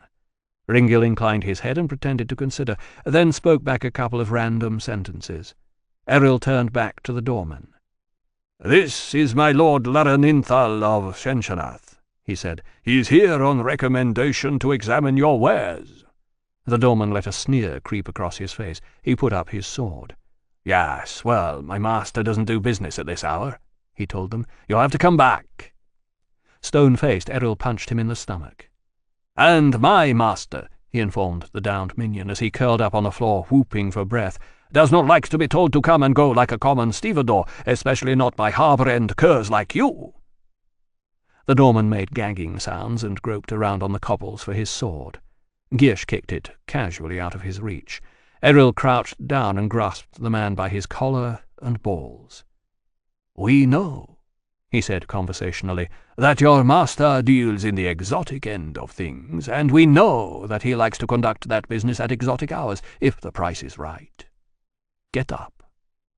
The doorman really had very little choice in this last instruction. Errol dumped him onto his feet and shoved him back against the iron-studded wood of the gate. "My Lord Laraninthal is in the market for your stock in trade, and he's impatient. The price he's prepared to pay is substantial, so go and fetch your master and tell him he's missing a very special opportunity." The doorman groaned and cupped at his groin. "What opportunity?" "The opportunity not to have his business burnt down around his ears," said Gish, deadpan. "Now fuck off in there and tell him. No, leave the door, we'll come in and wait." The doorman abandoned his half-hearted attempt to close the hatch on them, and they followed him through into a long, well-lit archway with a courtyard beyond. A side door was open in the wall of the arch, and the doorman disappeared into it, limping and muttering to himself. The three of them stood in the flickering torchlight after he'd gone, eyeing up the surroundings with identical professional interest. "Think they'll kick?" Ringil asked. Errol shrugged. "They're trying to make a living just like everybody else. No percentage in bloodshed if you can deal instead." Gish slapped the head of his mace into his palm a couple of times. "Let them kick. I've got a couple of cousins lost family to the debtor's block since liberalisation. I won't mind." Ringil cleared his throat. "Let's not get carried away here. I need information from these people, not broken skulls." "Everyone's got cousins seen family auctioned," Errol said quietly. "It's the times, Gish. Nothing you can do about it." They waited in silence after that. The doorman came back, accompanied by a larger and uglier colleague who wore a knotted leather flail at his belt and a long knife at his boot. He didn't look as if he'd need either in a fight. "My master will see you now," the doorman said sullenly. It seemed they got Terep Hale out of bed. The slave trader sat behind his dark oak desk in a silk robe, slippers on his naked feet, greying hair tangled and matted from the pillow. Lamplight gave his skin a yellowish tone. Ringil didn't know him, but he fitted Grace of Heaven's thumbnail sketch well enough. "Greasy old fuck, got eyes like a dead snake." It was true. He did.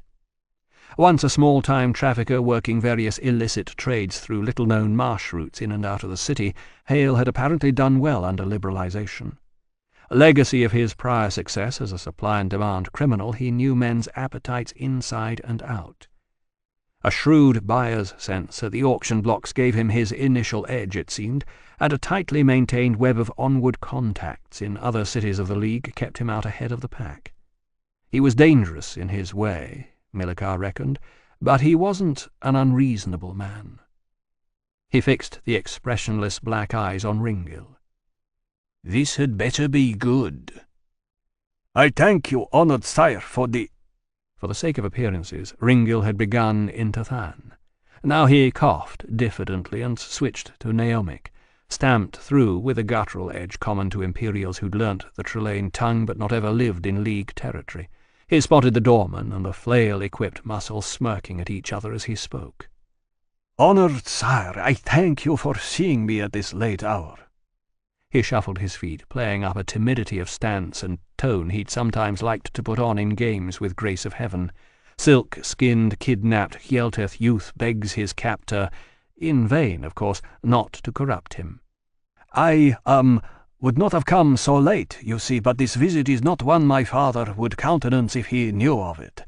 I am Lareninthal, eldest son of Crenalinam of Shenshanath, attached, we both are, to the Hjelteth trade mission in Tervenala, and recently arrived in your gracious city, which I must say—" "Yes, yes." Hale waved it away as if swatting an insect. "What exactly is it that your father would not countenance about your visit?" Ringil hesitated for a calculated couple of seconds. "Its purpose, sire." Hale rolled his eyes and made a signal to the doorman, who slipped out of the room without a word. The slave trader bridged his hands. "Yes, let's talk about this purpose, shall we?" "Gladly." Another pause. Hale visibly repressed a sigh. "So what is it? Your purpose? What do you want, Lareninthal of Shenshanath?"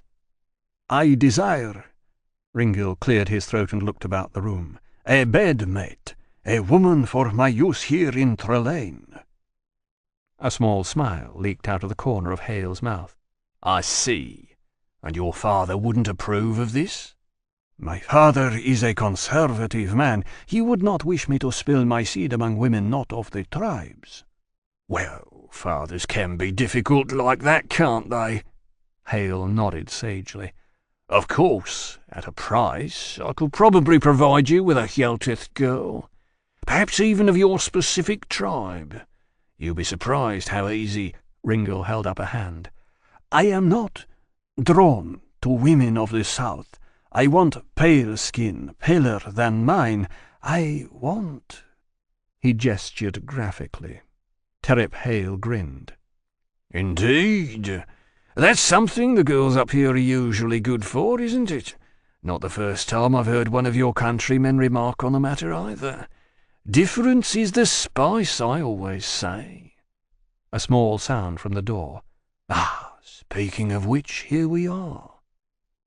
The doorman came back in the company of a girl carrying a gaudily painted wooden tray laden with goblets and a flagon. She wore not much more than 3 fistfuls of cloth and a couple of thin cords holding it all together, and she walked to accentuate what was on display. She was too young for the make-up she wore, and there was a worried crease around her eyes like someone trying to remember the right way to perform a complex task, but she conformed more or less to the specifics they'd just been discussing. Ringil made his eyes stick to her curves in an appropriate fashion as she crossed the room. Hale saw and smiled. "So, you like?" "Yes, this would be, suitable, but—" "Oh, I'm sure it would."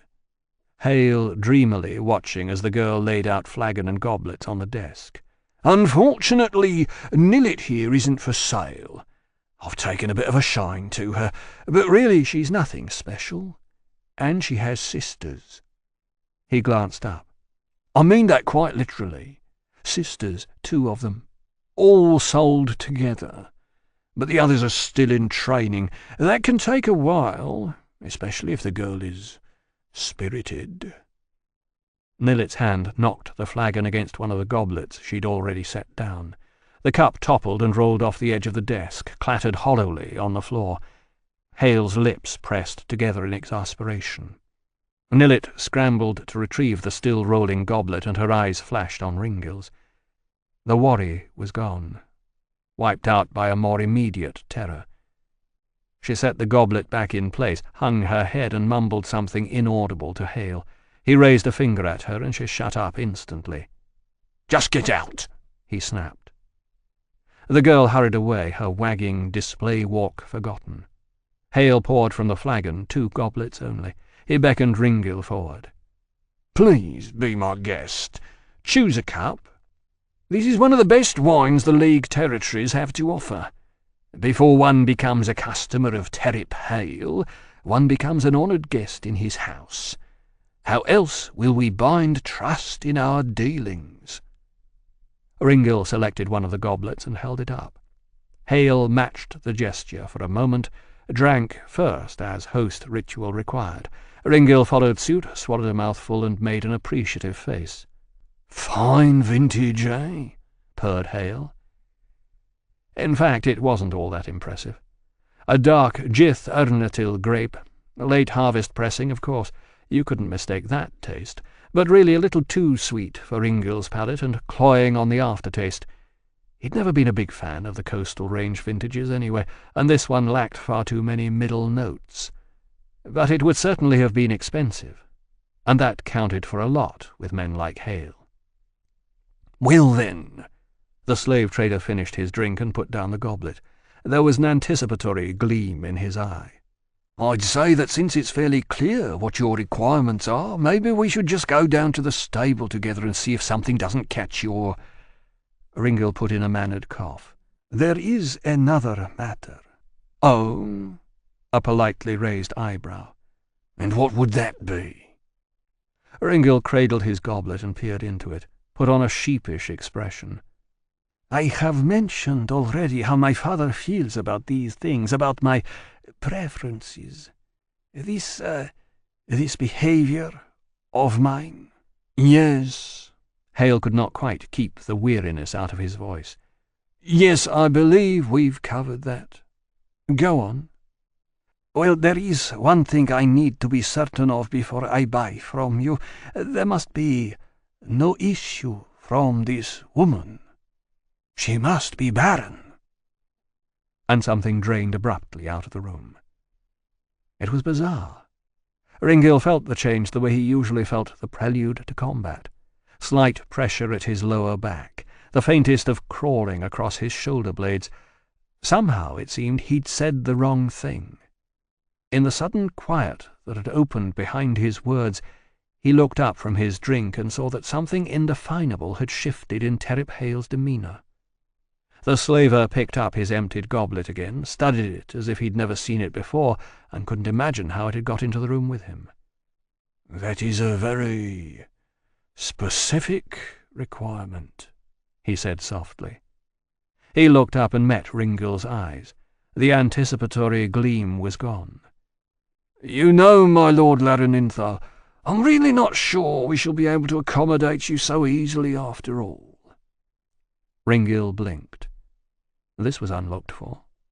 The way he'd put the Larenthal character across, wealthy but diffident, recently arrived in Trelane, uncomfortable in his desires and fearful for his father's good opinion, he was offering Terep Hale an irresistible opportunity. First off, if Larenthal was new to the city, he'd have no real sense of the market here, and thus no clear idea of what his pale, well-endowed sex-slave ought to cost him. The fact he was embarrassed about wanting her in the first place would only compound the matter. Hale could overcharge him to the mast tips. And that was just the start. Do the deal right, and the slave trader was opening the lid on a whole treasure chest in genteel blackmail. "You see, my lord, it appears there are rumours.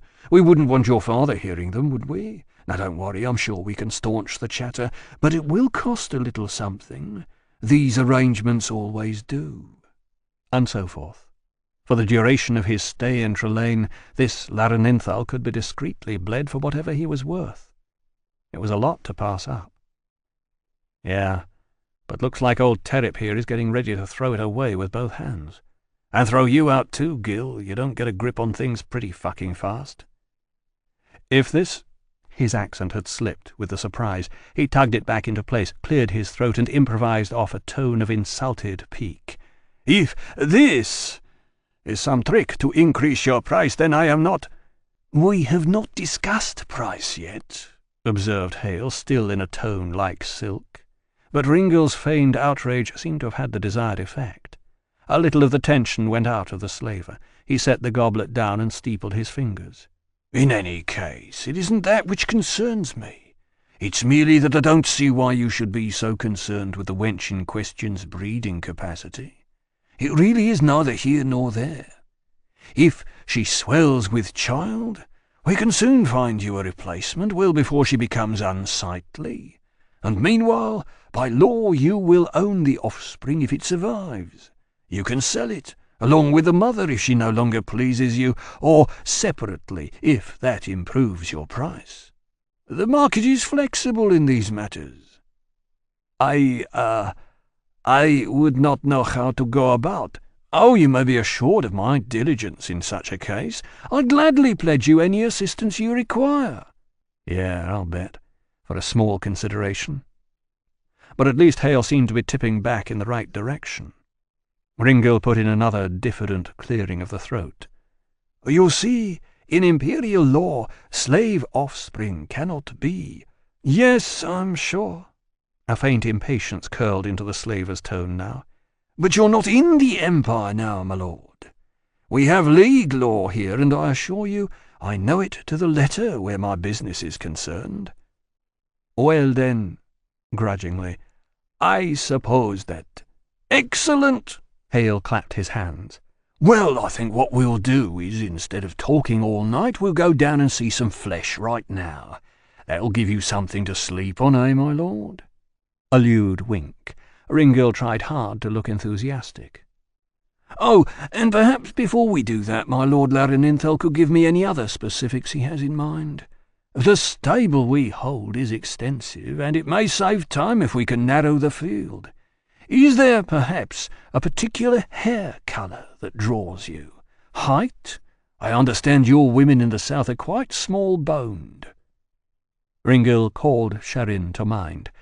His own faded childhood memories and what Ishil had told him about her lineage. He had the charcoal-lined sketch of what she looked like in his pocket, but better right now to play it looser than that. He didn't want to tip his hand too early. "You have in this city, I'm told, a race who live out on the marsh, is it so?" "Yes." Hale was watching him warily. "That's so? What of it?" Ringil cleared his throat. "Numerous countrymen of mine have told me that the marsh women behave, differently in bed, you know. That they, abandon themselves to the act utterly, like animals." It was flat-out fabrication. The marsh-dwellers had no such reputation in Hjelteth. In fact, most untravelled Imperials would have no knowledge that they existed at all as a discreet group. As far as the Empire was concerned, the whole of the Trelane territory was filled with backward, marsh-grubbing peasants. Only the very well-informed knew enough to make distinctions. But no matter, it would play well enough. You could hear the same basic whisper of abandoned sexuality about women from any brutalized or excluded race under the band. Ringil had sat and listened to soldiers repeat it around campfires in every disputed piece of territory he'd fought in after the war with the scaled folk was done. It was a basic justification for rape. He sometimes thought they would have said it about the lizard females as well, if the scaled folk had not been so unremittingly alien. "Well, I wouldn't rule that out either," Arketh once told him, huddled against the coastal wind in Gergis, watching the camp below them. "These men would fuck mud if it was warmed to a decent temperature." She was talking about her own command. "Marsh dwellers, eh?" Terrip Hale rolled out a slow smile. "Well, I've not heard that one before exactly, but of course if that's your preference. Janish," the doorman took a step forward. "My lord, we'll be paying a visit to the joyous Longshank girls. Go down ahead of us and see that everything's opened up, so to speak." The doorman's face split in a fierce grin. "Yes, sir." Hale watched him go with a sober expression at odds with the joke. He seemed to be working through something in his head. "We don't deal that much in full-blood dwellers," he said reflectively, "though if what you tell me is true, perhaps we should. But it's problematic, you see. Their families are mostly very tightly knit, and as a people they're a stubborn, unthinking lot. I've seen cases where a man on the marsh would rather starve than sell his children. I mean, what can you do with people like that?" Ringil hid his face in his goblet. "Fortunately, though, marsh-dweller blood isn't quite as uncommon among our ordinary citizens." Hale permitted himself a thin smile. "As those same citizens would have you believe. It's been known to leak into even the noblest of Trelane families. Don't worry yourself, Larenithal of Shenshanath. I'm quite sure we'll be able to find you a girl with suitable blood." They made small talk after that, while Ringil finished his wine, played the diffident imperial fop, and kept his feelings masked. Inwardly, a cautious optimism was rising through him. He didn't really expect to find Sherin here. Even if she had passed through Hale's stable and not one of the others specialized in concubinage, that was a month ago. Despite the slave trader's comments about the difficulties of training spirited girls, Ringil didn't think it would require that long to break a young woman who probably already considered herself worthless for her lack of childbearing ability, who had already been shunned by her whole family, and then, finally, betrayed by the man who'd taken her away from them. But if she'd been here, there'd be traces. Memories among the other girls, among servants and handlers. There'd be documents of sale somewhere. It was a legal trade now, all above board, part of the brave new world they'd all been fighting for. If this was the place, the door was halfway, leave it open, and Ringil could do the rest in easy stages, even if that meant taking Terrip Hale somewhere secluded and getting what he needed out of him with hot coals and iron. If this was not the place, well, he had the other names on Milikar's list. He could start all over again. "Shall we go down?" Hale asked him. He smiled and nodded in eager, foppish assent. It seemed the joyous Longshank girls were kept on the other side of the building. Ringil followed Hale down to ground level and out to the courtyard. Errol and Gersh brought up the rear, along with Hale's flail-equipped muscle. Everybody watched everybody else with hardened calm. The night had turned clear and cold while they were inside. They crossed the courtyard in silence under sharp stars and the long, cool arc of the band. Ringil saw his breath puff ice white in the air. If the cold bothered Hale in his silk dressing-gown and slippers, he gave no sign. He led them through another side door in the courtyard wall, down 3 sets of stone steps, and into a semicircular basement chamber with 5 curtained alcoves along its curving wall.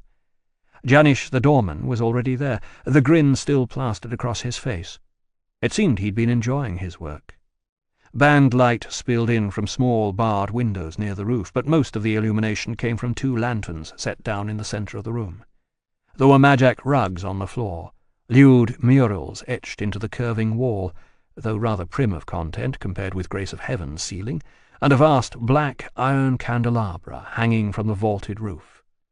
Terep Hale turned to face them. "Allow me to present," he said gravely, "the joyous Longshank girls." The curtains whisked aside in their alcoves. Armed men stood there grinning, short swords and hatchets, maces and clubs, 2 men to an alcove at least. Ringil saw at least 1 crossbow raised and cocked. The doorman caught his eye and winked. "Now," said Hale, "perhaps, Lareninthal of Shenshanath, you'd like to tell me exactly who the fuck you really are." Chapter 18. Egar rode out a couple of hours before sunset. He didn't really need the extra time. The Skaranak buried their dead relatively close to wherever they happened to be camped at the time, and their migrations across the steppe were roughly seasonal. As the anniversary of his father's death swung round each year, so did the proximity of the grave Erkin was laid in. Egar could track it by the changes in the sky and the few wind-swept landmarks that marked the steppe, could feel it circling beyond the horizon as the seasons turned, curving slowly inward as the warmth ebbed from each year and winter crept in, closing on him like the anniversary itself. He didn't need the extra time. But Sula was driving him up a fucking guy rope right now, with her youth and her breezy nomad matter-of-factness. She was blunt and clumsy around his feelings, would not give him space, thought sucking him off was the solution to pretty much everything. "Can hardly blame the lass. Not like you've given her any reason to think any different, is it?" So he told her lies as he dressed. "I'll do the last league on foot," he said, "for respect." "But that's stupid." He held down his temper with an effort. "It's a tradition, Sula." "Yeah," a throaty snort. "Not since my fucking grandfather died, it isn't." "Well, that wasn't all that long ago, was it?" She stared at him, stricken. "What's that supposed to mean?" "It means I remember your grandfather as a young man about to camp. It means I'm easily old enough to be your father. It means you're 16 fucking years old, girl, sitting in my yurt like you own it. And beyond all of that, it means that at my age I really should know better than to keep fucking doing this." "Nothing," he muttered. "Doesn't mean anything. But traditions are, important things, Sula. They're what holds the clan together." "You think I'm too young for you," she wailed. "You're going to pack me in, just like you did that Voronak bitch." "I'm not going to pack you in." "Yes, you are." And she dissolved in tears. So then, of course, he had to go to her, had to hold her. He had to nuzzle at her neck and murmur in her ear as if she were a horse he hadn't quite broken yet, had to tip back her chin with one hand and wipe away her tears with the other, had to shelve the chilly, swelling sadness under his own ribs, had to force a grin as she stopped crying, had to tickle her and grope her through the red felt overshirt she'd appropriated from his clothing chest, had, in fact, taken to wearing around the fucking camp like a blazing declaration of what she spent her time doing in the clanmaster's yurt. Have to talk to her about that. At some point. "Look," he said finally, "it's fucking freezing out there, right? Riding doesn't keep you warm. That's the real point. If I walk, I'll warm up. Chances are that's where the tradition comes from in the first place, right?" She nodded doubtfully, sniffed, knuckled at one eye. He mashed his tongue hard into the back of his grin and wished she didn't look so much like a fucking child when she did that. "How come they all start out hot-eyed temptress minxes and all end up crying into your fucking shirt like babies? Isn't it enough I have to carry the weight of the whole fucking clan on my back? Rance aching balls, isn't it fucking enough that I came back? That I left Hjeltith and everything it held and rode home to be with my fucking people? Isn't it enough that I'll probably fucking die up here just like my father and never see Imrana's face again?" No answer that he could hear. "You whine like a girl, Clanmaster. Worse than a girl. This girl wearing your shirt is at least weeping about the future, about something she might be able to change. She's not the one moping around full of bitterness about a past you can't do any fucking thing about. Now get a grip." He tilted back her chin again. "Sula, listen. I'll be back as soon after dawn as I can make it. You wait for me. You keep things warm." He clowned it, raised brows, grabbed after a buttock and a breast again. "Know what I mean?" He got a choked laugh out of her, and then a long, wet kiss. He got out pretty fast after that. Marnak had his horse saddled and waiting outside in the ruddy evening light, shield and lance and small axe slung, a bundle of blankets, firewood, and other provisions tied securely on. The older man stood at a discreet distance off from the clan master's yurt, beside his own horse and in grave conversation with a pair of camp guards. He glanced over as Egar pushed back the yurt door flap, left the other two men immediately to their own devices, and strode across. He surveyed his clan master without comment. "All right?" he asked. "Been better. You still want to ride along?" "With you in that mood?" Marnak shrugged. "Sure. Should be a bundle of fun." In fact, Egar's mood lightened somewhat as they rode out across the steppe and the camp fell behind. Slanting rays from the low winter sun turned the grassland a deceptively warm reddish gold, gave the sense that the evening might hold itself like this forever. The sky was clear and hollow blue. The band arched through it at a tilting angle, tinged a scintillating wash of ruddy shades to match the sunset. A keen wind came scything out of the north, but the grease on their faces kept back its bite. The horses made an ambling start, occasional clink or jingle from metal parts in the rig and the small iron talismans braided into their manes as they tossed their heads. Once or twice a returning pair of herd-minders would hail them as they passed, headed in for the evening meal. It all felt a little like escape. "You ever miss the South?" he asked Marnak eventually, when the quiet between the two of them had loosened to a wayfarer's ease. "Ever think about going back?"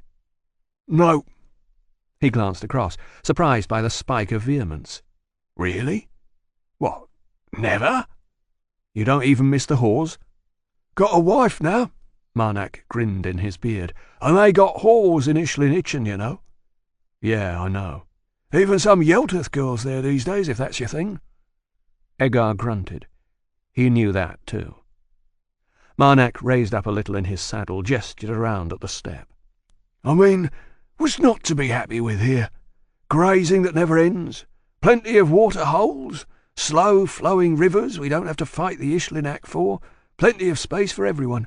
Practically no raiding any more now the young guys all head off south instead. We don't see the long runners much this far south and west. The wolves and steppe cats mostly leave us alone as well.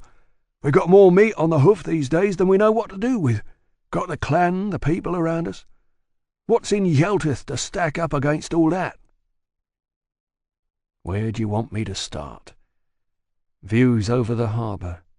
Sunlight shimmering off endless ruffled blue to the horizon. Tall white towers at the headland. The slow spiral of a dozen big lizard raptors riding the thermals. The carping of gulls down on the wharf. The bang-bang on wood of fishermen repairing their boats. Patios, sun-blasted and riotous, with some flowering crimson creeper whose name he never did learn to pronounce right. Ornate ironwork on windows and doors. Narrow white-walled streets that tricked away the sun's assault. Cunningly crafted meeting nooks and warm stone benches set in deep pools of shade. The music of falling water somewhere beyond a screen. Market stalls heaped high with brightly coloured fruit you could smell at a dozen paces. Philosophers and verse-makers declaiming from their pitches in the less pricey corners of each square. Tea-houses spilling out with a noisy back-and-forth quarrel of voices disputing everything under the sun.